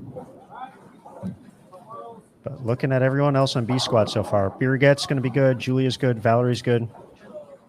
Sydney's done what she needed to do. Rocio, a couple spares away from filling it out. So it's really a question of Jillian and Lauren, what they can do here in the final few frames to stay ahead of the pace.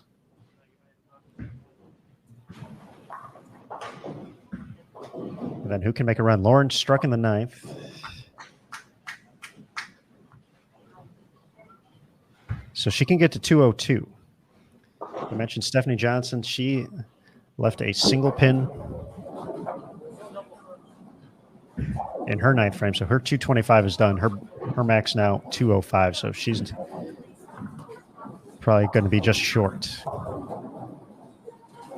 Kelly Kulik here can get up, go off the sheet, end up at plus 65, and more than likely would be the number.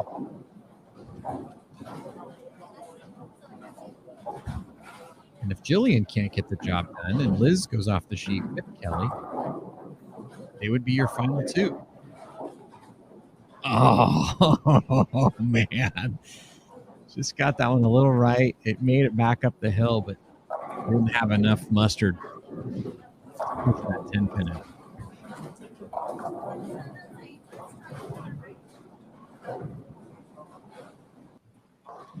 And here's Jillian. 9th frame. Go. Oh, wicked. Wow.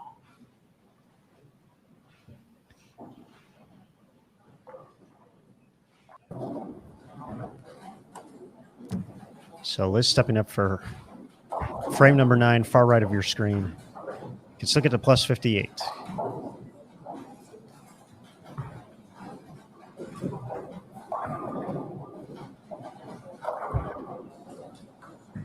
Oh, she did not leave the 4-5. Zavala can still get around Liz, though. Zavala can still get to 231. That would put her at plus 62. Yes. Which would also note Shalyn Zulkifli still hanging there at plus 63. So she would not get around Shalyn. Sydney Brum at 232 that game. She's good. Danielle finished with 188 plus 23. Will not be enough.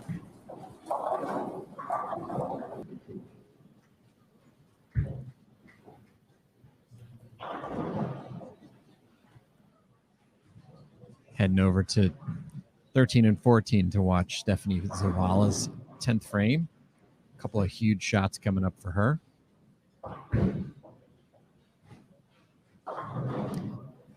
Kulik finishes with 258 to get to plus 44. Yeah, a valiant run that last game, but just going to come up just short. And this is a must-strike shot here for Stephanie Zavala.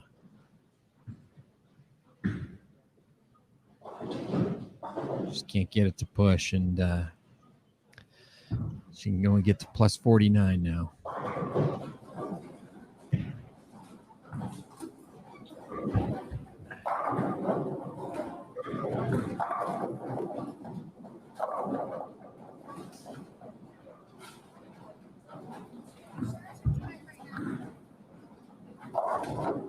Milko Tani in the books at plus 46.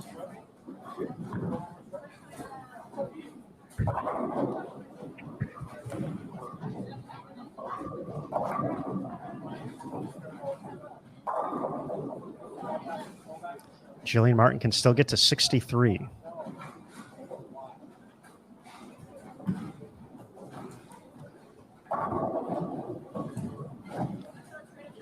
Which would match the mark of Zolkiefli, who's in the books. Uh-oh. Oh! Really? Wow. You're kidding.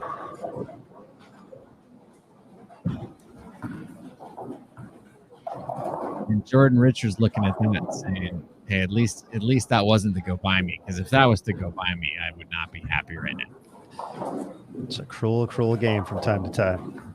Rocio's in. Rocio's going to be in the 2-0s at least. Rocio grinding out a clean game.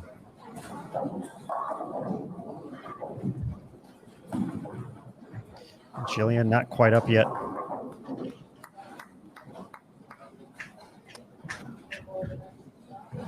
Gotta have it right here for Liz Johnson. Any chance.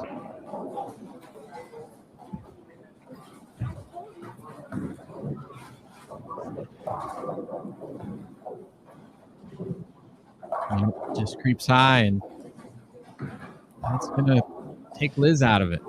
Hermax plus 44. Far right of your screen, that was Lauren Pate. She delivered the first hit in the 10th. So she can still get to 202.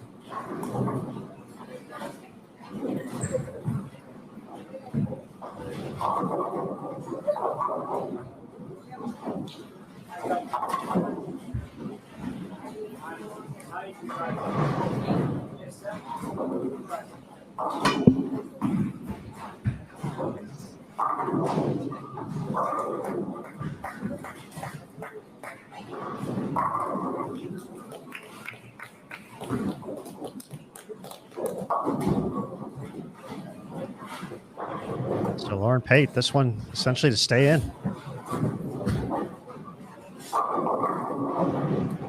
How about that? That's impressive. I mean, she looked so lost going into the beginning of game 8. And for her to pull off the last 2 games that she did and then having to make the flip this last game, that's impressive.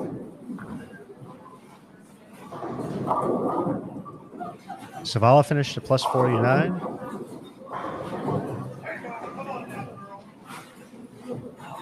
So right now, is it just to see if Jillian can does enough to stay in? Yeah. All right. We're going to go head over there. Her first shot of the 10th. Yeah, she needs a double.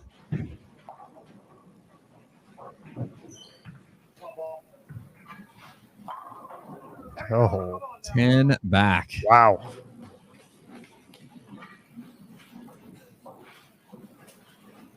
Wow, JT. Lauren did get that final hit, plus 83 in the books.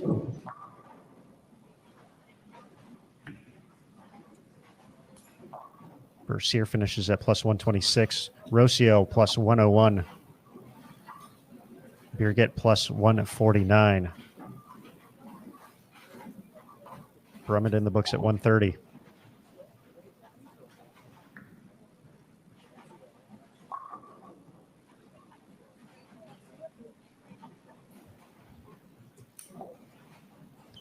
Second shot of the 10th.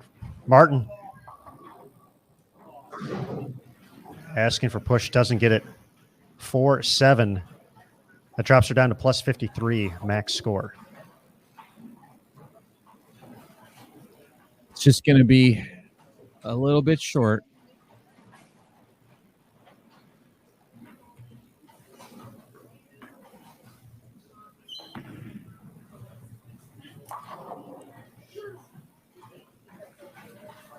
Plus 53. So after all that craziness, this up and down,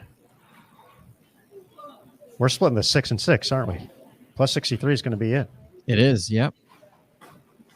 Yes, it is. How about that? Shalyn Zulkifli threw, I think, the last 5 to get to 201 that game too. Yeah, she did. Yeah. Huge bailout for her. Man.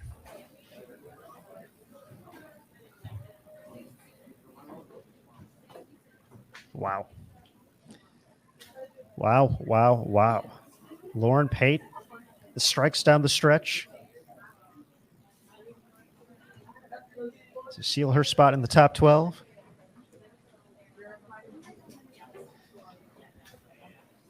The terrible long wait for Jordan Richard, Shalyn Zulkifli, Diane Zavjalova. See if it was enough. They can go to bed now. Woo. Although I'm sure for a lot of us, it's gonna be a while before the adrenaline wears off and we're able to go to bed.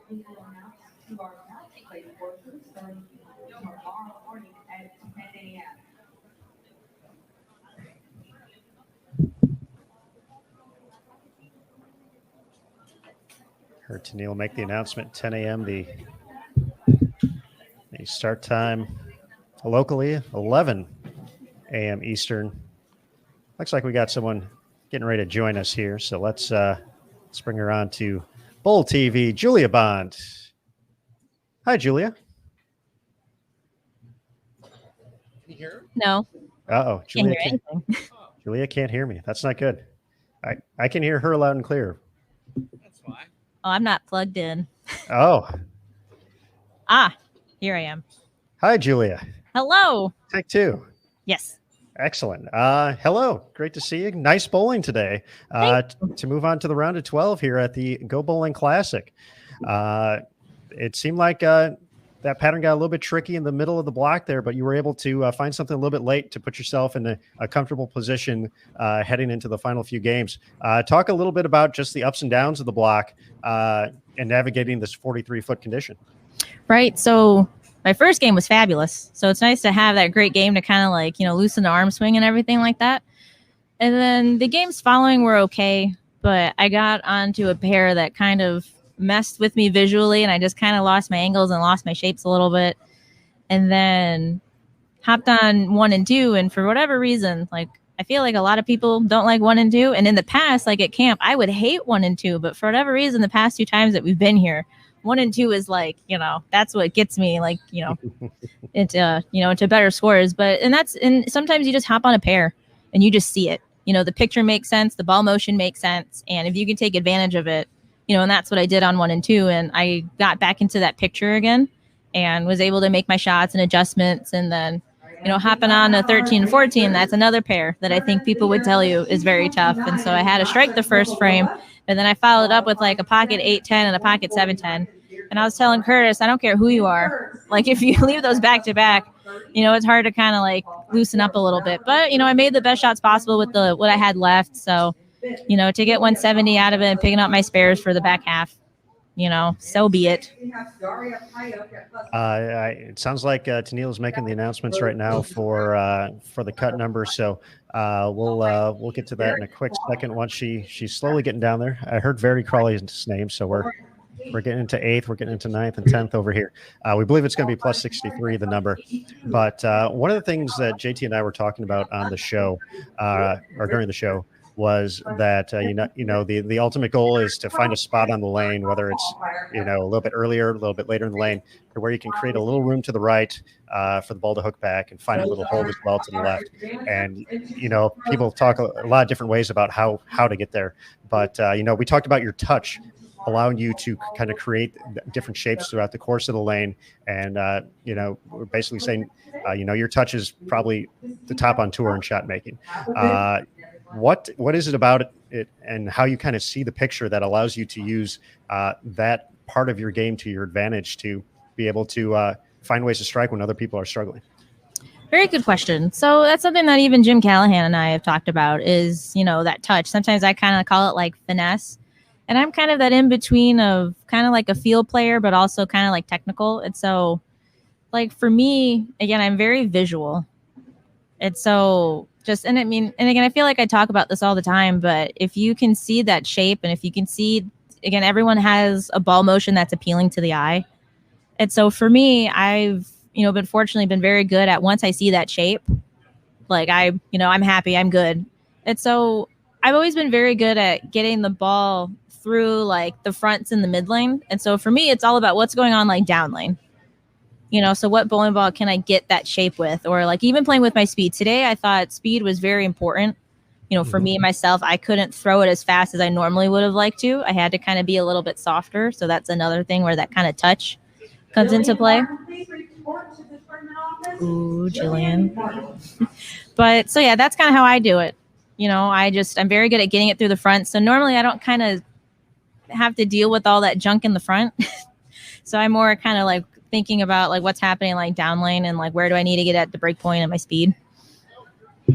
Gotcha. I believe that I don't think Jillian's in trouble. No. So unfortunately, I think she might get the runner up for the match play. So I think she was the first player out. Looking at the break that we just had, you finished off in Louisville. You made the stepladder finals there after a great stretch. You're leading in points. How did you kind of use this past month and change to get ready for this next block of the tour? Essentially your summer break. What did you do to A, relax a little bit, and B, get ready for this next swing of the tour? Right. So as soon as Louisville was done, I didn't bowl for about a good week and a half. That was like my break. And so that was, again, having a nice reset with my family, hanging out with my parents, hanging out with my friends, and then practicing here and there. Because everyone has a balance about how much practice is enough practice for them. Like what I would say is different than like what Sydney Brummett would say or with like what Rocio would say. And so, and there's kind of, and again, you can't predict it, but you don't want to like peak like too early. And so my practices were a lot of just kind of cleaning up the things that needed to be cleaned up. Like again, footwork is something that's always, kind of something that gets in the way. So making sure that I'm refocusing on that, but also making sure like what we talked about, like that touch that I have, making sure that, not messing too much around that. And so I'm just kind of staying, kind of in tune, but cleaning up the little things.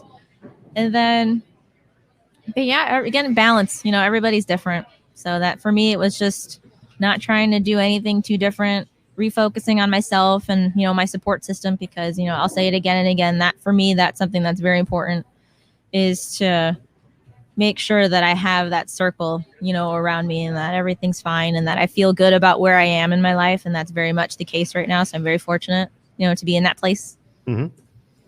Absolutely. One final question for you before we'll let you go. After kind of processing everything today, 4 on a pair, 9 games across, it's going to look much different. I would feel with match play, just the pace is going to be different. Just 2 on a pair in the head-to-head matchups.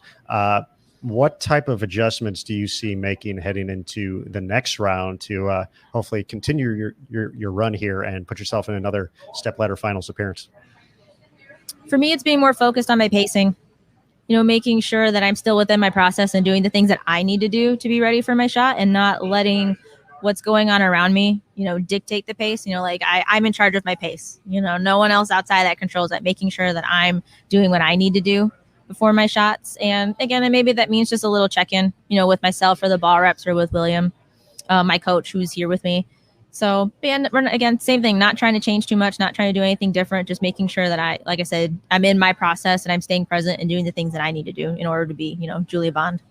Absolutely. Well, Julia Bond, we'll let you be Julia Bond some more here. Get some rest. We'll see you tomorrow here on the lanes for the Go Bowling Classic. Great performance today, and best of luck the rest of the way out. Thank you. I appreciate it. Bye. All right. Thanks, Julia. All right, folks. Julia Bond joining us there. We'll see if JT has anybody else lined up, perhaps, or if we'll be wrapping up here in just a moment. But he's saying that's going to be the end of the show. So that's cool, too. So once again, be sure to check out PWBA.com for the final results, as well as the recap story. Matt Cannizzaro feverishly working on the story at the moment. To have that ready to go, bowl.com and pwba.com. It will be available right there in just a little bit. So we did verify as well. Plus 63 was the number heading into tomorrow. So Shalyn Zulkifli from A Squad holding on to that final spot. Had to make the long wait to see if it was going to be enough. But Shalyn will be joining the mix with the top 12 here at the Go Bowling Classic. As we wrap things up, as always, a big thank you to the USBC and BPWA for their continued support of the PWBA Tour and their board of directors as well. Kegel, the official lane maintenance provider for the PWBA Tour. Of course, our athletes each and every week. We know so many folks are fans of the PWBA Tour and these great athletes, and we thank them for their time, their effort, and their dedication to the sport and their craft. And of course, all you good folks out there. That's right. I'm talking about you. The Bowl TV crew. We appreciate you joining us each and every time, hanging out in the chat, having a blast, watching bowling, watching the best in the world compete. It's a privilege for us to be able to bring you this content each and every week on tour, and we're looking forward to it for the rest of the way out. And finally, of course, the ITRC, the staff there, Nick and Lou putting in the long hours this week, all the volunteers from the campus who are helping out as well. Big thank you to them. The tournament staff, to Neil, Cecil, doing their thing as always. So thanks to them. Finally, the Bowl TV crew, Curtis Von Kruger, Jason Thomas, Matt Cannizzaro. I'm Aaron Smith. We're signing off from the Go Bowling Classic. We have our top 12 moving into competition tomorrow. We'll be back for match play, 11 a.m. Eastern, 10 local time at the ITRC in Arlington, Texas.